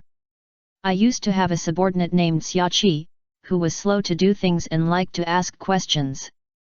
After I cut off her hand, she worked harder and stopped asking questions. After that," Chu Qi looked at Albia and asked coldly, "Do you understand now?" After hearing Chu Qi's words, Albia's hands and feet trembled, and her speech became choking and sobbing. You are you kidding me? Ha ha ha." Chu Qi burst into laughter. Albia finally realized that she had been fooled. She was so angry that her teeth itched, but she could do nothing about it. There was no way. This guy was simply a monster. You couldn't beat him, and you couldn't run away. How could there be someone like you in the world? Albia looked resentful. "If my children are the same in the future, I would rather throw them into the sea." Hearing what Albia said, Chu couldn't help laughing. "Can you believe it when I tell you this? Your future daughter is indeed a black-bellied woman." Orbaia laughed. "How do you know? Do you have the ability to predict the future?" Predicting the future is nothing. I can know everything in the world, no matter the past or the future." No normal person would believe these words, and Albia would naturally be no exception. Looking at Chu Qi's expression, it was like looking at a lunatic. "Why don't you just say you are a god?" Chu Qi said calmly, "I'm not a god yet, but it's almost there." Ha ha ha ha. Orbaia almost laughed to tears. "Lord God, since you know everything, why do you still need a navigator?" Chu Qi curled his lips and said, "Silly woman, knowing everything does not mean being omnipotent. And I never like to predict the future, because it is boring.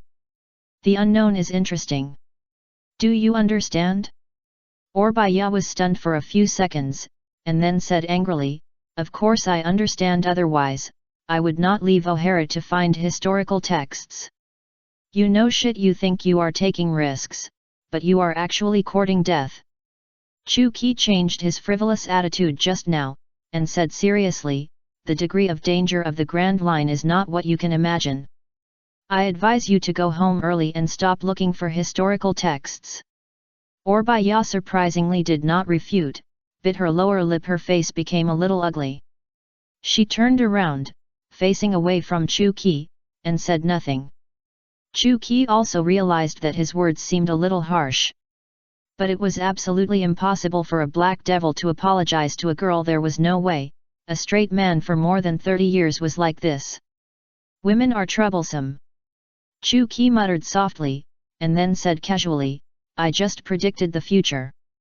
In the future, a woman named Nicole Albia translated all the historical texts and knew the whole truth of world history. After hearing this, Albia's body trembled slightly, and the corners of her mouth couldn't help but rise. After a moment, Albia said with some Su Xiaoi's voice whispered, I don't believe it. Chu Qi didn't want to pay attention to her anymore, and lay on the deck to rest. Seeing this, Albia also lay down. As a result, a very embarrassing scene happened. The deck space of Silver Shuttle was more than enough for Chu Qi to sleep alone, and two people could barely sleep, but it would be very crowded. Although there was a cabin below, it was full of supplies, so they could only sleep on the deck. The two looked at each other, their bodies pressed together, and their white cheeks were slightly red at the same time. The scene was very awkward for a while.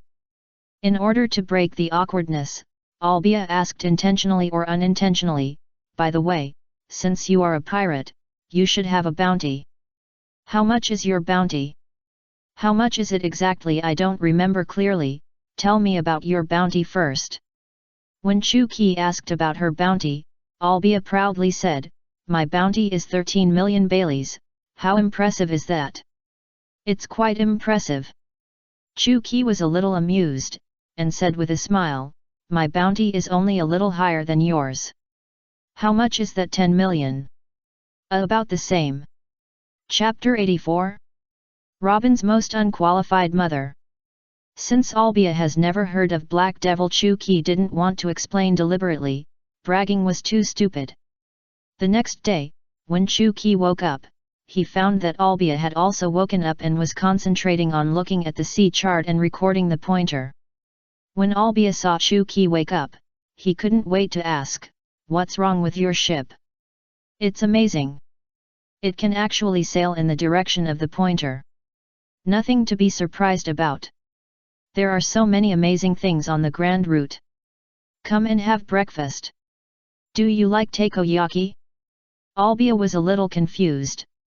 Where did the takoyaki come from? Octopus. Before the two words came out, a huge octopus more than 20 meters high slowly floated up from the sea.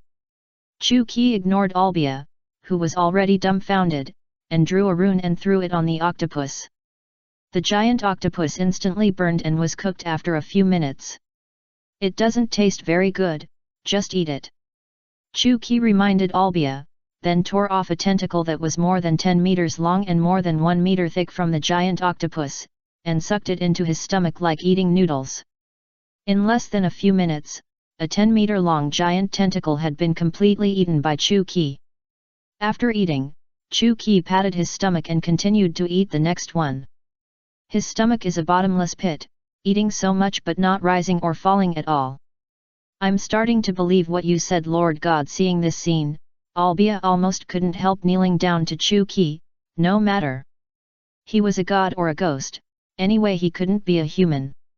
After more than 10 days, Albia had become completely immune to the non-human creature Chu Qi. No matter whatever he did, she wouldn't be surprised at all. The relationship between the two was not as bad as when they first met, and it was even getting better and better.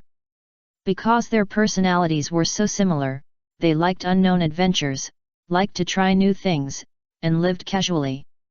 The only thing that made Chu Qi dissatisfied was that every time he passed an island, Albia had to go to the island to buy cooking ingredients, which was a waste of time. For her safety, Chu Qi went to the island every day. He had to accompany her every time. After all, she was a fat sheep worth more than 10 million baileys. Chu Qi was afraid that if he was not careful, she would be taken away. Chu Qi felt that it was like accompanying his girlfriend shopping, which was time-consuming and laborious, and more troublesome than fighting with the Admiral of the Navy. This day was the same as the previous times. Chu Qi went shopping in a small town. In less than half an hour, his hands were full of things, fruits, vegetables, supplies, everything. Seeing that he had bought almost everything and was about to go back, a cute short-haired girl ran to Chu Qi and Albia with a basket full of roses. "Sir, buy a bouquet of flowers for your wife." Short-haired girl. The girl looked at Chu Qi and said sweetly. Chu Qi and Albia were a little embarrassed. They wanted to refuse because they were afraid of misunderstanding. But they couldn't help but think that this short-haired girl was too cute. She had a pair of big black eyes, as bright as the starry sky, and her voice was so soft and sweet. Even a straight man like Chu Qi was almost melted by her. Who else could refuse her request? Buy, I want them all." Chu Qi bought all the roses from the girl generously. "Thank you, sir, but you can just buy one for my sister. Because I hope more sisters can receive roses and live happily every day," the girl said with a smile. Oh! Chu Qi and Albia were completely melted. It was the first time that Chu Qi saw such a cute, sensible, and kind girl. She was simply an angel. Alas, if it was in the past, I must have snatched this little angel back to the ship. Chu Qi couldn't help but sigh. "Thank you for your compliment." The girl thought Chu Qi was joking. Albia, who was standing by, knew that this guy was definitely serious and not joking. "Buy flowers and say goodbye to the girl." After that, Chu Qi casually handed the rose in his hand to Albia. Albia was stunned for a few seconds, but still took the rose from Chu Qi, put it to the tip of her nose and smelled it. With a slight smile on her lips, the two returned to the boat.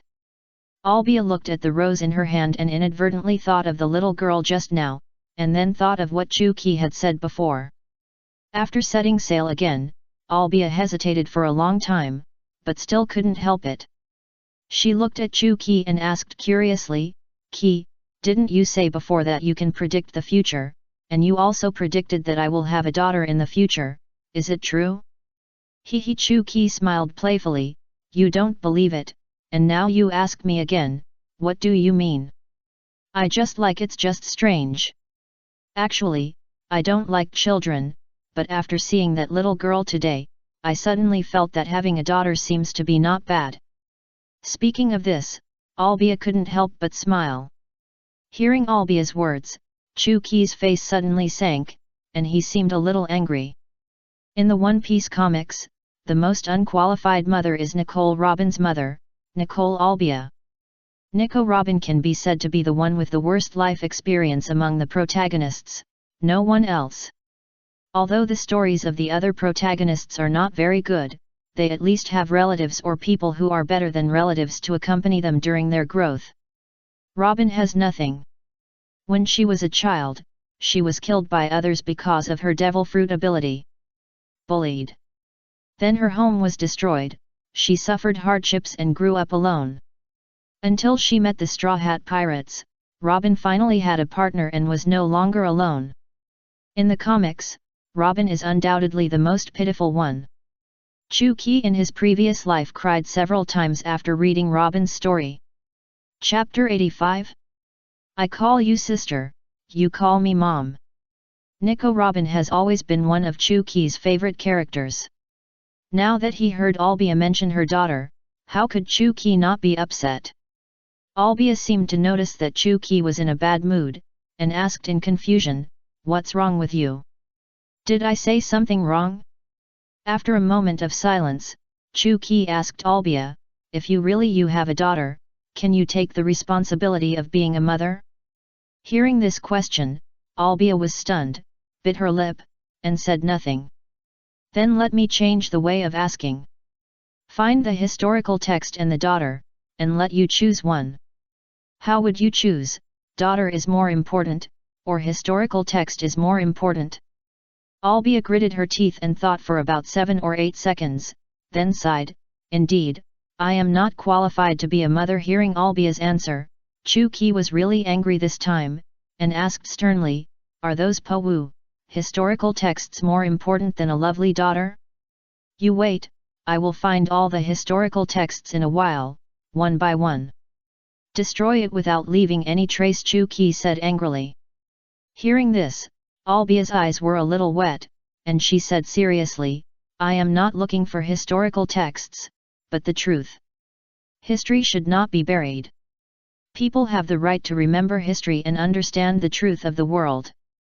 Without waiting, Chu Qi spoke. Albia continued, someone has to stand up and give the world the truth. Since there is no one else, then I will do it. Albia's tone was not heavy, but it was extremely firm. Chu Qi was silent. Although he was a little angry, he really couldn't hate Albia.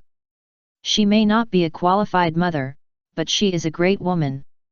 Looking for historical texts. In fact, exploring the truth of history requires not only great courage and perseverance, but also a firm spirit of exploration, discovery, and a spirit of sacrifice. Nicole Albia, an ordinary woman, can do so much, which is really precious. Although she did not accompany Robin to grow up, Albia's love for her daughter is not less. The performance in the comics and the words she said to Robin before her death can be clearly felt. Thinking of this, Chu Qi's anger was almost gone. Alas, forget it, it's your own business, I don't care. Albia felt that Chu Qi was a little weird, as if he could really predict the future. For a while, both of them fell into silence and didn't speak. In the end, it was Albia who couldn't help but speak first, saying deliberately, Qi, if I really have a daughter in the future, what will she be like? Chu Qi was stunned when he heard it, and looked at Albia meaningfully, with the corners of his mouth slightly raised. She looks very similar to you, Yu Liang, but her hair is black. She is soft inside, but strong on the outside, doesn't like to talk, and is a little bit black-bellied. As Chu Qi told the story, Albia had already imagined what her future daughter would look like. She seemed very satisfied and couldn't help laughing. Chu Qi talked for a while. Albia suddenly found a problem and was secretly surprised. Black hair, black belly, he is not talking about his daughter with. Thinking of this, Albia's face instantly turned red, almost smoking. Hey, why is your face so red? If you are sick, remember to drink more hot water. It is very troublesome to get sick at sea. The textbook-like greetings of the old straight man poured a basin of cold water on Albia's heart, making her sober up successfully. Albia asked unhappily, since you can predict that I will have a daughter in the future, can you predict who her father is? Hehehe, this is too easy for me. Since you sail for me, I will make an exception and help you once. Robin's father is a character who has never appeared in the show, not even as a supporting role. It is too easy to figure out who he is. Chu Qi stretched out his finger, condensed the air, and a small Kimen game unfolded under him. Chu Qi closed his eyes and began to calculate Kimen. As soon as he entered the inner world, a ball of light as big as a giant came into Chu Qi's eyes, and Chu Qi was dumbfounded on the spot. Hey, no way! The more important the person or thing is, the bigger the light ball will be. There is also a possibility that this person or thing is related to oneself, and it will also appear this situation. Robin's father is definitely not a hidden boss, so there is only the second possibility, he is related to me. Impossible.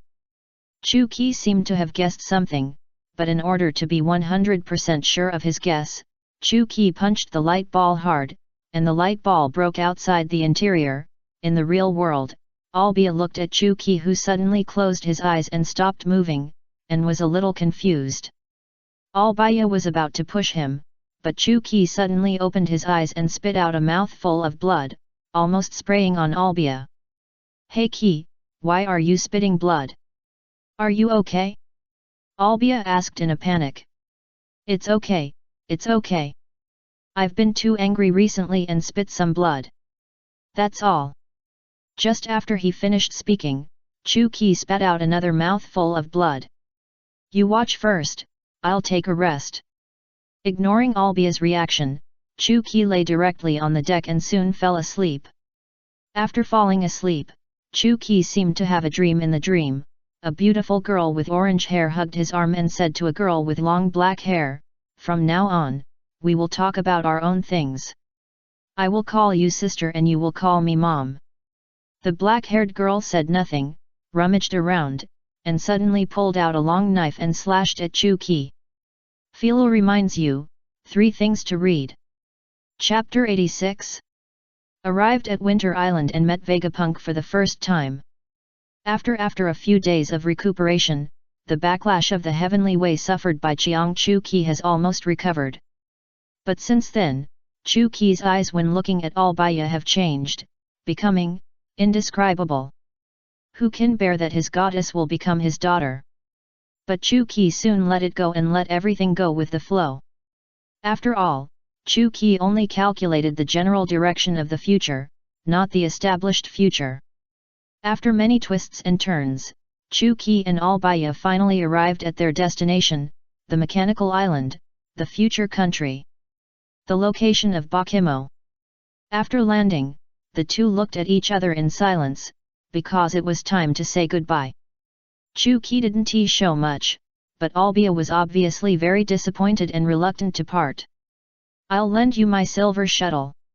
Remember to return it to me next time we meet. There are millions of Baileys in the cabin, enough for you to return to the North Sea."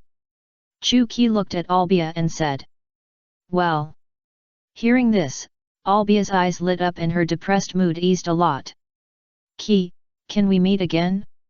"Nonsense, you are my future daughter." Chu-Ki immediately realized that he had said the wrong thing and quickly typed it out. He almost said "you are my future daughter, damn it." This sentence came out. Albaya looked at Chu-Ki in confusion. "What do you say I am to you?" "Of course I am your navigator, what else can it be?" Chu-Ki said calmly. "Don't worry, we will see each other again. Remember to take good care of my silver shuttle.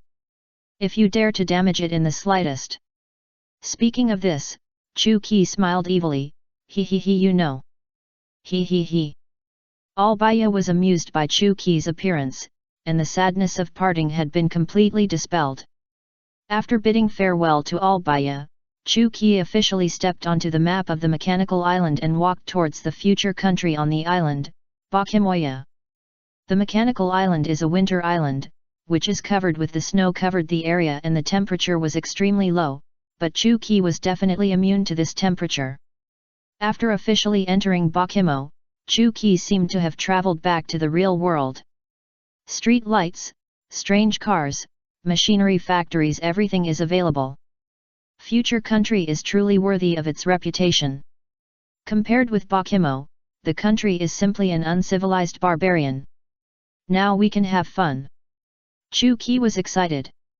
Bakimo has developed shipping, and there are ores on the island that can be used as materials for refining. The machinery industry has started, and it has industrial equipment that can make fine parts. Chu-Ki can play freely and practice divine machine manufacturing. This is simply the perfect place to study divine machine 100 refinements land. In addition, there is another advantage. The people here are devoted to scientific research, and no one pays attention to the Black Devil at all. As long as he sees fewer outsiders, Chu-Ki will definitely not be exposed and can live in seclusion with peace of mind. "Hey, kid, do you know Vegapunk?" Chu-Ki grabbed a boy in a cotton coat and asked. "Let me go, you rude outsider." The boy struggled and cursed. Bang bang. Chu-Ki didn't waste any words. He punched the boy twice, and the boy covered his head with a big bump, tears streaming down his face, and he was completely honest. "Can you answer me now?" Woo, of course I know Vegapunk, there are still people on the Mechanical Island who don't recognize him. "Do you know Vegapunk? He is the smartest genius in Bakimoya for hundreds of years." The boy cried with snot and tears. "It's good to know him. Take me to him now." "Why me?" "You are too. I am very happy to serve you, sir." I wanted to curse, but when I saw Chu-Ki's slowly raised fist, the boy immediately changed his words. Chu Qi smiled slightly and said, "Thank you for your cooperation." Leaving the city center, Chu Qi followed the boy and walked towards the forest outside Bakhimoya. Go! After walking for a long time, a brightly lit cabin appeared in front of the two. The cabin was in a mess, with various mechanical parts scattered all over the floor. There was no wood in the stove, but it was burning with a blazing flame. It was obviously a masterpiece of technology. The boy turned the candlestick next to him, and the stove slowly moved away, revealing an underground passage. "Let's go, this is Vegapunk's laboratory, he is inside." After the boy finished speaking, he walked inside. Chu Qi smiled meaningfully and followed the boy slowly. The passage was very long, with lights on both sides. Just when they were about to walk out of the passage, the lights suddenly went out. After a while, the lights came on again, but the one who led the way, the boy, had disappeared. Then, an electronic screen slowly landed in front of Chu Qi, and the boy appeared on the screen. The boy on the screen yelled at Chu Qi crazily, "You damn bastard, rude fool monkey with strong limbs and simple mind. You look really handsome when you scold me now, but you will be very embarrassed when I beat you later." Chu Qi said with a smile. "Beat me and see who beats who." As he said, the boy pressed the button in front of him. Buzz buzz buzz. The sound of mechanical startup came from the laboratory, and soon, a semi-mechanized grizzly bear appeared in front of Chu Qi. "Awoo!" The cyborg grizzly bear roared at Chu Qi. But before he finished roaring, the head of the cyborg grizzly bear had appeared in Chu Qi's hand, and the huge cyborg bear body fell to the ground. Vegapunk in front of the screen was dumbfounded. What happened just now? Chu Qi threw away the bear head in his hand and jumped up, penetrated the ceiling of the laboratory, and came to the second floor of the laboratory. Just appeared behind Vegapunk, and before Vegapunk could come back to his senses, he picked him up. Chu Qi showed a kind smile on his face. "Little friend Vegapunk, we meet again." Chapter 87.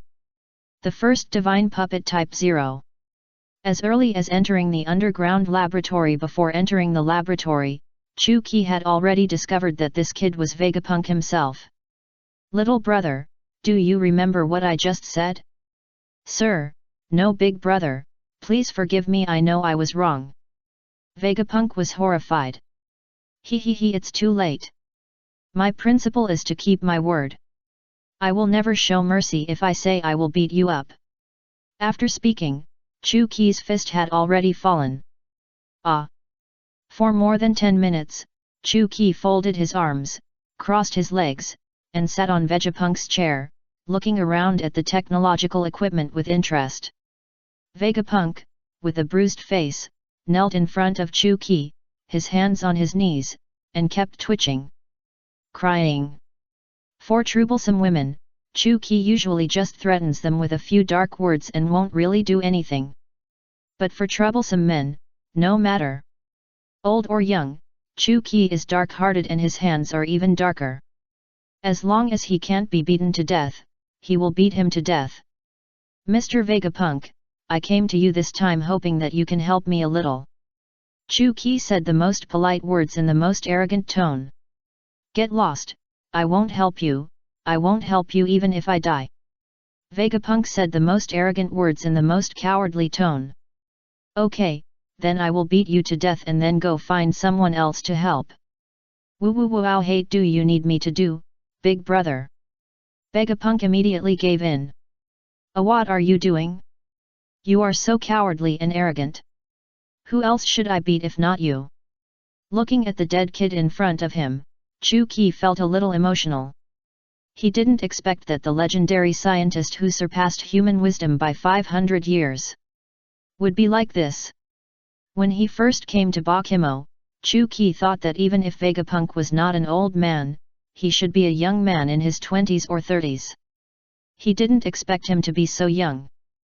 But think about it, it's right. Now there are still more than 30 years before the plot begins. In the comics, Caesar Kulang is Vegapunk's colleague. Since they are colleagues, the age difference should not be too big. Caesar is only a few years old now, and Vegapunk must not be too old. Brother, I don't know what you need me to do. Vegapunk sobbed. Let me be frank, I want to build a laboratory similar to yours, and I need your help. Chu Qi thought for a while and said, there must be equipment that can make fine parts, and equipment that can refine metals and ores, and there must be a large furnace. Brother, what do you want to do with these? It's similar to your job, studying mechanical things. As soon as Chu Qi finished speaking, Vegapunk immediately laughed out loud. Ha ha ha ha ha ha ha, you are just a simple-minded fool, and you still want to do scientific research. I am dying of laughter. Big brother Guo, don't worry, I will complete the task. Chu Qi nodded and said calmly, I will go to choose a location for the laboratory first. You hurry up and get what I want. After that, he left behind the unrecognizable Vegapunk. A month and a half passed in a blink of an eye. With the help of Vegapunk, Chu Qi's laboratory was finally completed. The laboratory is located on the highest snow mountain on the mechanical island, a 1,000-meter peak, and no one should come to disturb him. Looking at the mechanical equipment in the room, Chu Qi couldn't wait to start his first magic machine production. Put a bunch of big and small different parts of different shapes were placed in front of him, and the divine machine 100 refinements in his mind was activated. After the ability was activated, in Chu Qi's eyes, a layer of light white light seemed to appear on all the parts. Chu Qi picked up a part, and the hardness, size, heat resistance, and all the properties of this part were engraved in his mind. Wow, this is really a little cow visiting relatives, and the cow has arrived home. Pick up another part, and the various combinations of the two parts in his hand flashed in Chu Qi's mind one by one, like a slideshow. Wow, the little cow went to visit her grandmother's house, and the cow arrived at her grandmother's house. After spending more than 10 hours, Chu Qi finally made his first puppet. The appearance is female sex, full of mechanical feeling, looks a bit like Albia. Chu Qi originally wanted to make it male, but unknowingly made it like Albia. Puppets are different from magic tools. Puppets can be constantly transformed and upgraded to make their abilities change in various ways. Although the abilities of magic tools can be enhanced, they cannot be changed. Next, Chu Qi needs to continue to refine the puppet. It will take about a few days for a real god machine puppet to be completed. Since it is my first puppet, I'll give you a name, let's call you Zero. A few days later, Chu Qi successfully trained Zero into a divine puppet. The movements are exactly like real people, without any mechanical stiffness, and can run and jump. If you put clothes on it and cover its face, no one will be able to tell that it is a puppet. It's a pity that it is a blank slate and has no abilities. Its strength and speed are only slightly stronger than ordinary people. After all, it is the first puppet to try, and Chu Qi is quite satisfied with it. Looking at Zero in front of him, Chu Qi muttered to himself, "Take your time, there is still a lot of time." Just then, Vegapunk walked into Chu Qi's room with arrogant little steps. Laboratory. Brother Devil, I'm here. How is your research going? Let me help you check it out. Vegapunk's voice was full of ridicule, and the strong sarcasm was not concealed. Chu Qi could vaguely see that there were two big words written on Vegapunk's face: "You deserve a beating." It was self-evident what his purpose was in coming here. Alas, it seems that the last time I beat you was not hard enough. Chu Qi muttered in a low voice. Chapter 88. Self-created unboxing refining method. After entering the door, Vegapunk wanted to taunt Chu Qi a few more times, but his attention was immediately attracted by the Zero next to Chu Qi. This is... Vegapunk was like a predator. The hungry wolf rushed forward with his eyes shining. Just as he was about to pounce on Type 0, Chu Qi was quick-witted and grabbed his head and lifted him up in the air. "Brother Devil, please show me your toy, please." Vegapunk begged anxiously. "Toy?" Chu Qi grabbed his head and began to squeeze it a little bit. "Ah, it hurts."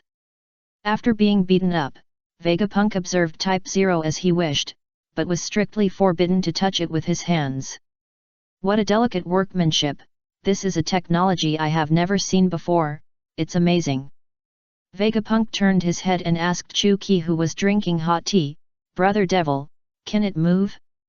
Chu-Ki did not answer, but raised his hand and snapped his fingers.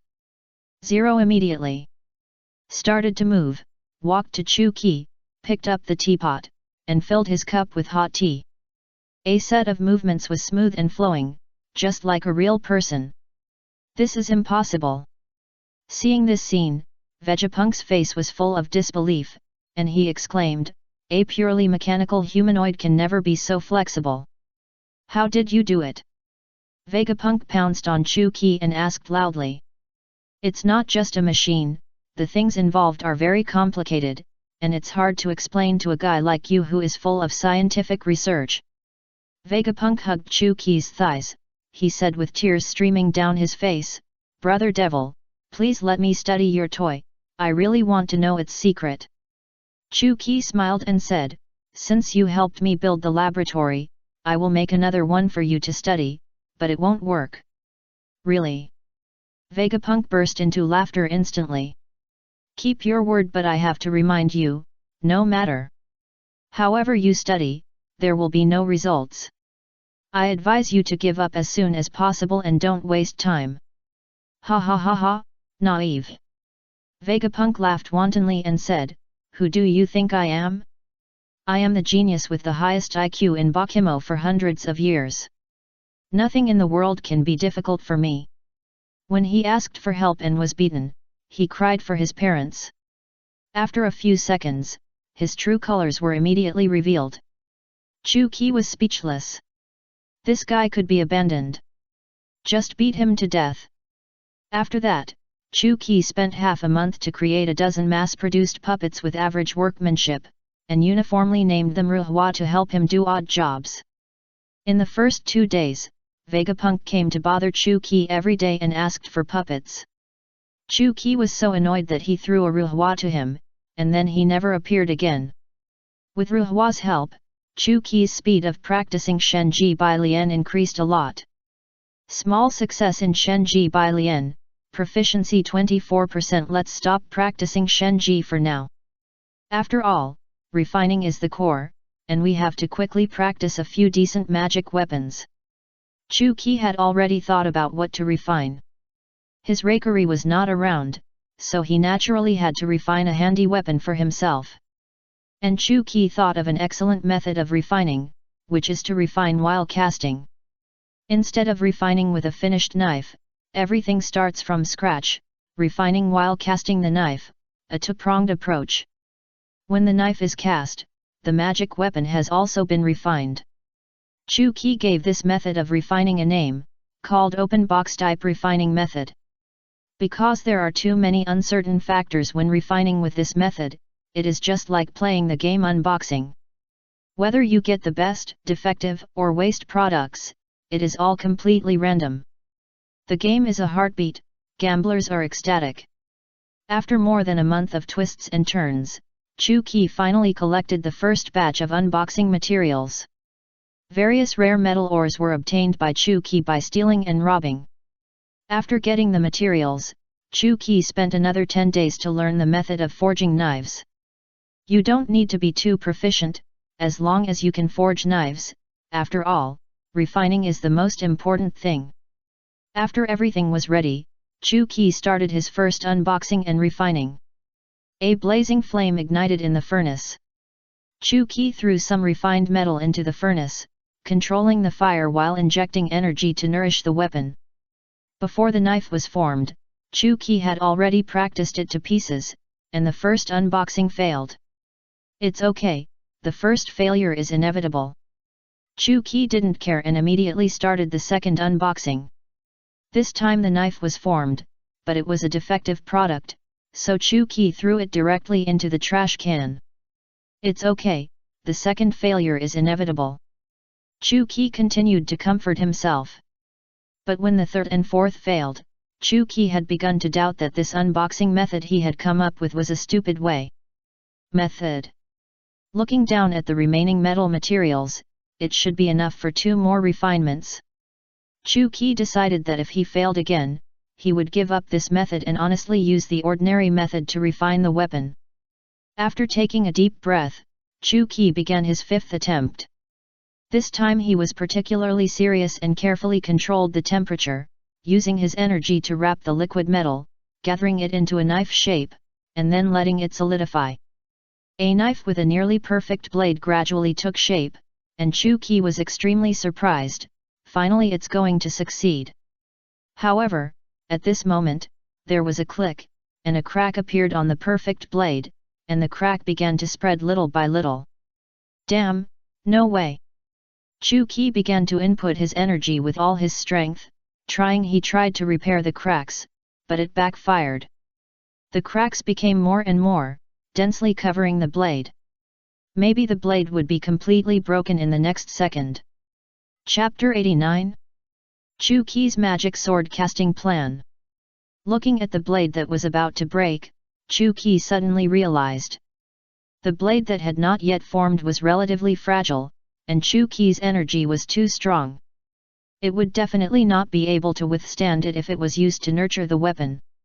There is only one way now. Chu Qi used both hands to tear open the palm of his hand and he used his own blood to irrigate the blade. This can cool the blade and prevent it from breaking further, and the energy in the blood can also nourish the weapon. After the blade is completely cooled, a strange feeling enters Chu Qi's mind. Feeling this strange feeling, Chu Qi smiled, because he knew that the first weapon sword was successfully trained. When Chu Qi took out the knife, he was a little confused, because the cracks on the blade did not disappear because of the training of the magic weapon, but remained intact. It looks like a broken 5-blade made of fragments, which will fall apart with a slight touch. Isn't this the magic sword 1000 blades in the Chinese comic Assassin 5, 6, 7? Chu Qi began to feel this after looking at the special ability of the knife. He was surprised to find that its ability was similar to the magic knife 1000 blades in Assassin 5, 6, 7. It can control the aggregation of fragments at will, and each fragment can be a weapon. This knife is simply the same model as the magic knife 1000 blades, but the effect is even stronger. Because it is a magic weapon, it has completed the process of transformation, which can bring the user a boost in all attributes. Of course, this degree of increase is negligible for Chu Qi, because his individual ability is too high. But for others, this increase is terrifying, which can make an ordinary person instantly become a master with a bounty of tens of millions. Since if that's the case, then you should be called Qunren. Afterwards, Chu Qi made another evil spirit hilt that was the same as the one in the anime, and engraved the words Qi on it, indicating that he was the one who forged this knife. At this point, the magic knife Qunren was completely completed. Phew, it's really tiring, I'm about to collapse. Chu Qi didn't refine the remaining materials because he couldn't do it anymore. He was sweating profusely, and his whole body was almost drained. He couldn't fully recover in 3 to 5 days. In the next few days, Chu Qi did nothing and focused on recovering his blood and energy. The puppet Ruhua was really useful. It could clean, serve tea, expand the house, it could do everything, and Chu Qi didn't need to move at all hand. And they are tireless and have endless energy. But there are some shortcomings in this aspect. Of course, they will definitely improve in the future. Taking advantage of his free time, Chu Qi made a scabbard for the demon sword. For this sword, Chu Qi is not very comfortable with it, and it is not as good as his Reikari. Although Reikari is just an ordinary sword, it has been with Chu Qi for many years, and the sword has long been spiritual. Alas, I miss Reikari the day he is away. Looking at the demon sword 1000 blades in his hand, Chu Qi suddenly had an interesting new idea. Since the demon sword 1000 blades is already there, I might as well create a series, the Demon Sword series. Chu Qi has watched a lot of anime in his previous life, and there are all kinds of demon swords in them. The abilities are very interesting. Like the one's word sure kill Murasame, the magic sword that can devour other swords, etc. Thinking of this, Chu-Ki suddenly got excited. It's interesting to think about restoring weapons from other anime in the pirate world. It's easy to say, but it's hard enough to make a magic sword 1,000 blades. I don't know how much time and energy it will take to make other ones. Chu-Ki was a little embarrassed. After thinking about it, he muttered to himself, "Let's do this. Only make 5 magic swords. I will never make them again after that." At this time, Chu-Ki didn't know that because of his decision today, the 5 magic swords, which were later called the most evil weapons, were born. And because they were forged by the Black Devil, therefore, many people call the magic knife the Devil's Knife. The 5 magic knives set off bloody storms in the future, and the notoriety of the Black Devil rose to a higher level. In the future, Chu-Ki would think that he died unjustly every time he thought about it. Others made trouble and he took the blame. Just because he made a few toys and signed on, he was madly blamed. The first magic knife has been forged, what should I make for the second magic knife? I need to think carefully. Just when Chu-Ki was seriously considering it at that time, a troublesome guy suddenly came to the door. This person was of course none other than Vegapunk. After almost 3 months of not seeing each other, Vegapunk's middle-parted hair had become a chicken coop, with 2 big dark circles under his eyes, and he was extremely depressed. Chu-Ki was afraid that he would fall down the next moment and never get up again. "Little handsome boy, did you crack my technique?" Chu-Ki said with a smile.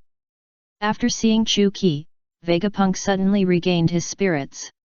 Big Brother Devil Vegapunk burst into tears, and used the same trick again, rushing towards Chu-Ki again.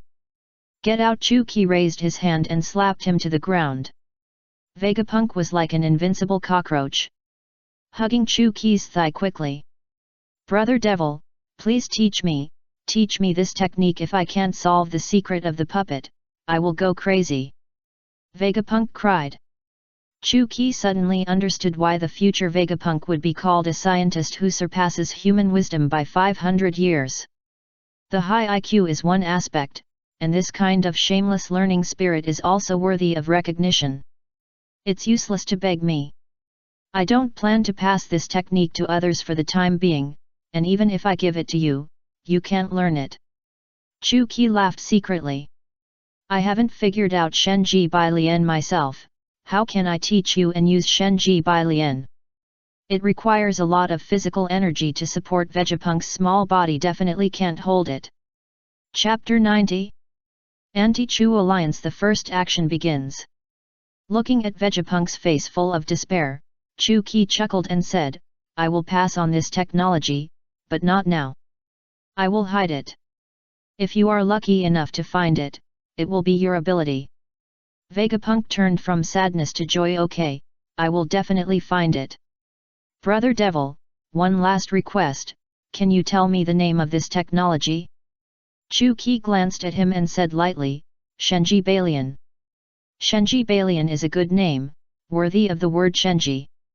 Vegapunk couldn't help but praise. In fact, Vegapunk is an extremely conceited person. He would never admit that others' skills are better than his own, let alone that others are smarter than himself. But the technology of Shenji Bai Lian is so amazing that Vegapunk has studied it for 3 months, but he can't even touch the threshold. "Brother Devil, the last question. Brother Devil, why is the puppet a fully mechanical structure, but it moves like a real person?" The puppet obviously has no intelligent system, but it can understand instructions and has the ability to learn the puppet obviously. Before Vegapunk finished speaking, Chu-Ki grabbed his mouth and said, "This is a question. Get out of here, don't bother me." After that, he directly put Vegapunk in the back of his hand. Chu-Ki threw the punk out like trash, and instantly felt that the whole world was clean. 3 months passed in a flash, and Chu-Ki successfully created the second magic knife, named Devil's Hammer. Compared to the 1,000 blades, the demon's hammer is more like a magic knife. It has its own life and can devour the enemy's flesh and blood to grow. The devoured flesh and blood can be used to feed the user, heal its injuries, and enhance its strength. But if the user cannot suppress it, or there is no flesh and blood for it to devour, it will devour its master. In addition to the magic knife Devil's Hammer, Chu Qi also made 2 magic weapons, Imperial Pearl that can be used to defend against malicious attacks, and Imperial Pearl that can be used to Swallowing Capsule for storage. Swallowing Capsule is a smart little magical tool similar to Space Ring. It can carry objects much larger than itself, even living things, but it cannot carry conscious living things, otherwise it will be automatically expelled. Among these magical tools, Chu Qi is most satisfied with the Swallowing Capsule. Although it only has the function of storage, it is at least a space magical tool, and it is very convenient to use. It's a pity that my proficiency is not enough, I can't make more swallowing capsules. Walked to the window, looking at the vast snow outside, Chu Qi was a little emotional. It has been almost a year since the Rocks Pirates disbanded. I've been practicing this and that every day, and it's time for a break. Chu Qi packed his money and luggage in the devouring bag, looked at the 2 magic swords, and put them in after thinking for a moment. Since the Rocks Pirates disbanded, there have been at least hundreds of pirate groups on the Grand Line within a year. Especially in Paradise, pirate groups can be seen everywhere. Chu Qi left the mechanical island and ran into 3 pirate groups within a few days of going out to sea. As a result, it goes without saying that Chu Qi helped them quit their pirate addiction for many years, but Chu Qi also became violent because of this. A few days later, the headline of the newspaper was shocked. The Black Devil appeared in Paradise. The entire newspaper was almost all about Chu Qi, and the second news was the great pirate Golden Lion established the Flying Pirate Group, which only occupied a small corner of the newspaper. Lying on the deck of the boat, Chu Qi looked at the newspaper in his hand and couldn't help laughing. Poor Xiaojin, he must be furious now and want to cut me into pieces. Chu Qi guessed correctly. Golden Lion, who attached great importance to his reputation, was indeed furious at this moment. In front of all his men, Golden Lion cursed, "Damn bastard, damn Black Devil, why you just popped up and easily grabbed the headlines. The whole world will revolve around you. I am also famous. I am a pirate with a bounty of nearly 2 billion. I set up a pirate group. Just because you suddenly popped up, everyone ignored me. Who can bear this?" Golden Lion waved his hand and said loudly, "Everyone, let's go to Paradise. I must kill the Black Devil to vent my hatred." The pirate staff beside Golden Lion said anxiously, "Boss Golden Lion, please be careful. Our Fekong pirate group has just been established. If we provoke the Black Devil at this time, the consequences will be..." The pirate staff hadn't finished speaking when the head fell to the ground. Golden Lion shook off the blood on the sword and looked around at everyone. He said angrily, "What the hell is the Black Devil? Why would I be afraid of him? Long live Boss Golden Lion! Boss Golden Lion is invincible!" The pirates cheered in unison. After being angry, Golden Lion slowly calmed down. After thinking carefully, he seemed to be a little afraid of him. After all, with the strength of the Black Devil, how many people in the entire Grand Line are not afraid of him? Fuck, what did I just say? Just relying on this bunch of scumbags, looking for trouble with the Black Devil, isn't it looking for death? Golden Lion was horrified. But now the words have been spoken. If he regrets it, how can he be the boss in the future? Fuck, just because of a broken newspaper, a trivial matter, I really gave myself. You are asking for trouble. Golden Lion's intestines are already green with regret. After a brief thought, Golden Lion suddenly had an idea, remembering that when he was in the Rocks Pirates, he and Kaido formed an anti-Chu alliance, and many people in the group who had been beaten by the Black Devil joined it. Everyone agreed to teach the Black Devil a lesson, and the alliance would disband. But to this day, this goal has not been achieved. Quick, everyone go out and help me. Kaido, Silver Axe, John. Boss Golden Lion, what are you looking for them for? Tell them that the first action of the Anti-Chu Alliance has begun. Chapter 91. From now on, you can call him Mom.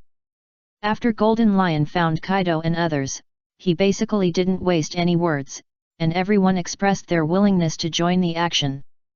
If they fight alone, they may never be able to beat the Black Devil in their lifetime, but now that everyone unites, they definitely have a chance of winning. In this way, Golden Lion controlled the flying ship, leading all members of the Anti-Chu Alliance, marching towards paradise. Who would have thought that this sudden war of the century was caused by a small newspaper? Maybe this is the world of pirates, there is no need for reasons or causes and consequences, just want to fight, just do it. In the new world, on an unknown island, Whitebeard was basking in the sun while leisurely reading a newspaper.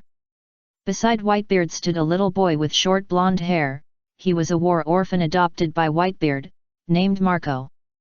That is the later Phoenix, the captain of the first team of the Whitebeard pirates. Gulalaki, this guy, has not been heard from for almost a year. It turns out to be ran to the paradise. Dad, who are you talking about? Marco asked curiously. Marco used to live in a peaceful village. As a young boy, he naturally had no idea about the things on the sea. Chu-Ki, nicknamed the Black Devil, used to be my partner on the same ship as me. He was my first friend and best brother. At this point, Whitebeard paused and smiled knowingly. He is also my first family member. Dad, is he very powerful? How does he compare to you? Marco asked curiously. Gulala, when you go out to sea and officially become a pirate, you will know about him. He is a person that every pirate must know. As for the question of who is stronger between me and him, although I don't want to admit it, he is indeed stronger than me. Whitebeard looked helpless. What, stronger than Daddy? Hearing this answer, Marco was shocked. He had seen how strong Daddy Whitebeard was. He could overturn a big ship with one punch. In Marco's heart, Daddy Whitebeard was the strongest man in the world. How strong would a man be who was stronger than Daddy Whitebeard? The young Marco could not imagine it at all. Whitebeard patted Marco on the head and said earnestly, Marco, you don't have to care about these, because we are all family, and there is no distinction between high and low among family members. Marco nodded, thinking, and then asked, since he is of the same generation as Dad and is also our family, should I call him Uncle? Whitebeard thought for a moment and suddenly laughed out loud Gulala because he thought of a very funny thing. So he was teased by Chu-Ki, and now he should punish Chu-Ki and take revenge. Marco, when you see him in the future, call him Mom. Mom. Marco couldn't help laughing. Gulala, that's right, in the future, whenever if you are the son of a man, call him Mom. At this moment, Chu-Ki, who was thousands of miles away, suddenly felt a chill behind him. The sight returned to paradise, where a group of people were partying in a spacious and clean bar. The walls of the bar were covered with Chu-Ki's wanted posters. In the middle of the bar was a huge Tumaturi wanted poster, framed in an exquisite picture frame and hung on the wall. It was obvious that this was a Black Devil-themed bar, a gathering place for Chu-Ki's fans. Since the news of the Black Devil's appearance in paradise came out, his admirers were so happy that they couldn't sleep for several nights. The Black Devil appeared in paradise this time, and he must have done it to unify paradise and establish a new order. What is paradise? The Black Devil is a man who wants to unify the world. I guess the Black Devil came to paradise to form his own pirate group. The Black Devil era is coming. Everyone in the bar was talking and praising Chu-Ki crazily. Only one person was sitting in a dark corner, drinking silently. He was wearing a crimson noble dress, a cloak, a pointed chin, sharp eyes, and a red umbrella hanging on his right hand. He looked at the newspaper with Chu-Ki's wanted order in his hand, with a cold smile on his lips and a strange light flashing in his eyes. Black Devil, you finally showed up. Soon I will find you. This man's name is Barolik Clydefield, nicknamed Lonely Red, also known as the Red Count. Although he is not very famous now, and even little known, he will be able to keep pace with Roger and Whitebeard in the future.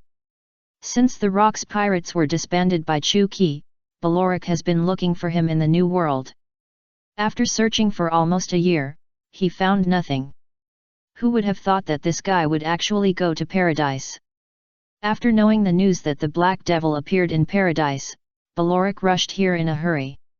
After drinking the wine in the glass and looking around at the wanted poster on the wall, Beloric's mood became more and more excited. A long time ago, Beloric discovered a secret about the Black Devil, which Wash found in this bar. Wine on the wall of the bar, there are all the wanted posters of the Black Devil since he went to sea. Each wanted poster is different. But if you look closely, you will find that each one is the same. Although his temperament has been changing, his face has remained the same. There has been no change in more than 10 years. His age seems to be fixed at the same moment. He is obviously in his 30s, but he still looks like a teenager.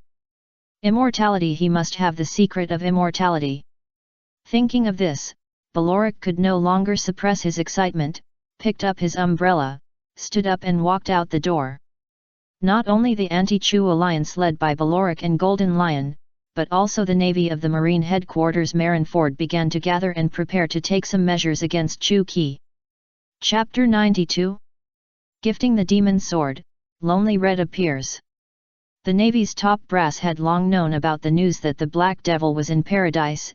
After all, Admiral Zifa had fought him in the Sabayati archipelago. However, in order to avoid causing panic, and because the Black Devil had been silent and not causing trouble, the Navy chose to conceal the news. Now that the Black Devil has appeared, although the Navy's top brass really don't want to fight him, they must send someone to deal with him, even if it's just for show, otherwise where is the face of the Navy? War General Guo, this time you and Vice Admiral he will go to capture the Black Devil together, and try to avoid casualties. Do you understand what I mean? Zhang Guo was stunned for a moment, then said righteously, understood. Zhang Guo is a smart man, everyone knows it tacitly, and sees it but does not say it. If you really want to capture the legend of the Sea Black Devil, one admiral is obviously not enough. The purpose of the High Evil sending Zhang Guo is to go through the motions. Cut. Chu Qi, who was fishing on a small island, rubbed his nose and said to himself, why do I sneeze so much these 2 days? I suddenly felt a chill on my back yesterday. Could it be a cold? Chu Qi had no idea that he was just out for a walk. His heart was bubbling, but he had been targeted by 3 groups of people. Some were seeking revenge, some were trying to catch him, and some had ulterior motives. Putting away his fishing rod and looking at the endless blue sea, Chu Qi sighed, it's so lonely. He didn't hate it. Living alone, but if you live like this for too long, everyone will feel lonely. Chu Qi suddenly remembered that he calculated that he would be Nico Robin's father. At first, he thought it was ridiculous, and being a parent must be very troublesome, but now thinking about it, Chu Qi suddenly had a little expectation. Chu Qi smiled slightly, it might be nice to raise a daughter. Just when Chu Qi was thinking about it, there was a shout of killing in the distance, and the small village in the center of the island. Thick smoke billowed from the village. It was obvious that pirates were attacking. After a moment of hesitation, Chu Qi decided to go and take a look, but he would not necessarily help. What a trouble! If the pirates did not hurt anyone and only robbed, Chu Qi would definitely not help. After all, the law of this era is the strong prey on the weak. If Chu Qi really wanted to control it, he would not be able to control it at all. This group of pirates was very quick. When Chu Qi arrived at the village, they had almost run away. Fortunately, this group of pirates only wanted money and did not deliberately hurt anyone. There were casualties in the village, but not many, which was a blessing in disguise. The worst was a young man. His woman was affected and killed when the pirates retreated. The man held the bodies of his daughter and wife, wept bitterly, and howled to the sky, accusing God of injustice and venting his endless anger. He was an ordinary person, without the ability to take revenge, and the only thing he could do was anger. This kind of thing happens every day, if not 1,000 times, at least 800 times. When he was still in the Rocks Pirates, Chu-Ki had seen too much and had long been numb. But today was different. When Chu-Ki saw the man crying while holding his dead daughter, his heart was suddenly touched. In a trance, he even regarded the dead child in the man's arms as his future daughter. Chu-Ki couldn't help but think, if one day, his daughter died in his arms like this, he will definitely turn the whole world upside down. Hey, do you want revenge? Hearing this voice, the man kneeling on the ground slowly raised his head and looked at Chu-Ki with a desperate, dead look. Can you help me? Chu-Ki looked down at him and said coldly, I won't help you, and no one will help you. Being weak is the original sin. After that, Chu-Ki took out the magic weapon swallowing bag and took out the magic knife, the devil's hammer, from it. Throwing the devil's hammer in front of the man, Chu-Ki continued, if you want revenge, you can only rely on yourself. The knife is in front of you. Do you dare to go? The man was silent for a moment, slowly put down his wife and daughter in his arms, picked up the ground the magic knife stood up. Chu-Ki smiled and said, very good, let me see your determination. The man held the scabbard with one hand and the handle with the other, pulling out the magic knife little by little. The silver blade of the magic knife was covered with dense blood-red threads, which looked very much like blood vessels in the human body. If you look closely, you will find that there are streams flowing through these threads, just like blood flowing in blood vessels. The magic knife is a high-level magic weapon with a certain degree of self-awareness and can choose its master. And the devil's hammer is the true meaning of the magic knife is that it doesn't care who its master is. As long as it can't be fed, the master is just a reserve of food. The moment the man pulled out the magic knife, he couldn't turn back. But Chu-Ki didn't care. This was his own choice. Whether he lived or died in the end had nothing to do with Chu-Ki. As for whether he could take back the magic knife, Chu-Ki didn't care. It was just a toy, no big deal. After pulling out the magic knife, the man instantly felt that he was different, and his killing intent began to rise. After thanking Chu-Ki, the man picked up the magic knife and chased in the direction of the pirate's escape. After watching the man's back disappear, Chu-Ki shrugged. It's time for me to leave. There is no point in staying any longer. We have done our best, let him fend for himself. Because of Chu-Ki's unintentional act, a crazy pirate killer was born, and the bloody storm caused by the magic knife also began. Walking to the place where he parked his boat, Chu-Ki was about to leave by boat, and a strong murderous aura suddenly appeared and locked him firmly. Oh, it's really troublesome. Chu-Ki was a little speechless, with his right hand on his waist, and said unhappily, come out, what era is this, and you still like to play this game? The lonely red. Ballora Clydefield, holding his umbrella, walked out leisurely. Chapter 93. The Red Earl begging for the six-story immortal thief. Looking at the elegant man in aristocratic dress in front of him, Chu-Ki had a playful look on his face. I was wondering who was coming, and how could he have such a strong murderous aura? It turned out to be you. Beric Clydefield, it's been a long time since we last met. Hee, is that so? But why do I feel like our first meeting was just yesterday? Because Mr. Black Devil is still exactly the same as he was a few years ago, without any changes.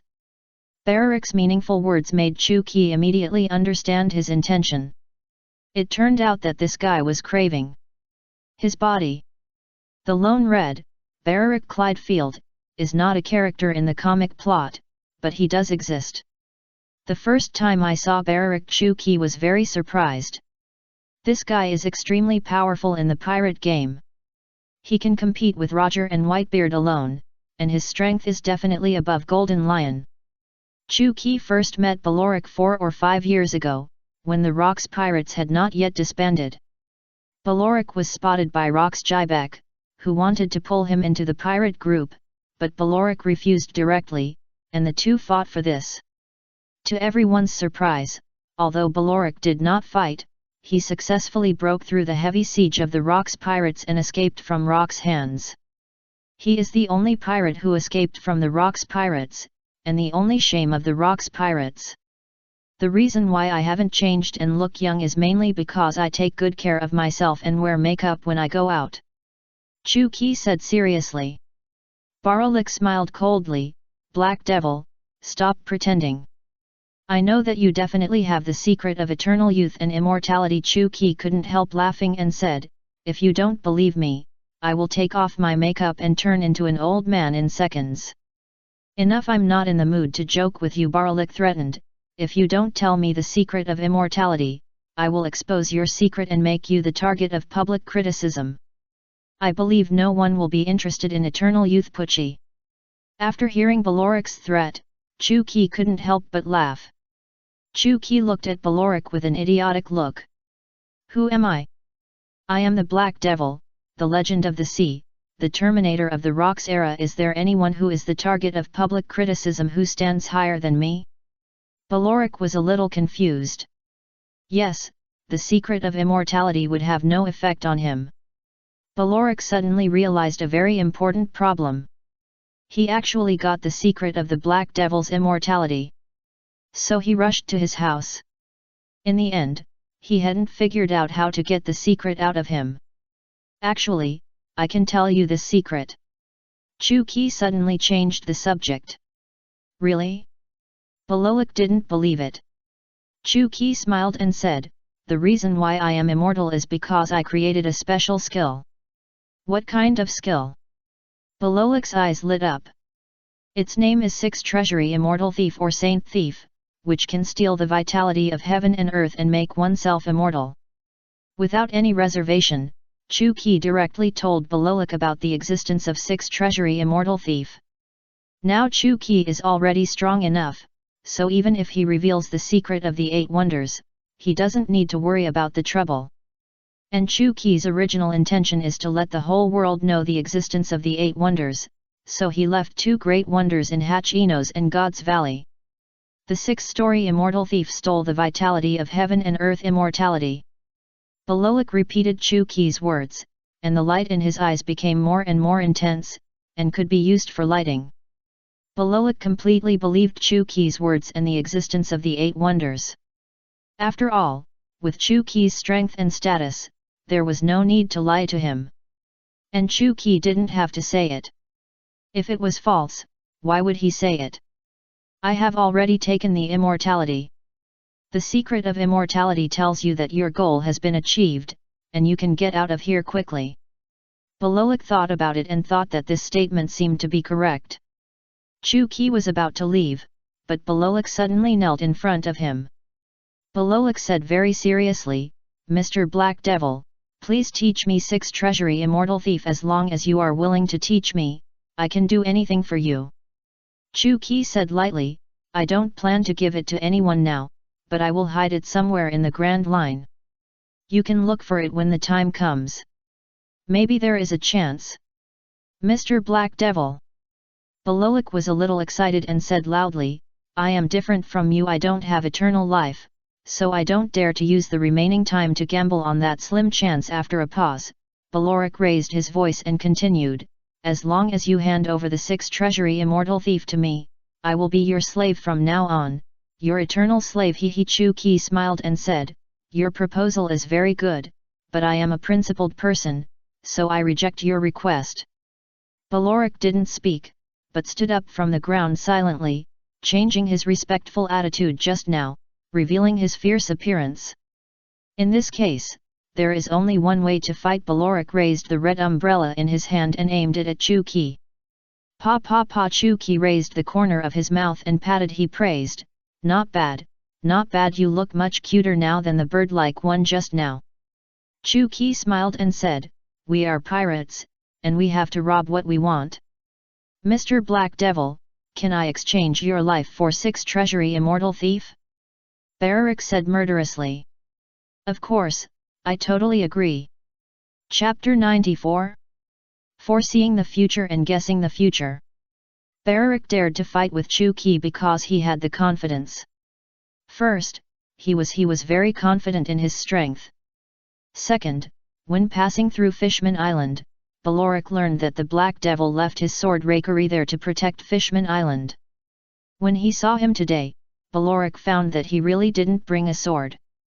The Black Devil without a sword must be much less powerful.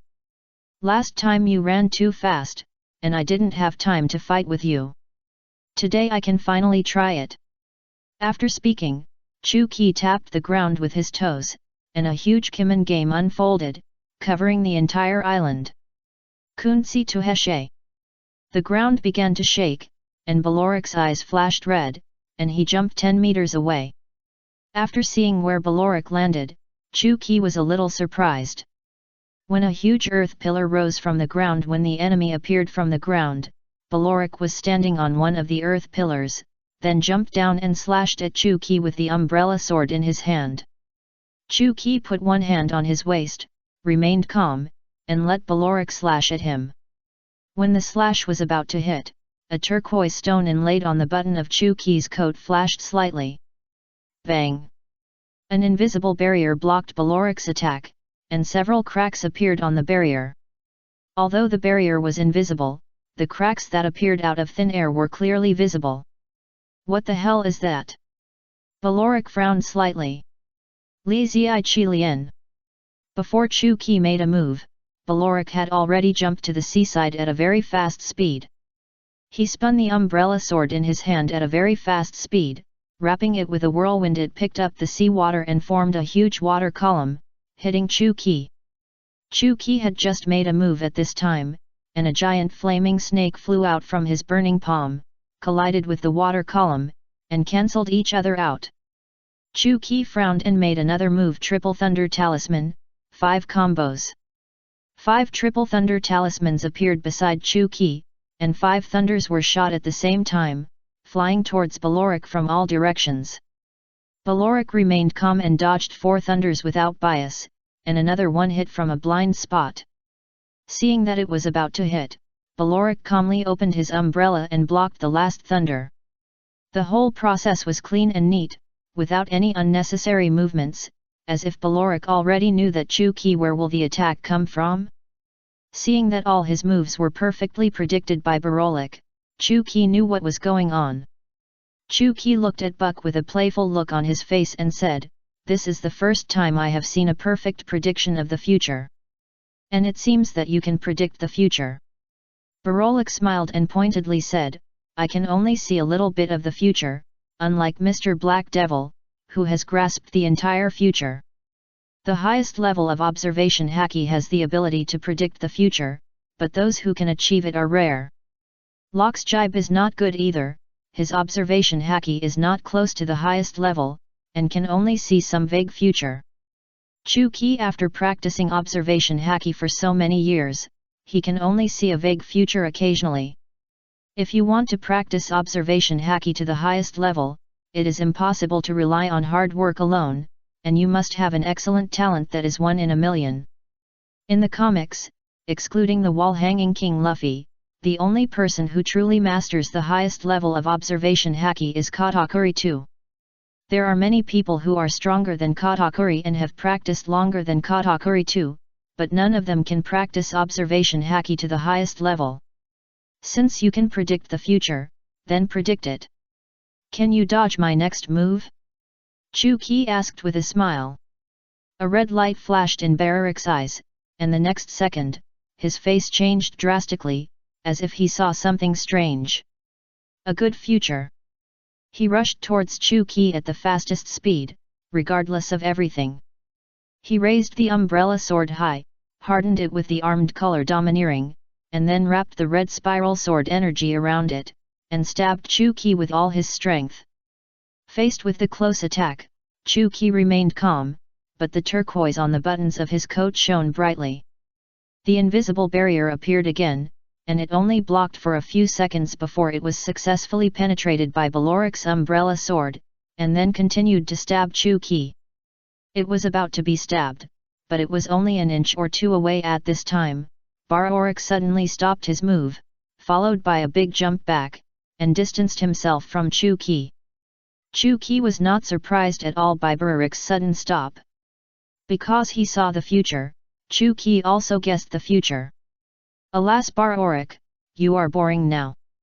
Both sides will suffer, that's all, you don't even dare to do it. Chu-Ki said with a wry smile. Bar-Orik smiled coldly, both sides will suffer, is that really the case? Hearing what Bar-Orik said, Chu-Ki was surprised. Wow, I still underestimated you. It's incredible that you can see such a far future. While he was talking, he heard a click, and the turquoise on Chu-Ki's coat button shattered, turned into granular powder and disappeared. Chu-Ki looked disappointed. Tisk, after all, it's just a low-level magic weapon, the effect is really not good. That's right, the turquoise on Chu-Ki's coat button is the second magic weapon he refined besides the magic knife, the Imperial Pearl that can defend against malicious attacks. When fighting with Bal-Orik just now, the reason why Chu-Ki stood still and didn't fight back was to test the defensive ability of the Imperial Pearl. To be honest, Chu-Ki was quite disappointed. The defensive power was only slightly stronger than the 5th level Vajra amulet. Bal-Orik in the distance suddenly thought of something and asked Chu-Ki, those weird attacks and methods just now are the same as the 6th treasury Immortal Thief. Are they the so-called strange skills you created? Chu-Ki smiled lightly and nodded, yes, they are the same as the 6th treasury Immortal Thief. They are the strange skills I created. Chapter 95. The Red Earl, I'm having a hard time. At this moment, Bal-Orik was horrified. How could a human being create so many extraordinary abilities? I heard that Black Devil had the ability to treat all injuries and reshape broken limbs, and he was the most skilled doctor in the New World. Now it seems that reshaping broken limbs must also be a unique skill he created. No wonder Black Devil, an incapable person, could become the second captain of the Rocks pirates and suppress so many vicious pirates by himself. Bal-Orik laughed secretly. Ignoring Bal-Orik's thoughts, Chu-Ki said lightly, I created a total of 8 unique skills, and they cover all aspects. If you are interested, you can try to find them in the future. 8. The number of unique skills is obviously beyond Bal-Orik's imagination, that is to say, what Black Devil is showing now is just the tip of the iceberg. Thinking of this, Bal-Orik's expression became solemn, and he asked sternly, Black Devil, what on earth are you? Or you are not a human at all, right? Chu-Ki said speechlessly, you are not a human, your whole family is not human. No matter what do you think, my brother is indeed a pure-blooded human. Now even if Chu-Ki said that he was a god, Bal-Orik believed it, but he just did not believe that the Black Devil was a human, such a low-level and fragile creature. I said, are you going to fight or not? I will leave. Of course, Bal-Orik looked firm, even if you are a god, I will risk my life to keep you today and get the ability of 6th treasury Immortal Thief. Yes, that's what makes it fun. It seems that I need to be more serious. Chu-Ki said, took out the storage magic weapon, the swallowing bag, and took out the magic knife 1000 blades from it. With Bal-Orik the ability to predict the future, coupled with the amazing speed. Unless a large-scale killing move that can destroy the island is used, other magic attacks are unlikely to work, so Chu-Ki can only change his fighting method. Seeing that the Black Devil actually took out a knife out of thin air, Bal-Orik was surprised, but he immediately regained his composure. You don't have to guess, this is also the Black Devil's 8 wonders. Chu-Ki pulled out the magic knife 1000 blades, chuckled and said, I'm going to attack, you be careful. No, you should have seen the result, you don't need me to remind you. Bal-Orik's eyes flashed red, and his vision color was released. Immediately predicted what would happen next. Then, Bal-Orik made a move that stunned Chu-Ki. He turned around and ran without any hesitation. That's right, after Bal-Orik predicted what was about to happen, he ran away directly. Fuck, we agreed to fight to the death, but you are 1000 blades flying star. Chu-Ki would definitely not let him escape, the magic knife in his hand with a swing of Kyunran, all the fragments on the blade scattered and flew towards Bal-Orik. While Bal-Orik turned around to block the blade fragments, he continued to run without any speed loss. Because Bal-Orik only wanted to run and had no intention of fighting, plus there were too many blade fragments, he couldn't block them at all. After a while, Balauric was already covered with scars, and several parts of his body were pierced by blade fragments. But he didn't care and continued to run, eager to stay away from Chu Qi. This made Chu Qi more curious about what kind of future he saw. Although Chu Qi was good at using the knife, plus Kyunran's ability was weird, but with Balauric's strength as a great swordsman and his extreme speed that surpassed Chu Qi, he should be able to deal with it. Chu Qi suddenly thought of something, and while chasing after him, he launched the strange spell Luanjinwei. Balauric sighed inwardly, and his speed instantly became extremely slow. 1 second, 2 seconds, 3 seconds. 3 After 7 or 8 seconds, Chu Qi had already arrived at Balauric. In front of Chu Qi, the effect of the chaotic golden watchman had not disappeared. Ha ha ha ha, so that's why you want to run.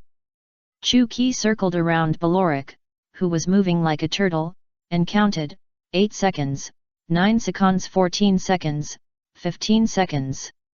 When he counted to the 15th second, the effect of the chaotic golden watchman on Balauric disappeared. He was terrified and started to run away without saying a word. Chu Qi looked amused and didn't rush to chase him. He just watched him run quietly.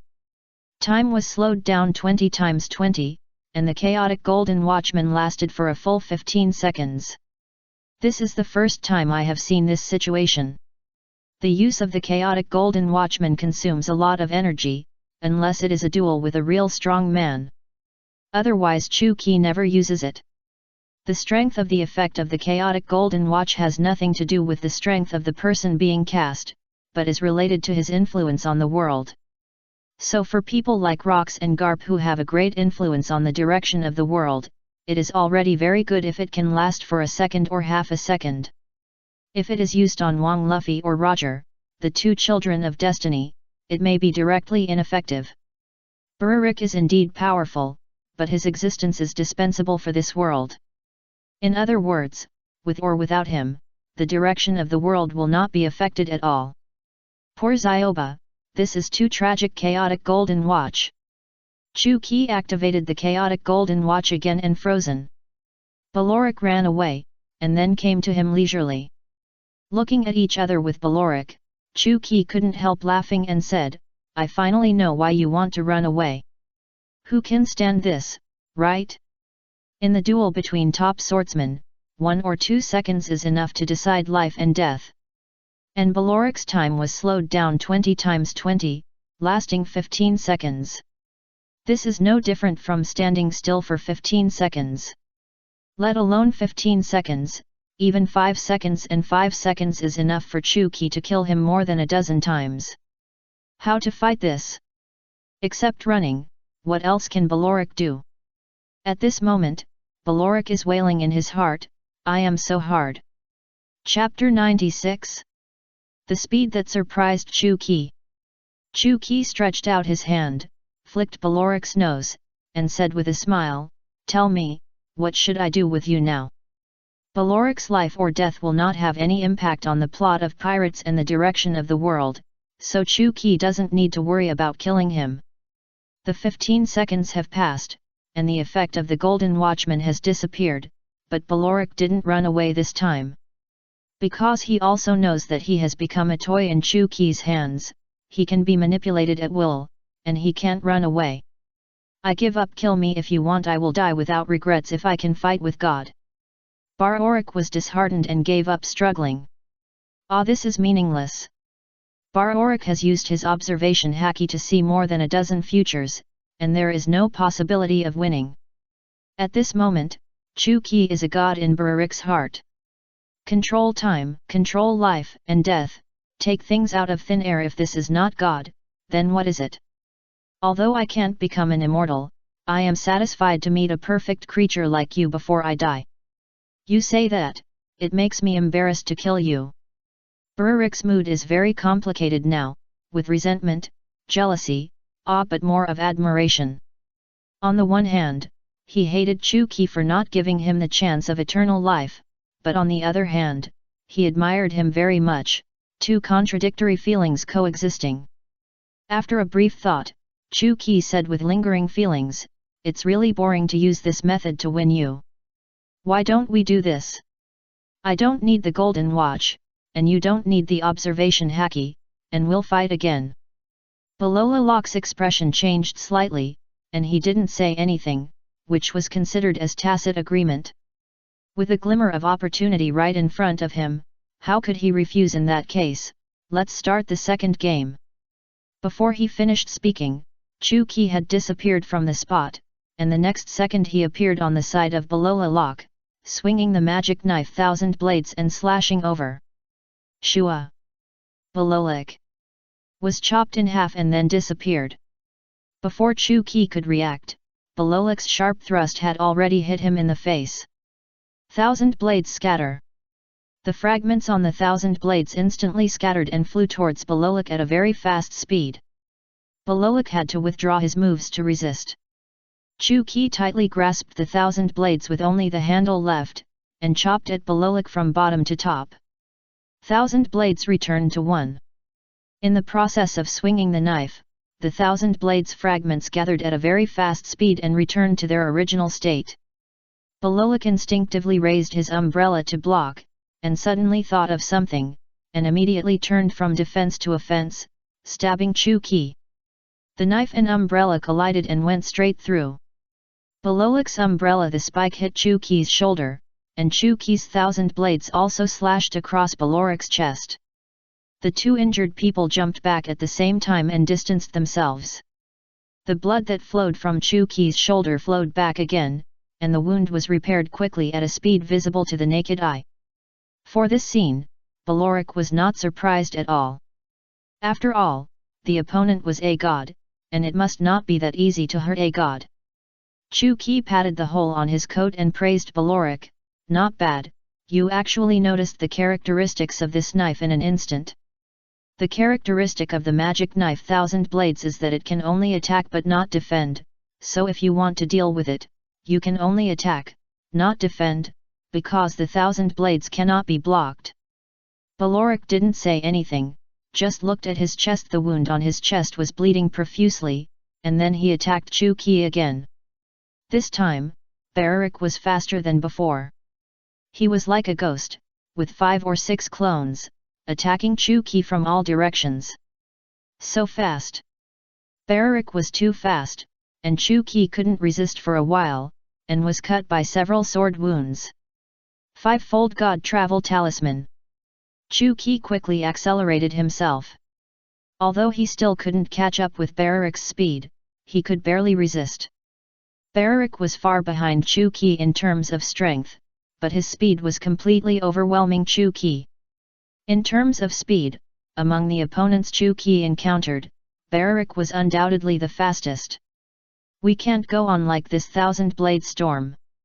Chu Qi swung his sword, and the 1,000-blade fragments all scattered, spinning at high speed around Chu Qi, forming a storm barrier. Balolak chopped a few times, but couldn't break it, so he just jumped up, swung his umbrella with all his strength, and chopped out a huge arc-shaped red sword energy. The sword energy hit the barrier and successfully broke it, exposing Chu Qi behind him again. After seeing Chu Qi, Balolak frowned tightly and didn't continue to attack. At this time, Chu Qi's whole body was emitting thick black air, his eyes were also dark. The strong sense of oppression emanating from him made Balolak have difficulty breathing. Balolak knew without thinking that Chu Qi had used a new trick. Chu Qi said to Balolak in a repetitive voice, "I didn't want to use this trick, but you are also a qualified opponent, so I will go all out to show respect." After that, Chu Qi teleported behind Balolak, back to back with him. So fast! Balolak was shocked. It was the first time that he was completely surpassed in speed. Balolak turned around suddenly and stabbed Chu Qi, but he stabbed directly into the air. Chu Qi appeared behind him again, raised his hand. Thousands of blades, one knife fell. "Ah!" Balolak screamed, and a long wound was cut on his back. 12 consecutive cuts. Chu Qi continued to attack, without holding back, and swung 12 knives in a second, Each knife tore the air and cut out bursts of sonic booms. If it were anyone else, they would have died long ago, without any ability to fight back. But Chuki's 12 knives were blocked by Balolik, and all the fatal knives were blocked. Balolik's speed surprised Chuki. Chapter 97. Brothers, let's learn about the Anti-Chu Alliance. Although he successfully blocked 9 knives, he was still hit by 3 knives, and the knife wounds were very deep. Balolik was seriously injured. Between life and death, he tried his best. It burst out with unprecedented power and speed, wrapping the red spiral sword energy around the umbrella tip and stabbing Chuki fiercely. Chuki's expression condensed, and he raised the knife vertically, using the blade to block Baloric's thrust. But the complete magic knife Kyunran had low defense, and Chuki was directly knocked out. Fortunately, Chuki, who was in the state of summoning spirits, didn't care. Whether it was physical strength or recovery ability, it was extremely strong. Although Baloric's desperate attack was powerful, it didn't cause much damage to Chuki. Your attack is indeed fast enough, but it lacks power and can't break my defense. Really? Let's try this trick. Baloric wiped the blood from the corner of his mouth, opened the red umbrella in his hand, and began to spin at high-speed turn. More than a dozen huge red arcs shaped sword chi broke through the air from the edge of the umbrella and flew towards Chuki with great force. Zhanbo Haishan. Chuki quickly swung his sword, slashing out more than a dozen black slashing waves, colliding with Baloric's red sword chi. Bang bang bang bang. Deafening explosions rang out in the air one after another, and the entire venue was covered by the thick smoke produced by the explosion. Sunzi Feng Shi. The strange technique was activated, and a strong wind blew up, blowing away the thick smoke. After the thick smoke disappeared, Baloric on the other side had disappeared. Haha, I knew it, he is really a master of escape. Chuki didn't plan to chase him, because if he chased him again, he would chase him to the village, and accidentally injuring civilians would not be. Chuki wants to see this. Besides, there is no need to kill Baloric, he can be killed anytime. Baloric is indeed very strong, but he can't make any waves in Chuki's hands, because Luan Jin too is too strong against him. A day later, on an unknown island, the wounded Baloric climbed ashore from the sea. He was exhausted and finally couldn't hold on any longer and fainted. Because he was worried that Chuki would chase him, Baloric chose to jump into the sea and swim away. Swimmed a day later, he finally reached the shore. After sleeping for an unknown period of time, Baloric slowly woke up and climbed up from the beach with difficulty. He looked at his injured body, feeling very disappointed and angry, but he did not hate Chuki, but hated himself, hated why he was born as a human. Damn it, hateful! Baloric used up all his strength, looked up to the sky and howled, full of resentment. He hated why he was a human, and why the human body was so weak. From birth to decay, human life is fleeting and meaningless. 6 Storehouse Immortal Thief, I must get it in my next life. Just as Baloric was venting, a huge shadow appeared above his head and it expanded little by little, getting closer and closer to him. A moment later, a huge spaceship stopped in front of Baloric. Ha ha ha ha ha, I said, why does this voice sound so familiar? It's you, the Red Count, Baloric Clydefield. Golden Lion stood majestically at the bow of the spaceship, with a cigar in his mouth, his arms folded, looking down at Baloric. On his left and right, Silver Axe and Kaido stood, and behind him was a group of vicious pirates. There were at least 8 or 9 people in the original Rocks Pirates, and each of them was a famous pirate. The current Golden Lion can be said to be very impressive, quite like the Rocks Pirates back then. All of them are villains. It's just a low-profile version. They look powerful, but in fact, most of them are rotten fish and shrimp. Hee Golden Lion cheeky. Baloric sat on the beach weakly, his right hand on his knee, raised his head and looked at Golden Lion, sneering. As you can see, I am seriously injured now. You can kill me or chop me up as you like. Bar-Orik said calmly. Before Golden Lion opened his mouth, Kaido had already raised his mace and said angrily, "This guy made us suffer a lot in the past. Today he fell into our hands. We must not let him die too easily." "Wait a minute." Golden Lion raised his hand to stop Kaido. Golden Lion looked at Bar-Orik. Rick said with a half-smile, "It's incredible that a strong man like you would be beaten so badly. Can you tell me who did it?" Hee. Bar-Orik just smiled coldly and said nothing. "Ha ha ha ha." Golden Lion also laughed, "In fact, I know without you saying it. Apart from that guy, is there another person who can beat you like this in paradise?" Bar-Orik asked back, "What does this have to do with you?" "Ha ha ha ha, of course it has something to do with it." Golden Lion laughed even louder, and while laughing, he stretched out his hand to Bar-Orik. "Brother, let's learn about the Anti-Chu Alliance. Bar-Orik, I'm invite you to join us to deal with that damn guy." Golden Lion clenched his fists and gritted his teeth and said, "Let him taste the price of his arrogance." Hee. Bar-Orik laughed and said with contempt, "It's funny that you guys want to deal with the Black Devil. This damn guy is as annoying as the Black Devil. Golden Lion, don't waste time talking to him, just kill him directly." Golden Lion shook his head and continued to say to Bar-Orik, "One person's power is indeed limited, but if we work together, we may be able to fight him. He is indeed the strongest, but he is not invincible. What do you think?" Bar-Orik did not speak, his expression was a little relaxed. Seeing that Bar-Orik was already moved, the Golden Lion continued to add fuel to the fire. "Bar-Orik, let's join forces. As long as we join forces, we can take down the Black Devil sooner or later." Bar-Orik stood up silently and expressed his decision. Chapter 98. Borrowing the design drawings of Pluto. After playing for so long, Chu-Ki originally planned to return to the Mechanical Island to continue to study the Divine Machine. But when passing through the Water City, Chu-Ki suddenly had a whim and wanted to go meet the rumored world's first shipbuilder, Merkman Tom. The main purpose was not to see him, but to see what he had in his hand, the design drawing of Pluto, one of the 3 ancient weapons. Chu-Ki was very interested in this design drawing. He wanted to see which one was more advanced, Pluto's technology or his own divine machine technology. Merkman Tom was very famous, and Chu-Ki found his shipbuilding studio by asking a passerby.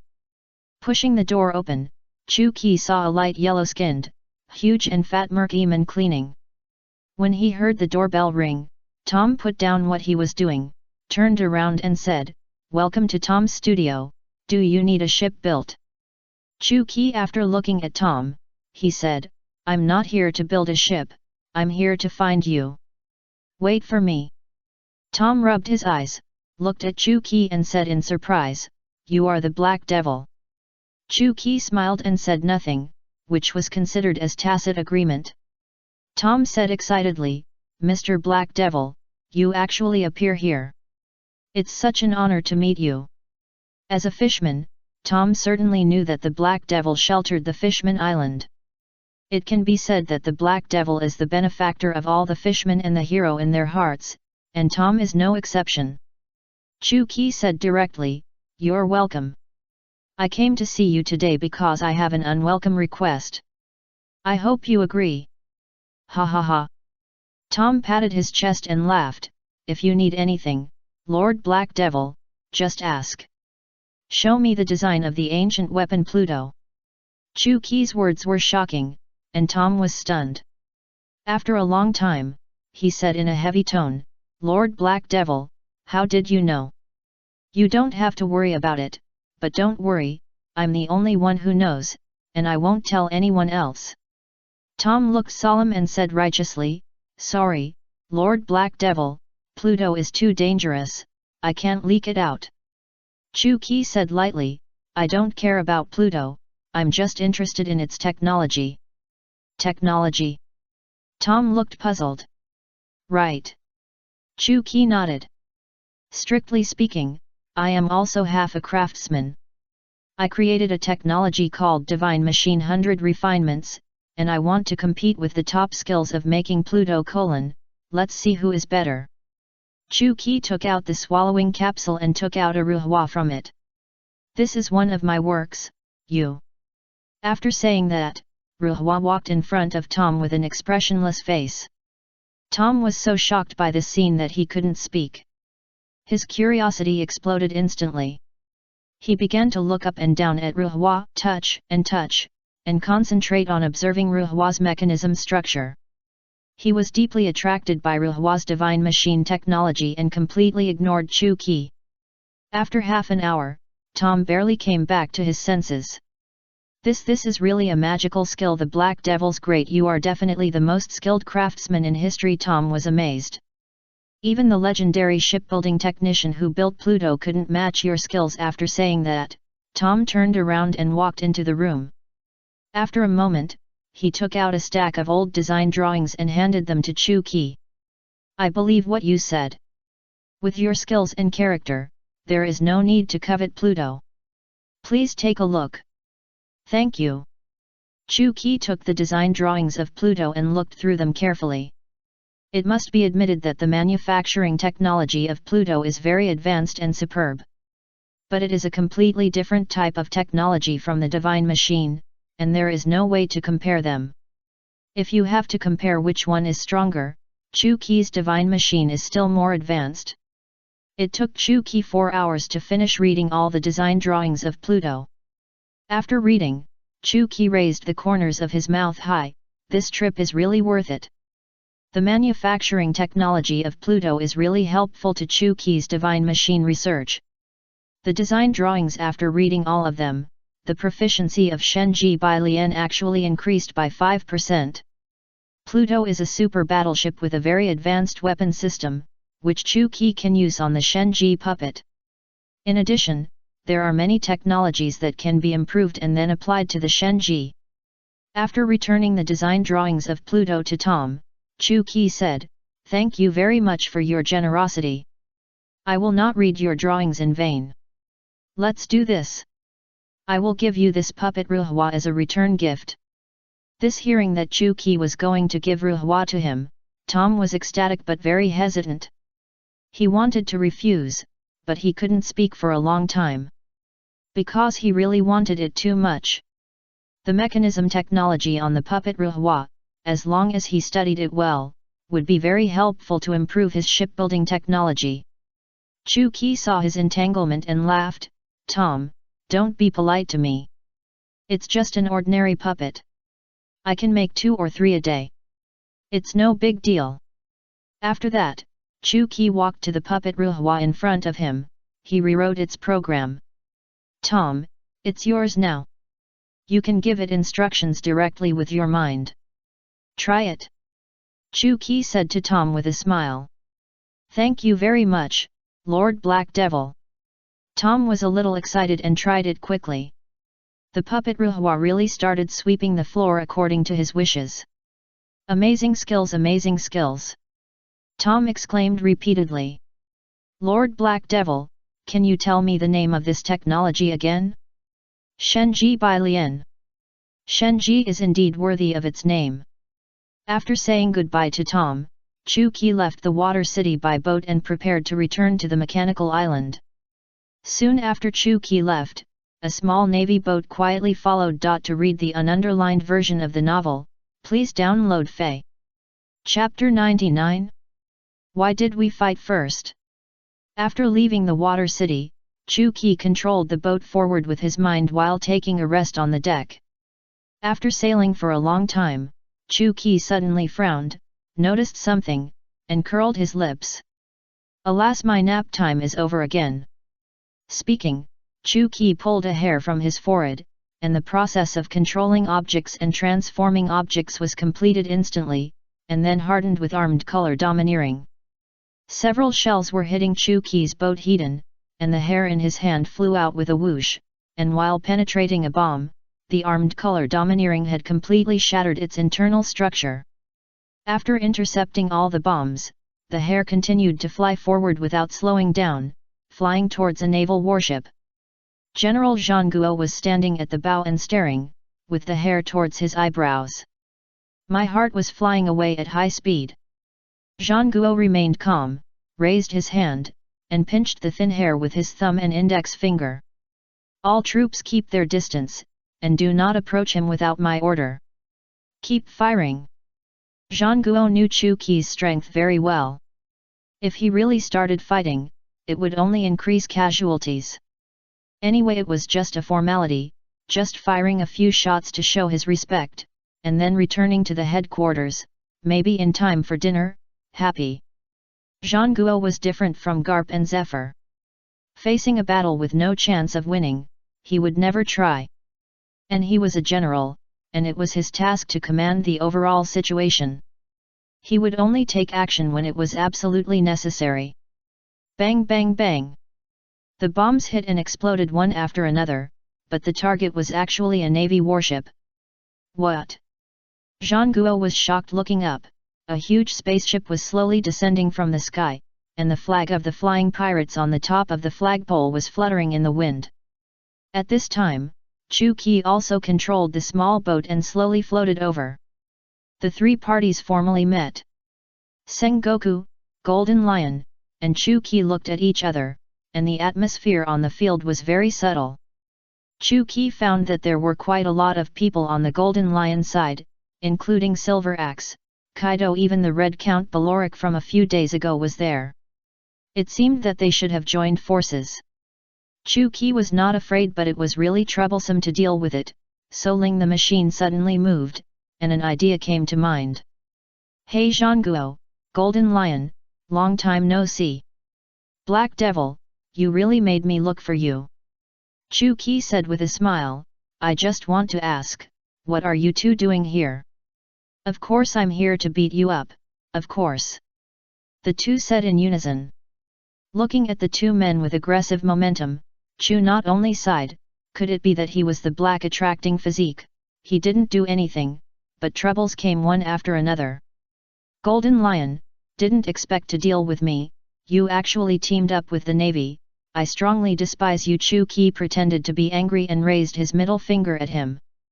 Bullshit. Jin Shizi immediately retorted, even if I die, I will not team up with these Navy trasho, really? Chu Qi's eyes flashed with a cunning. Then you tell me, why did you appear at the same time so coincidentally? Who would believe you if you said you didn't team up? Jin Shizi angrily scolded, damn, how did I know that this bunch of trash would be here?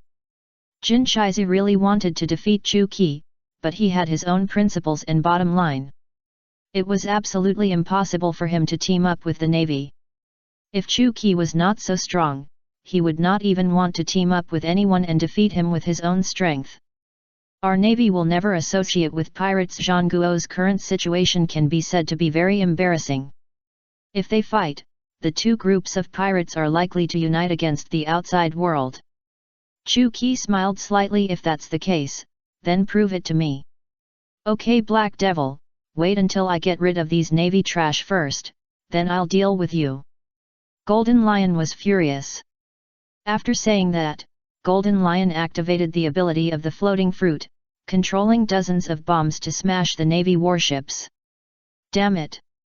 Zhang Guo also quickly activated his own fruit ability, transformed into a golden Buddha, put his hands together, and formed a golden barrier around the warships. Bang bang bang! The explosions continued, and Zhang Guo's ability was limited. He barely protected two warships, and the others were all destroyed by the Golden Lion sank. Open fire, shoot down the Golden Lion. Seeing the heavy casualties of the Navy, Zhang Guo was furious. He gave an order and began to fight back against the Golden Lion. On the other side, Chu Qi was lying on the deck of the boat, eating snacks taken out of the swallowing bag, with a leisurely look on his face, watching their performance quietly. As they fought, the Golden Lion found something wrong. They were obviously here to deal with the Black Devil, why did they fight first? Damn Black Devil, he's got his way again. The Golden Lion cursed in his heart. He only realized now that the guy just deliberately provoked. He himself provoked a war between them and the Navy. Zhang Guo understood Chu Qi's intention from the beginning, but what could he do? Could he tell Jin Shiza that the two of us should not fight for now and get rid of the Black Devil first? In that case, what is the difference between joining forces? Fortunately, this is on the sea, and no one can let go, otherwise the casualties must be very serious. After eating the snacks in his hand, Chu Qi stood up and said lazily, "I've watched enough of the show, and I should go back."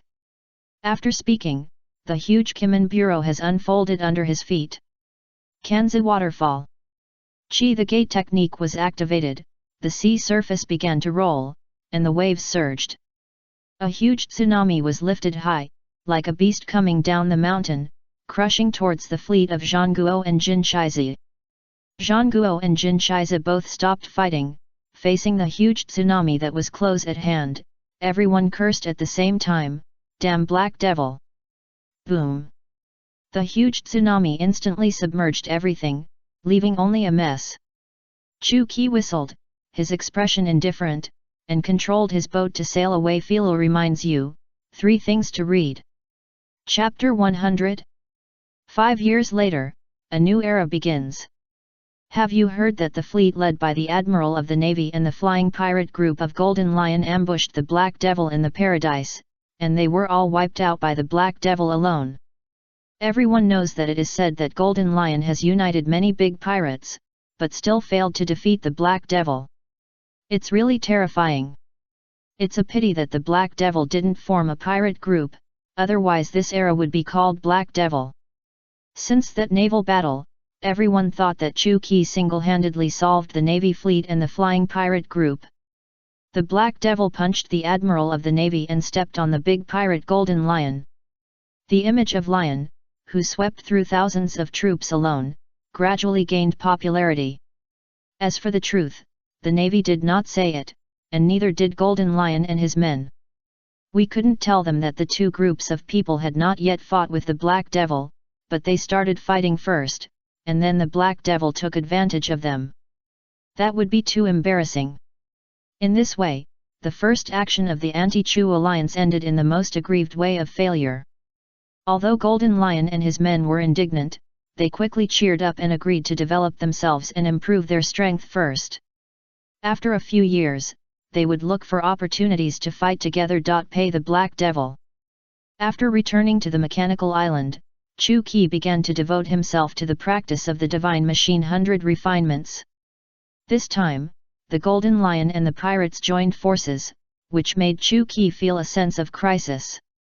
He is indeed the strongest pirate, and no one should be able to beat him alone. But strongest does not mean invincible. If the warring state's naval fleet did not appear at that time, he might not be able to escape unscathed. It seems that I have to hurry up and practice, and strive to practice a real high-level magic weapon as soon as possible. In the future, when facing this situation, I have several high-level magic weapons, and no matter how many people the Golden Lion brings, it will be useless. Thinking of this, Chu Qi couldn't wait to open the furnace and started a new round of refining. Time flies, and 5 years have passed in a blink of an eye. In 5 years, the Grand Line has been turbulent, and heroes have emerged. Among them, the Whitebeard Pirates, the Sky Pirates, and the Roger Pirates are the strongest, and the era of the 3 legendary pirates has begun. On this day, 2 teenagers who looked 15 or 16 years old came to the mechanical island in a small wooden boat. After landing on the island, Marco took out the life card in his arms, and the card began to move automatically without wind and react violently. Marco said excitedly, "Jaws, judging from the reaction of the life card, it must be here." "I hope so. We have been looking for more than a month. Mom hid too deep." Jose looked tired. "Don't complain. Let's go." The two walked quickly in the direction of the life card. An hour later, they came to the foot of a snow-capped mountain that was so high that you couldn't see the top. The life card floated up from Mal and floated towards the mountain. "What's going on?" Jose wanted to chase him, but Malco frowned, his eyes flashed red, and he sensed the danger and threw Jose to the ground. At the moment of throwing himself, several flying needles flew over Joe's head and penetrated a huge rock behind them. Swish swish swish. Before he could catch up, Malco frowned and threw himself to the ground. When the two came to their senses, 10 pale-faced people who looked exactly the same jumped out from all directions. They stood still and stared at Marco and Jaws without any expression. They were naturally the puppets Ruhwa created by Chu Qi. They were already the 5th generation of Ruhwa, and they looked no different from humans. These people look exactly the same. Jaws was very surprised. Marco frowned and reminded, something is wrong. There is no life in them. They don't look like living people. We have to be careful. The next second, 10 Ruhwa moved and rushed towards Marco and Jaws. Jaws immediately activated his diamond fruit ability, his 2 arms instantly turned into diamonds, and rushed towards him. Ruhwa is a punch. Ruhwa's movements are very flexible. After dodging cleverly, she climbed up Kiazi's body along the diamond arm and clamped his neck tightly with her 2 arms. The other Ruhwa rushed forward, knocked Kiazi down, and locked all the force points of his body tightly, making him unable to move. Kiazi.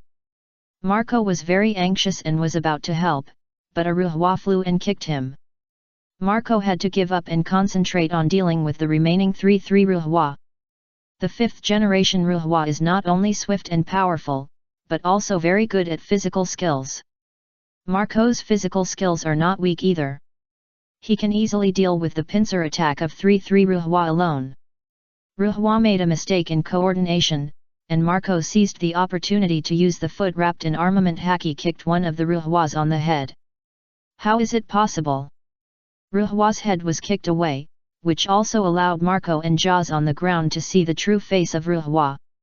It turned out that they were robots. But now Marco had no time to think about it and began to concentrate on dealing with the remaining 2 Ruhwas. After a while, the remaining 2 Ruhwas were also successfully dealt with.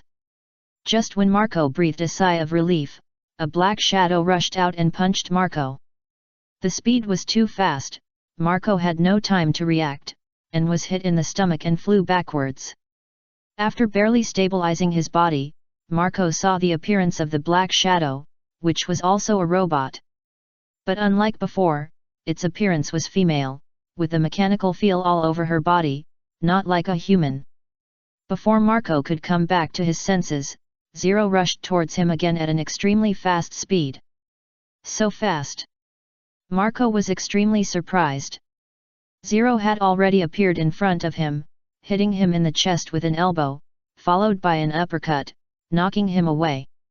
No wait, Marco landed, Zero raised his hand and aimed at him, a powerful lightning flew out from his palm and hit Marco solidly. Ah! Marco! Jaws was horrified and struggled desperately to get rid of Ruhwa. After falling to the ground, Marco's whole body was charred and his consciousness gradually blurred. Indistinctly, he saw a man in black clothes walking slowly towards him. As Edward's son, your strength is really a little lacking.